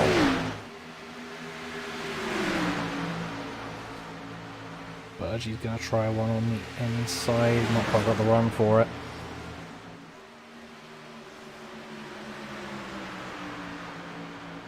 Well, he's got it this time. Those tires. Looking to be the right call so far to have changed the tires. Absolutely, as we are 5 to go. Burgee's got new ones as well. And he's still got that blinking problem. Yeah, that's unfortunate, but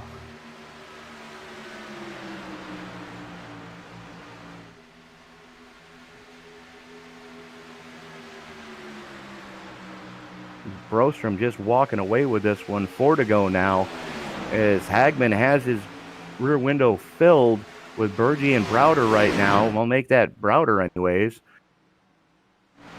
Yes, I don't think Burgee's much longer for this sim. I've got to say, I'm kind of surprised those connections held out this long with the amount of times we've had, probably packet loss. Ooh. This is getting sketch. Yeah, see, it's when he disappears, when he's alongside someone, and then you just don't know how much room to leave. Yeah, and I mean, Browder's got to be mad about this one right now. It's at the point where it honestly does start to get slightly unfair. Yeah. As Popsicle Sticks in the air, Linus Brostrom just has 3 more miles to get it done, as the 15 of Burgee throws it to the inside of Hagman. Still connection issues for Burgee, though.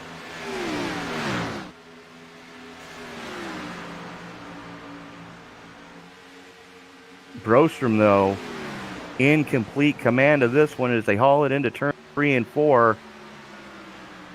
Brostrom, Berge, Hagman. Brostrom crosses the stripe. We are racing back to the checkers.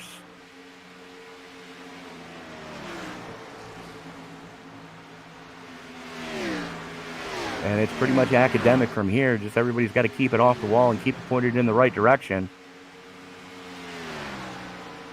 As Brostrom brings it into turn 3 for the final time.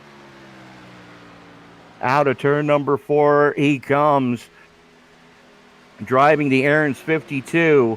Your winner, Linus Brostrom.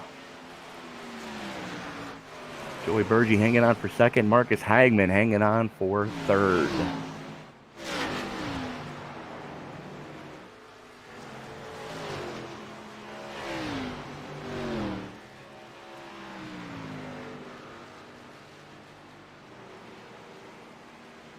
Yeah, so in the end, a pretty exciting finish to the race. As they go, almost glad for the cautions at the end. Yeah, absolutely. I mean, that was a pretty decent finish, all things considered. Yeah, I'm sure from some drivers' perspective, it could have been a lot better. And am I seeing things correctly? That was a Rick Ware Racing 1, 2, 3. Yeah, looks like you are... I am absolutely correct on that one, because that's just where I grabbed all three of those guys from. Yeah. I've got Joey Berge under a different team, but that may be slightly incorrect. Well, they were all in the same chat, let's put it that way. Yeah, well, fair enough at that point. We're going to reach out now to the man that's up 19 spots from where he started, coming home with the victory here tonight after a tumultuous race at Charlotte. Linus Brostrom, congratulations, sir. Thank you so much. That feels amazing. It's got to be a sigh of relief to know that this thing is finally over. Well, yeah, that was interesting to say the least. I got damage early on from a net code, and then ran into the back of a car I was going to lap, and ran into another car and got the damage fixed all the time, but I had some of it left, so made my car a little tight, and at the end there I didn't have any straight line speed. So I took my fast repair on one of the last pit stops, and then got a very, very lucky caution there at the end when we stayed out literally one lap before I was going to pit, and then I had a set of tires left for the end there when the last caution came out. And I was debating on whether to stay out or to pit there, and since Marcus was in second, my teammate, and he's fighting in the championship, I thought if I pit here and it goes wrong, at least Marcus is going to win. So I gambled, and obviously it paid off since I got away with the win. Absolutely, but Linus, just amazing job here tonight. We switch gears going into next week's race as we go from the 1.5 miles here at Charlotte to the concrete monster that is Dover. Your thoughts going into that race next week? It's a track that I like very much, but it's very hard racing around there, so it's going to be interesting. Don't think I'm going to win that if I am able to do it, but hoping for another good result there at least. All right, Linus, we're going to let you go celebrate with your team, but before we let you do, who do you need to thank for tonight? First of all, my teammate Marcus and team owner and the whole of Rick Ware Racing. It's fun to see them at the other end of the results table for once, and then obviously my whole other team, normally Force Esports and all their partners, and then also Joe Berge for having good teamwork there throughout the whole race, and everybody for putting this on. All right, Linus Brostrom, congratulations on winning the Coke 600 at Charlotte. Looking forward to seeing what you can do next week at Dover. Thank you so much. And as he mentioned, man that was tonight, I believe, got second place with you now, Jason. Yeah, hello, Joey. How are you feeling after that long race? I'm hungry. I'm tired. I'm exhausted. I'm happy. all kinds of emotions at the moment. I feel bad for Travis and just the whole JGR team because I kind of screwed them over in some regards. Especially Travis in that last one. I have nothing against Travis, but that was just me being a complete idiot. So I apologize to him if I cost him anything, but it was a good run for the 15 Premium Motorsports Chevy. Car looks nowhere near how it was at the beginning of the race. It was about complete white, and then it almost looked like we had a sponsor, but it was a fun race. Struggled with the tire wear at points. The aero tightness was kind of screwing me over as well, but we were able to get it at the end. We had a fresh set left, and I had a faster pair left, so that's what really got me. In all honesty, in second, but I don't think I was gonna have anything for Linus or anything. So Yeah, I don't think there's much more to ask other than how much does it really take out of you? Because that's like nearly 4.5 hours of driving straight. That's got to be a lot. well, I can't feel my right arm anymore. Or excuse me, my left arm. But it takes more of a toll than people think. Like I've done 24-hour races, 12-hour races, and it does a lot to you.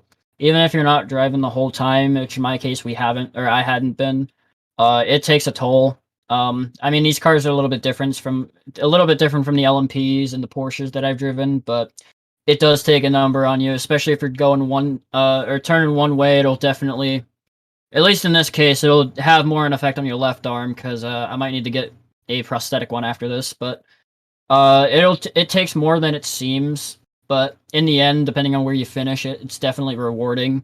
Even though I didn't finish first, second is just as good. It's just as rewarding to me, honestly, and yeah, I'm actually really happy about it. Even though we're not in the playoffs, wish we were. Wish I started a little earlier in the season, but definitely worth it in my opinion. Yeah, absolutely. Well, congratulations either way. And before we go and let you celebrate, who do you need to thank for this? I got to thank Rickward Racing for helping me as well in this premium motorsports. Both Marcus and Linus, both of them we were all communicating throughout the race. Definitely, even though they're not a sponsor, I'm gonna say McDonald's because that's what I'm getting after this is over. So, gotta thank them for providing me food at the end of this race, and gotta thank everyone for doing my bull crap throughout the race because that was kind of an idiot throughout the race, like I said. But gotta thank Rhea for putting the show on, you guys for broadcasting as well, and hopefully I'll be back next week. Hopefully to get one more spot higher. Yeah, well, thank you very much, and we look forward to seeing you there next week at Dover. Yep, thank you. So that was our second place finisher, and now the man who clinched most laps led here tonight, coming home third in the Slayer Chevy Camaro, driver of the number 54, Mr. Marcus Hagman. And Marcus, all things considered, you can't be too disappointed to start the playoffs with a third place finish. No, I'm not disappointed. Counting in the two guys ahead of me is not in the playoffs. So yeah, it's just too bad I had the dominant car in the long runs, and those yellow came at the end there. Kind of screwed me. Did you have another set of tires that you could have taken when Linus went down pit road to get his final set? No, I took my final set the yellow before. All right, well. But Marcus, again, you hit the nail on the head there. You had one of the strongest cars later in the runs. Was it just that the feel of the car was falling more into your wheelhouse at that point, or was it just the handling package worked better? I think the handling suited my driving style with worn tires, and I think I got out the most of it. I was talking to my teammates, the Linus and Joe in first and second. we were comparing the tire datas, and it was similar, but I just put out a little bit more of it, and Linus had some damage most of the end of the race until he got this quick repair fixed. So yeah, but I'm happy with third place since I was ahead of the other playoff contenders. And all things considered, you survived 600 miles at Charlotte. Yeah, and I did 100 laps in ARCA just before it. So yeah, that's like 500 laps at Charlotte today. So yeah, finish second in the ARCA race and finish third in this race. I would call it a good day. Absolutely. Well, changing gears, next week we go to the Monster Mile at Dover, Delaware. Your thoughts going into that concrete jungle there? That's going to be a battle. That's a coliseum. it kills cars worse than Charlotte does, and it kills the tires way worse than Charlotte does. Well, the good news is you only got to do 200 laps there. Yeah, and all I got to do is finish ahead of the other guys. Well, the good news is you're coming out of Charlotte with the points lead, so there's some good news. But before we let you go celebrate the podium here tonight, who do you need to thank?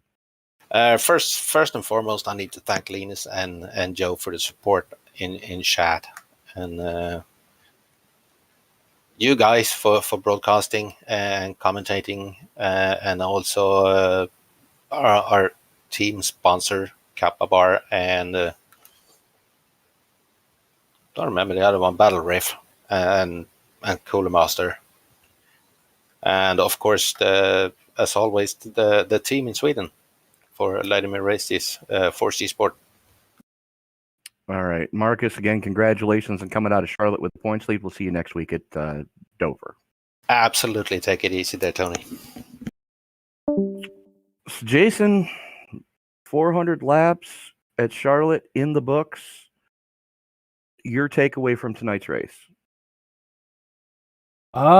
Decent race overall, I think. With a the start was pretty good. The ending was pretty good. Naturally, the middle of the race was a bit of a drive around in circles fest, but overall, I think a decent one considering it brought it back at the end, and I think tiring for everyone involved is a good way of putting that.